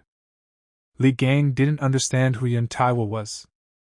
God replied to Li Gang that June Otis already knew who was behind the crime since the appearance of Blood Mist 10 years ago. These were the sons of Libra Antu and Yin Shu. Therefore, June Otis wanted to ask the Libra Saint to take responsibility for what happened. June Otis told Giselle Lawrence that he had researched documents that she was trying to hide. June Otis knew about the special class of cargo that Libra was transporting. June also had video recordings and statements from victims' witnesses that her children were to blame. Giselle Lawrence told June that he wouldn't do anything to her because he was so weak that he couldn't even be called a saint. Giselle Lawrence promised June Otis that she would punish her sons. But she said that June was the only one who failed to protect Korea because Li Gang entrusted it to him. Giselle Lawrence gave June Otis two options. The first option is to tell the whole truth and start a war with Libra. Giselle's second option was to forgive her sons, because children always make mistakes. Giselle threatened June that if he told the whole truth, his children could be in danger. God said June Otis did not want to put his children in danger and agreed to take all the blame. Li Gang ordered God to immediately find out the whereabouts of Libra's sons. Now Li Gang understood why June sent his children to other factions. He couldn't guarantee their safety in the weakened Sagittarius faction. Li Gang had an additional task when Dream became his follower. Li Gang needed to create his own emblem, as well as appoint the first Ophiuchus saint as a person of SS class or above. Li Gang invited June Otis to join his faction. This scared June very much. Immediately, the Sagittarius constellation's sacred essence appeared. The sacred entity was on guard and ordered Li Gang to stop trying to lure June to his side. Kevin Hazard asked Li Gang why he didn't ask to become his saint. Li Gang was surprised and asked Kevin if he would agree if he proposed. Kevin laughed and said that he would never agree to join his faction. Li Gang angrily began beating Kevin and God asked him to stop as the teleporter was ready to be used. June Otis ordered Got to remain silent so that Li Gang could continue beating Kevin. Got didn't understand why June Otis was so rude to him. But later Got remembered how he wanted to invite Alice to go to the teleport together, but the Virgo constellation evaluator interrupted him and gave Alice a teleport scroll. Because of this, Got's hostility towards the constellation Virgo increased somewhat. Alice warned Li Gang that Scorpio is a hermit, so it is difficult to reach him. She added that the monsters block all means of travel by water and air to Scorpio. Therefore, people usually approach Scorpio through Leo territory. Alice promised Li Gang to return to them as soon as she finished her business in Korea. Finally, Alice thanked Li Gang and her father for defeating Blood Mist. Seeing Alice's expression, Li Gang understood why June was raising her children. June Otis agreed with Li Gang, no matter how tired you are, the faces of children always relieve all stress. Seeing Got's upset face, June asked him why he was acting so strange. June ordered Got not to even think about a relationship with his daughter. When everyone was fighting among themselves, the teleport workers asked them to quickly get to the teleport. June Otis asked Li Gang why Kevin went with them. Kevin said that he would beat anyone who came close to Li Gang because no one but him would dare to defeat Li Gang. Li Gang ordered the teleport workers to send them to the territory of the Leo constellation. Meanwhile, the Leo constellation held a conference as they were informed from Washington that Li Gang had teleported into their territory. The members of the Leo constellation decided to prepare a grand reception for Li Gang. Thousands of people gathered in the Lion Arena to watch the great show. A few hours ago, Li Gang and his company arrived in Washington. Li Gang didn't understand why Stephen Marker built a huge statue of himself in the center of the city. But Kevin was delighted with the statue and wanted to build one. Suddenly, St. Leo's group began to greet Li Gang and asked him to follow them. The members of the Leo constellation were shocked that Li Gang managed to recruit June Otis and Kevin Hazard. Li Gang immediately hit one of the Lion faction members and said that he would not follow them anywhere because Stephen Marker would again ask for a new weapon. But the Lion faction members said that they came here to invite Li Gang to the Lion Arena. Lion's Arena is a no-holds-barred battleground between superhumans, taking place across all states. Faction, class, nationality, race, gender, age do not matter in the arena.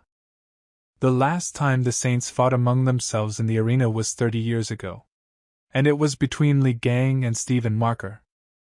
Meanwhile, at the Leo constellation headquarters, subordinates tried to persuade Stephen Marker to take part in the battle against Li Gang. The bishop told Stephen that Li Gang humiliated him during the 10,000 legs monster incident due to his sudden attack. And now Li Gang believes that they now have a 1:1 winning record. Stephen Marker was shocked when he learned that Li Gang was ready to fight and many journalists and politicians had gathered. So, history returned to the Lviv arena again. Stephen Marker was very afraid of the start of the fight because he knew that Li Gang would defeat him very easily. Before the fight, the bishop informed Stephen that people from all over the world had gathered here to watch the upcoming fight between Li Gang and Stephen Marker. He added that his pectoralis major muscle was trembling in anticipation of Stephen's victory in Li Gangam. Stephen Marker stood up and said he needed to go to the toilet. In the restroom, Stephen met Li Gang, which scared him even more. Li Gang asked Stephen Marker what he thought he could actually counter him with. Stephen Marker replied that what was really hard to bear was Li Gang's death 20 years ago. Stephen added that Li Gang was once a symbol of saints, instilling faith that humanity would finally achieve victory. However, when everyone learned that Li Gang had died in the tower, humanity was devastated. Stephen said he was devastated too. Li Gang asked Stephen why he told everyone that he killed the red-eyed monster and returned the lost lands. Stephen replied that he had no choice. He could not show humanity that the saints were broken. Li Gang didn't want to listen to Stephen because he talks too much, and asked him to say what he really wanted. Stephen Marker began to cower in fear and asked Li Gang to make the arena a draw. And just like that, the story returns to the arena where Steven was preparing to fight Li Gang. Li Gang agreed to a draw, but on the condition that all the fighters in the arena would fight against him. Li Gang wanted to see the skills of the fighters who fought in the arena. The fight went from one-on-one to an all-star arena match. And now much more attention is focused on the event itself than on who will win the fight. Before the start of the fight, in order to increase the intensity of passions, the battle between Li Gang and Steven Marker 30 years ago was shown on the screens, where Steven defeated Li Gang. After watching the video, Li Gang was a little furious. Steven Marker was very scared and did not know what to do next. 30 years ago, Li Gang lost to Steven Marker, and this is an indisputable fact. Li Gang started yelling at Steven for still bragging about the production. Steven replied that he had the right because he gave 50 billion for it. The fighters behind Steven heard everything and began to ask him what kind of decree happened 30 years ago. Steven Marker silenced everyone and ordered them to fight. June told Got that Li Gang donated all the money from the staged fight to charity.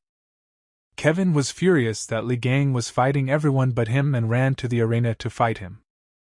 June, Otis and Got ran after Kevin to stop him from doing something stupid. The Lion faction fighters thought that Li Gang had called his team to defeat Steven, and they also rushed into battle. The crowd was also furious, because they bet a lot of money on the fight, and the Lions are trying to ruin everything. The people decided to teach the fighters a lesson and also rushed into battle. An unexpected situation arose and the entire arena began to fight among themselves. Oliver couldn't believe that everything had turned into such chaos, and decided to proceed with the second point of the plan. Alice stopped Oliver and asked what he was doing behind Steven Marker's back. In response, Oliver asked Alice where she had been all this time. Alice suspected something, because Oliver had never communicated with her so formally. Meanwhile, Steven watched as complete chaos was happening in the arena. He wondered where Oliver had gone, and why he hadn't posted a guard. With each defeated fighter, Li Gang received data on their skill. Li Gang thanked Steven for organizing the fight and for helping him collect so much data. Li Gang wanted to be gentle with Steven, but after Li saw the old video, he became furious. When Steven realized that a fight with Li Gang was inevitable, he decided to attack first. Li Gang was able to knock Steven to the ground with one blow. Li Gang was not ready to let Steven go so easily and continued to beat him. Li Gang was stopped by Kevin Hazard, who also wanted to fight him. Kevin was about to attack Li Gang, but he was suddenly stopped by Alice, who appeared in the arena fighting Oliver. Alice landed with all her might on Oliver. The shock wave threw Li Gang and Kevin aside. Alice told the man who was hiding in Oliver's body to show himself before she fried him. Suddenly, Pisces' transformation skill began to dissipate.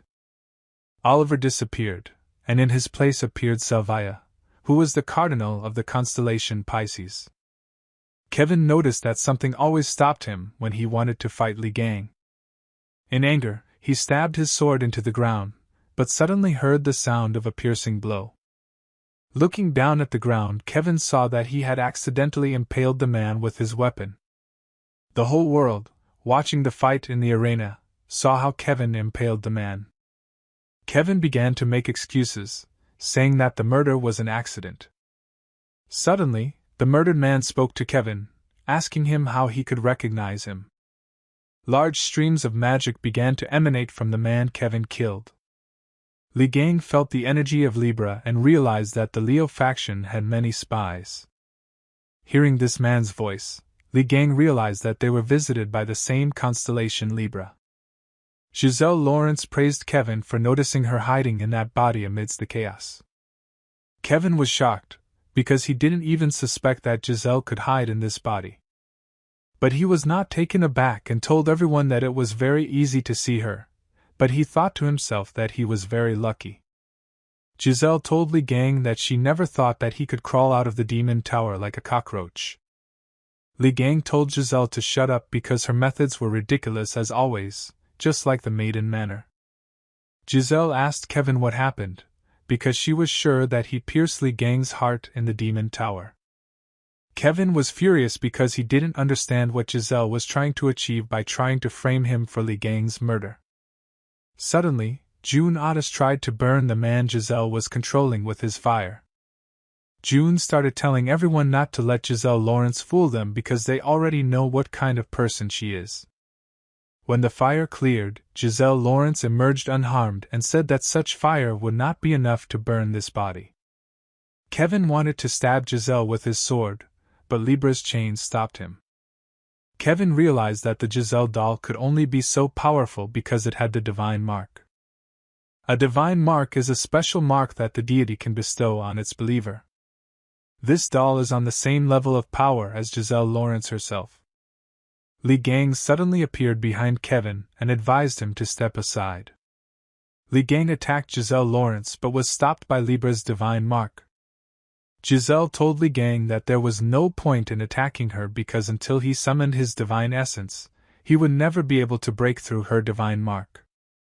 But before Giselle Lawrence could finish speaking, Li Gang was able to rip off her divine mark and kill her doll. Giselle woke up in her hiding place in disbelief. Li Gang exceeded all her expectations. It was so strong that Giselle laughed. The person who approached Giselle said that involving Li Gang to frame Stephen Marker was too much. Giselle replied that everything would have worked out if Kevin Hazard had not pierced her with his weapon. Moreover, the plan was invented in a hurry. Before Giselle Lawrence stood Bishop Oliver, whom she wanted to make the new Saint of Leo. By killing the Giselle doll, Li Gang acquired part of Libra's divine skill divine mark. But he was still very angry with June and Kevin because they, the two saints, could not handle the doll. Li Gang only praised Alice for being able to catch the Pisces cardinal. Kevin asked Li Gang how he was able to destroy someone else's divine mark since he doesn't have his own deity. But Li Gang didn't understand what Kevin was talking about. June Otis said that the divine mark is given personally by the deity, so the saints cannot do anything about it. Only if you don't use the power of your deity. Li Gang stated that he does not care about this information because the most important thing is that he defeated Stephen Marker. But the fighters from the constellation Leo began to be indignant, because, in their opinion, the battle was unfair.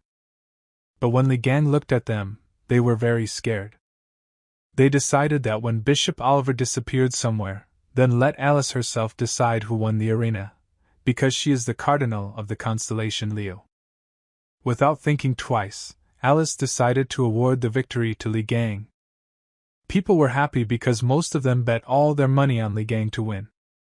Kevin told June Otis that 20 years ago Li Gang did not have a deity, but he was able to destroy the divine mark with his own powers, especially since he is stronger than all the other saints. Kevin suggested that Li Gang was most likely the deity of the new constellation. After Li Gang was awarded the victory, he decided to collect the relics of the Leo constellation using his avatar, Pig Bank. Li Gang forced the gladiators to sign a contract and become his followers. Forced followers have low faith, but to Li Gang, they were only temporary followers. Li Gang decided to take all of Stephen Marker's followers and relics.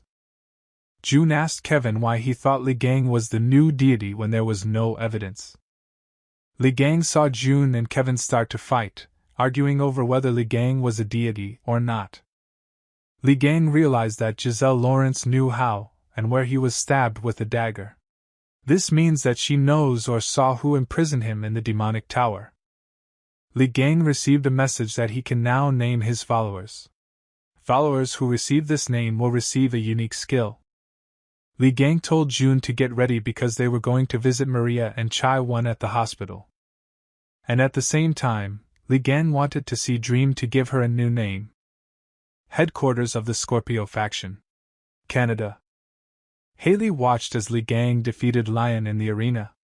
She knew that Stephen Marker could not compare with Li Gang. Seeing Li Gang on the screen, Haley immediately rushed towards him. The Templar ran into Haley's room to tell her that Scorpio's hospital had been attacked in Korea. Out of fear, Haley spilled coffee on herself and asked what exactly happened at the hospital. A follower of Haley reported that Libra and Gemini attacked, but the son of Sagittarius dealt with them. He added that the observatory's research showed that the 13th faction had emerged, where the saintly gang, and by chance Dream was his first follower. The observatory is a special observatory created by the efforts of 12 saints to monitor faction changes, just like a real observatory monitors the stars. The emergence of a new faction is not good news for the rest. If it already has its first follower, other factions will definitely try to keep Li Gang in check. Haley was informed that many people were aiming to kill Li Gang's first follower, so the hospital was in chaos. Additionally, Eugene, who was Haley's follower, had already headed towards Dream without Haley's orders. Eugene saw that the park next to the hospital was in complete chaos. Li Gang's avatars fought with assassins from other factions for Dream. The avatars easily repelled the attacks of all the new assassins who came to kill Dream. Dream watched with interest as his killers scattered in different directions.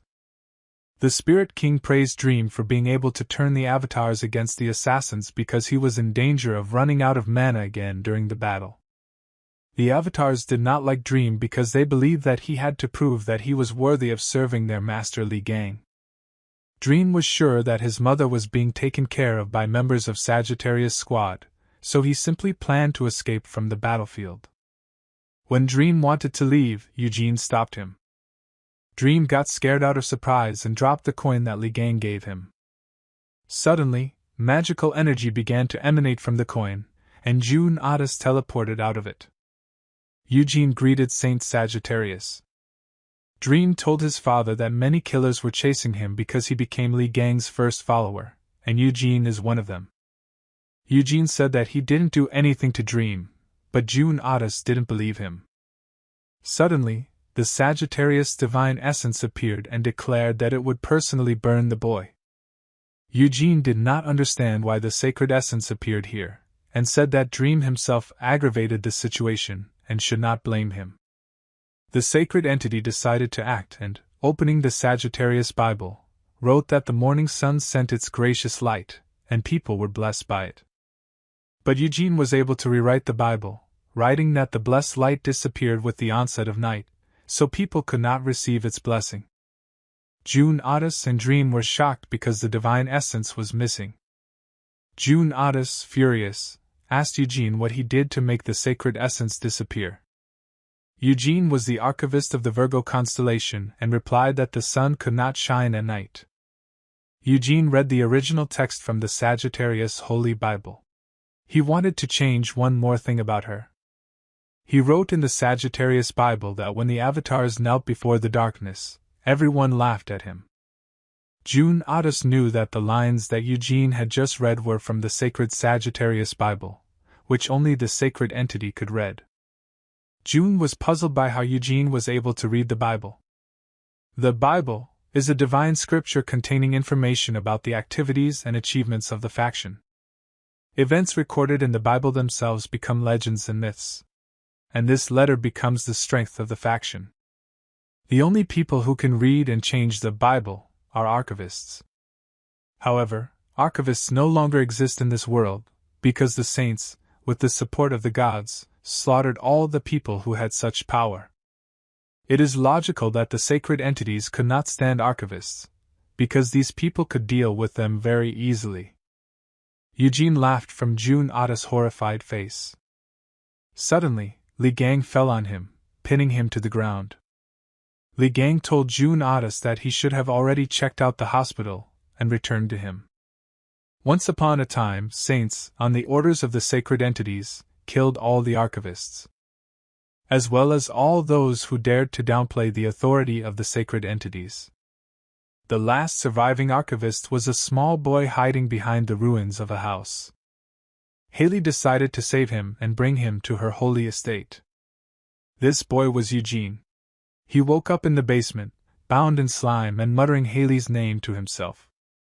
Got called June and said that Eugene had woken up and it was time to interrogate him.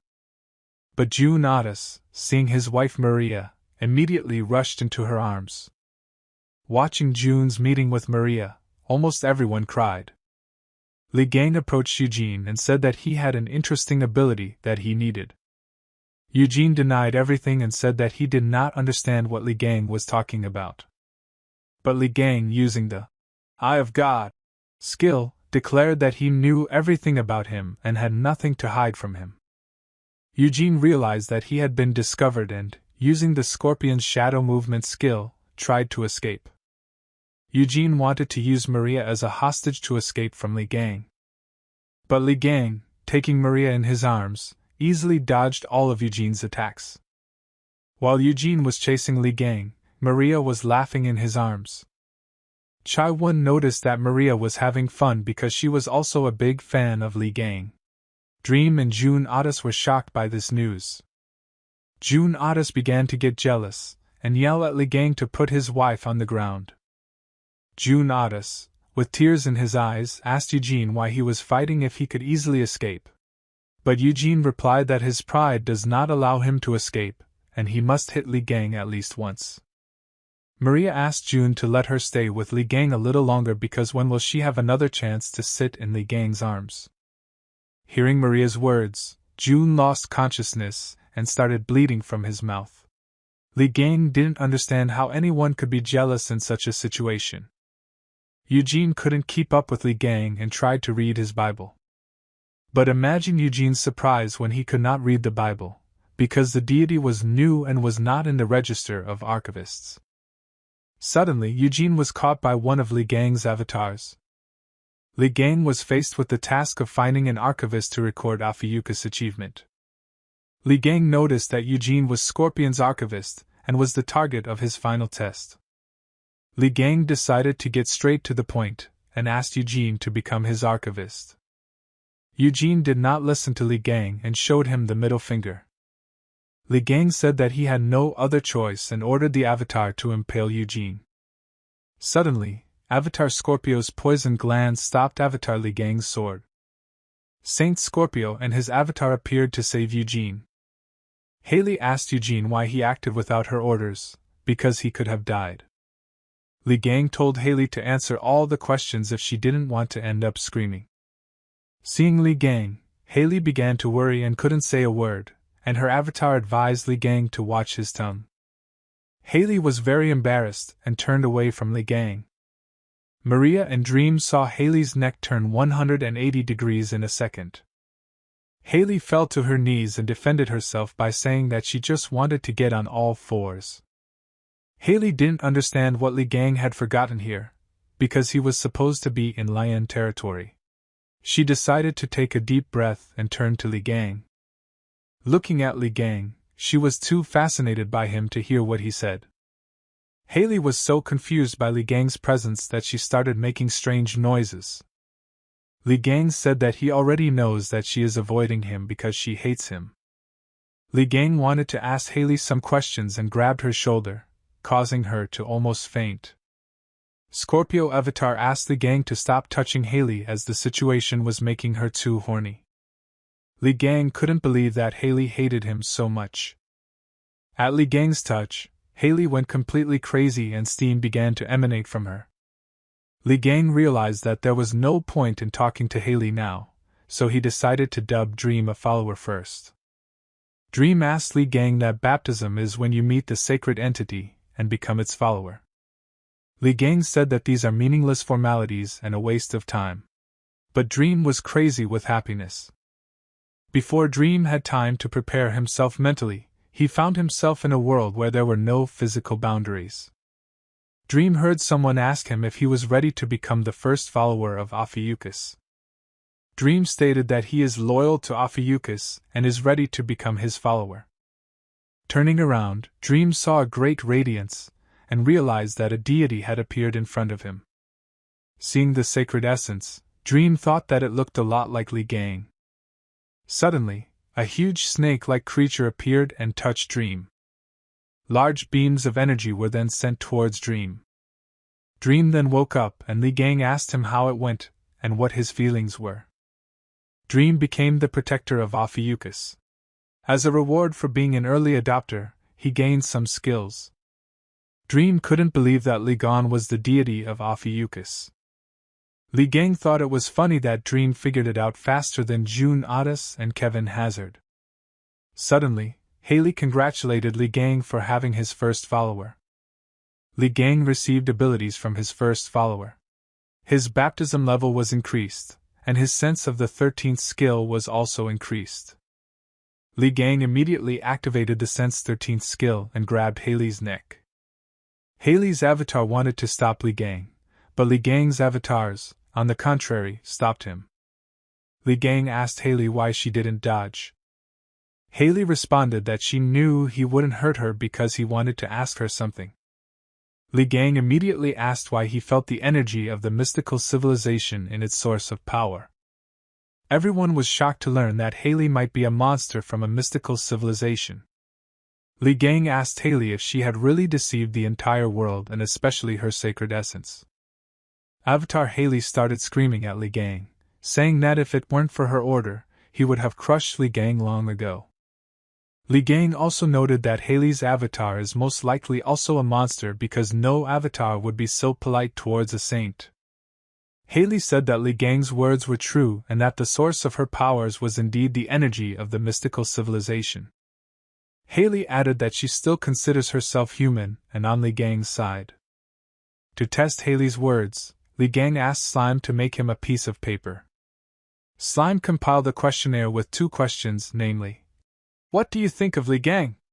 And what kind of relationship do you want with Li Gang?"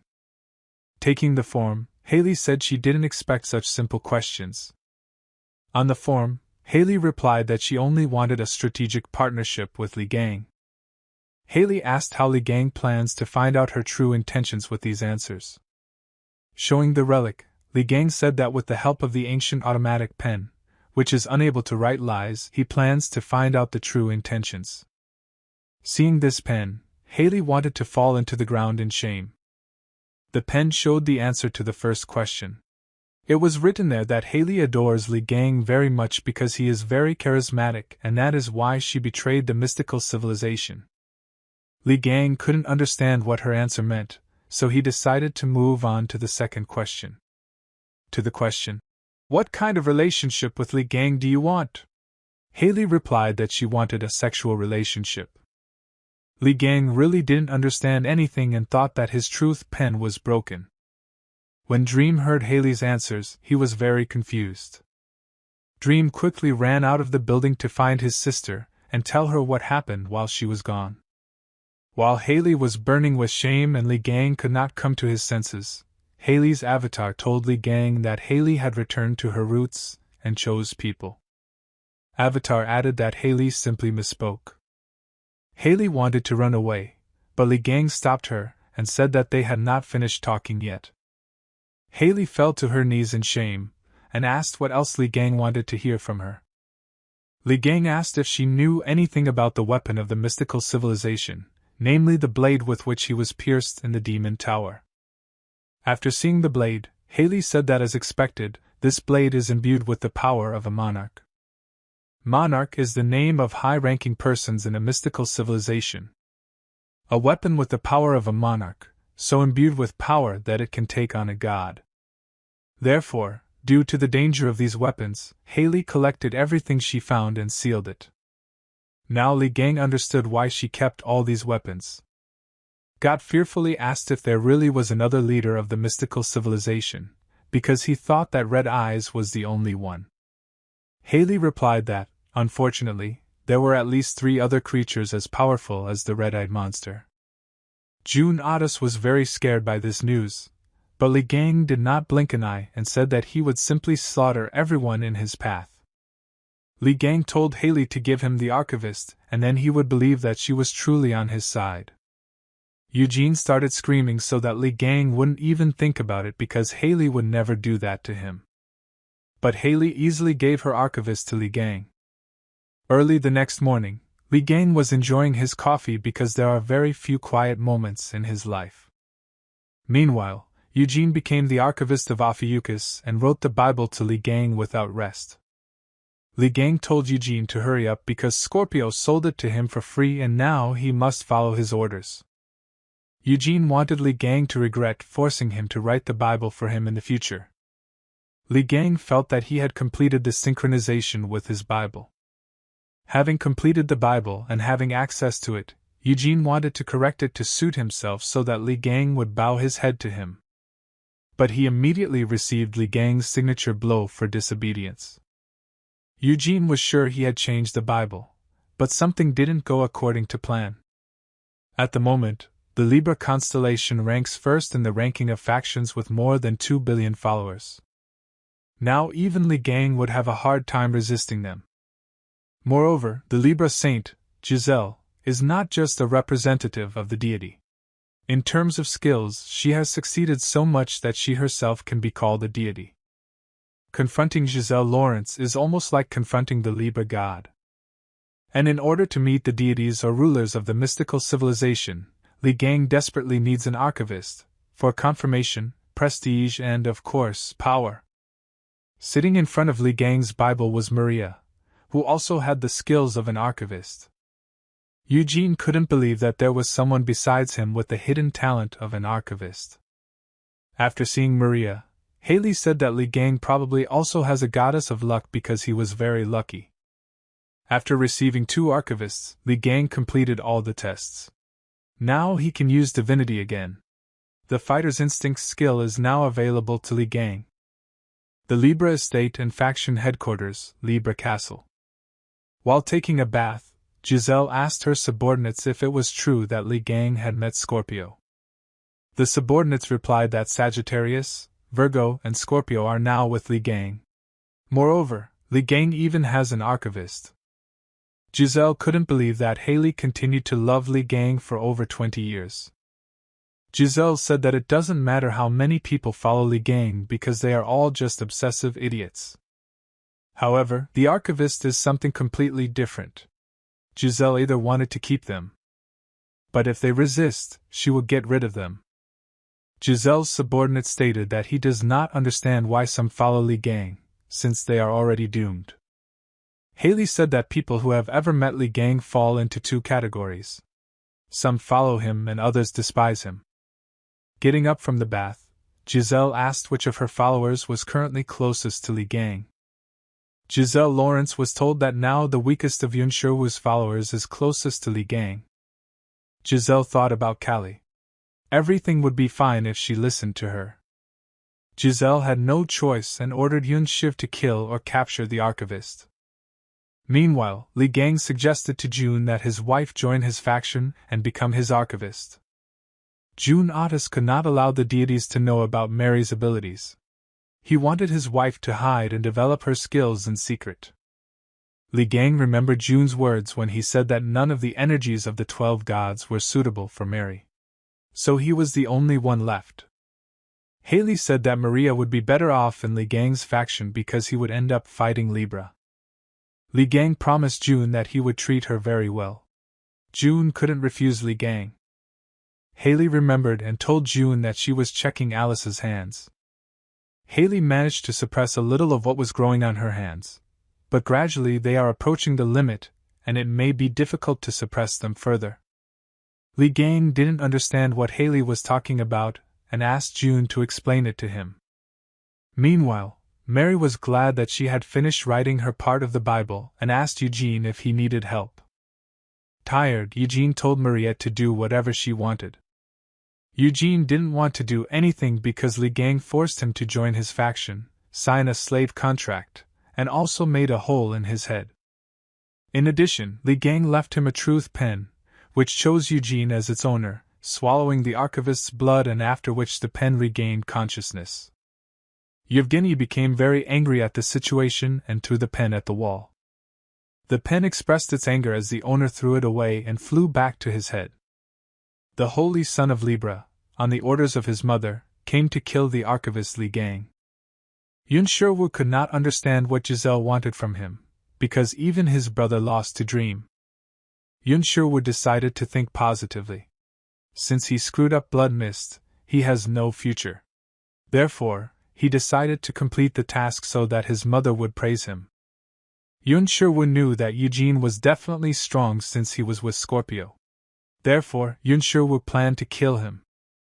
Yun Sherwoo planned to kidnap Maria because she would be the easiest to deal with, Besides, this is an opportunity to annoy Dream. Having decided what to do with the archivists, Yun Shiwu prepared for a surprise attack. Suddenly knocking down the door, Kevin Hazard ran into the room. The door fell on Yun Shiwa. Kevin was looking for Li Gang to teach him a lesson for leaving him alone in the territory of the Leo constellation. Kevin calmed down when he saw that Li Gang was not there. Suddenly, Li Gang appeared behind Kevin and asked him why he always screamed wherever he went. Haley couldn't believe she ran into Kevin here. June saw Yun Shiwa and asked Kevin why he took him with him.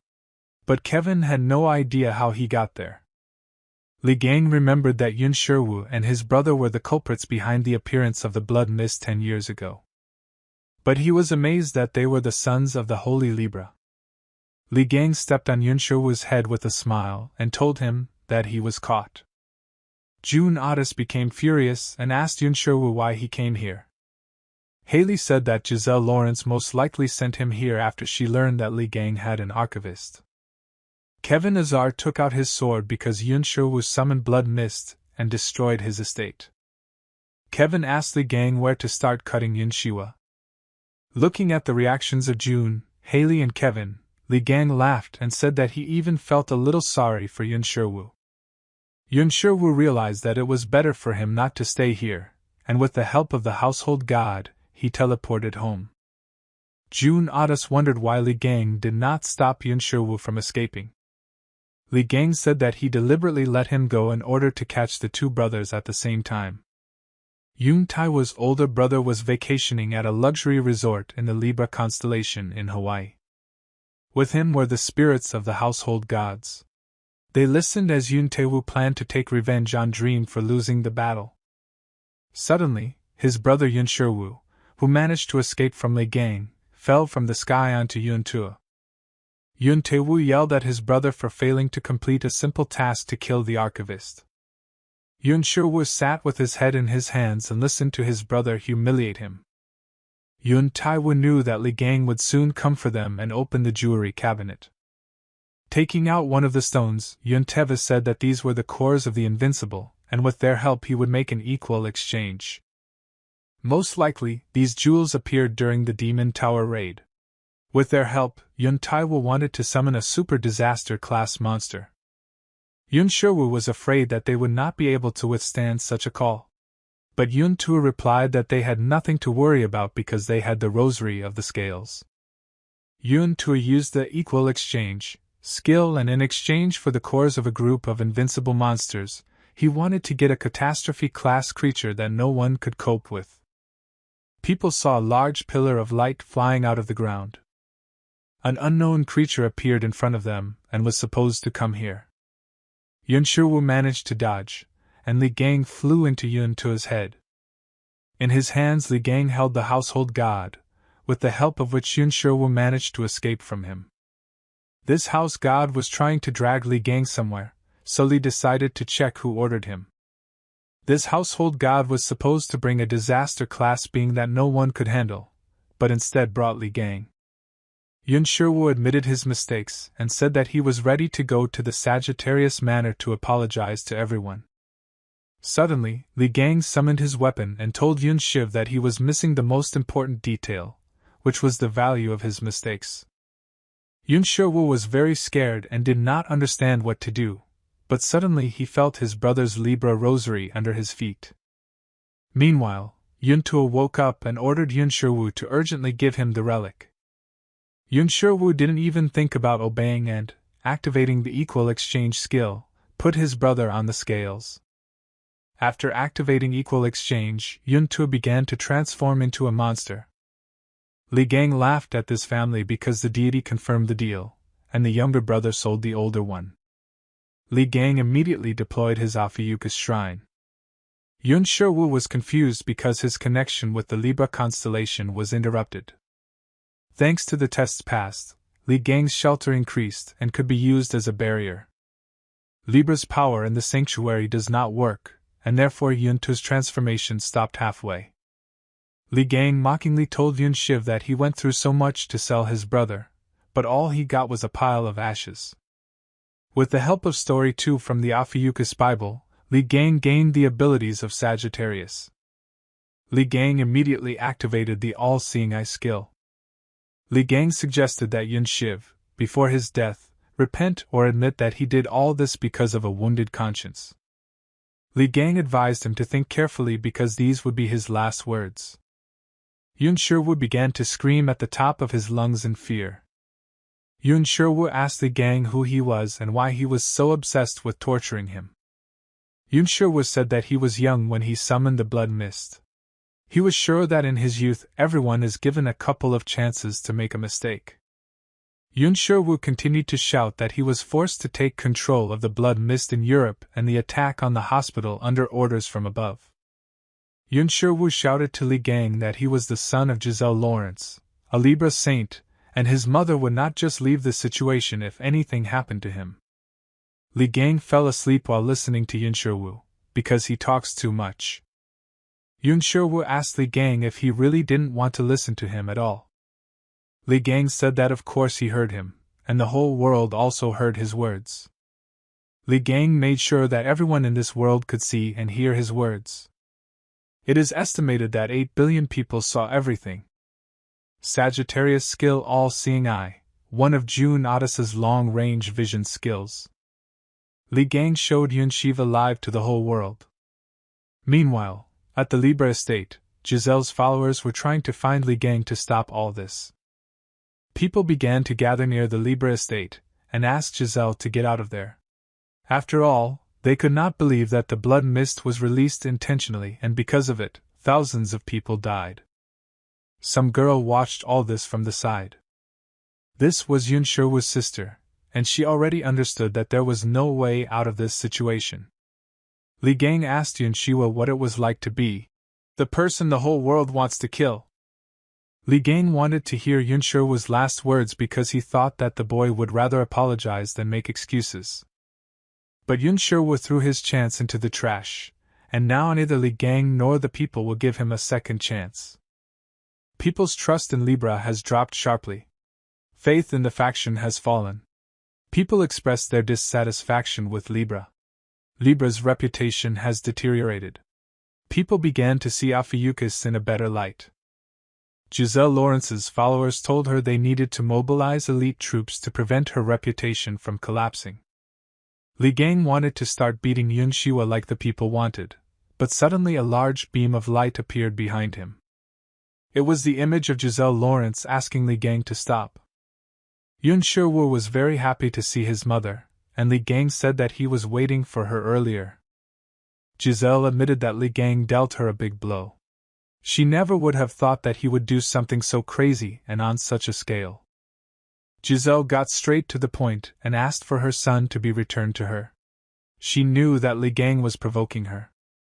Li Gang asked Giselle Lawrence to choose: either she would tell people what she had done and be punished, or she would put everything on the line and fight him. Giselle just laughed and said that she would not agree to anything. Yun Shiwu was disappointed in his mother, and Li Gang knew that this was how she would respond. Li Gang did not wait long and immediately cut off Yun Shiwu's head. Giselle Lawrence asked how dare Li Gang make a taco since he definitely couldn't get away with it. Li Gang said that he will do worse things from now on, and resurrected Yun Shiva using super regeneration. Thanks to the influence of the sanctuary, the super regeneration effect was incredibly enhanced, and Yun Shiwu was able to survive. Li Gang immediately killed Yun Shiwu for the second time. After which Li Gang resurrected Yun Shiva again with the help of super regeneration. Yun Shiwu wanted to say something, but Li Gang did not listen and cut off the boy's head again. Watching all this, Giselle Lawrence asked Li Gang why he was doing this. Once again resurrecting Yun Shiwu, Li Gang stated that simply losing his head is not enough to atone for all the suffering caused. Li Gang said that he would kill Yun Shiwu as many times as they had already caused people to suffer. The entire world saw Li Gang kill and resurrect Yun Shiwu again and again. June Otis, Haley and Kevin were also watching. Every time Yun Shiwu came to life, he prayed to Li Gang to finally kill him. Giselle Lawrence couldn't resist, and asked Li Gang how long he planned to test her patience. Suddenly, the body of her eldest son teleported to Giselle's estate, who was turned into a monster and killed. Giselle Lawrence was not herself after what she saw. Li Gang asked her why she froze in place, because her beloved son had returned to her. Giselle Lawrence was furious, and promised Li Gang that he would pay for this provocation. Grabbing Giselle's household god, Li Gang said that this was not a provocation, but simply his response to all the decisions she made. Li Gang promised that he would turn everyone who stood in his way into what he did to her sons. He had no intention of stopping, even if the divine essence stood in his way. Li Gang advised Giselle to wait for him and continued to kill Yun Shiwu. Li Gang stopped showing Yun Shiwu's murder to the world. Giselle Lawrence flew into a rage and caused earthquakes around her estate. Li Gang was glad that Yun Shiwu regained consciousness because he thought that he really died. Li Gang wanted to continue killing the boy, but accidentally lost count of the kills and suggested starting all over again. Li Gang began to count on his fingers that 5,000 people were injured due to the bloody fog, adding to this the people from the hospital. Li Gang calculated that Yun Shiv would have to die 10,000 times. Yun Shiwu wanted to stop Li Gang, but he did not listen and began to kill again and again. Meanwhile, in the Lion Arena, Alice once again won the tournament. The Lev faction members noticed that Alice always showed no emotions, but now she was in deep shock. Alice had been in this state since Li Gang declared war on Libra. Alice was told she was gorgeous as always and asked for her comment. Alice was silent for a long time, and then said that she wanted to leave the Lions faction and join Uncle Li Gang. Stephen Marker was in the hospital and heard Alice's words. Stephen's subordinates tried to change the channel, but it was too late and Stephen Marker lost consciousness again. Oliver saw everything that happened. He believed 100 Stephen and Alice were disgracing the Lions faction. Meanwhile, the news was discussing what happened between Libra and Li Gang. Libra's corrupt journalists tried to justify Giselle Lawrence, and wanted to create the impression that Li Gang had deceived everyone. Haley, Kevin and June watched the news and couldn't believe that the media could manipulate society so easily. Haley asked Kevin to send his journalists because he has strong propaganda. It's time for Kevin to use his media because organizing something like this couldn't be easier. Kevin told Haley that he didn't poison Li Gang's food, but was only trying to neutralize the poison she mixed in. Haley calmly replied that, on the contrary, she was trying to neutralize the poison that Kevin had mixed in. June Otis listened to Haley and Kevin and realized that both of them were definitely loyal to Li Gang. Meanwhile, at Libra's former resort in Hawaii, Li Gang organized the construction of his own resort. Li Gang ate and calculated the future income from his own resort. Looking at the construction of the resort, Li Gang thought about the package that Giselle Lawrence sent. Giselle Lawrence came as a gift from Li Gang, the head of her youngest son Yun Shiwu. Giselle asked her subordinates why her journalists were lost in the news. The subordinates replied that they could not do anything because Kevin Hazard's propaganda was very strong. Giselle Lawrence couldn't understand how the people concerned about Li Gang could get together. Giselle Lawrence ordered all allied factions and alliances around the world to be contacted to deal with Li Gang.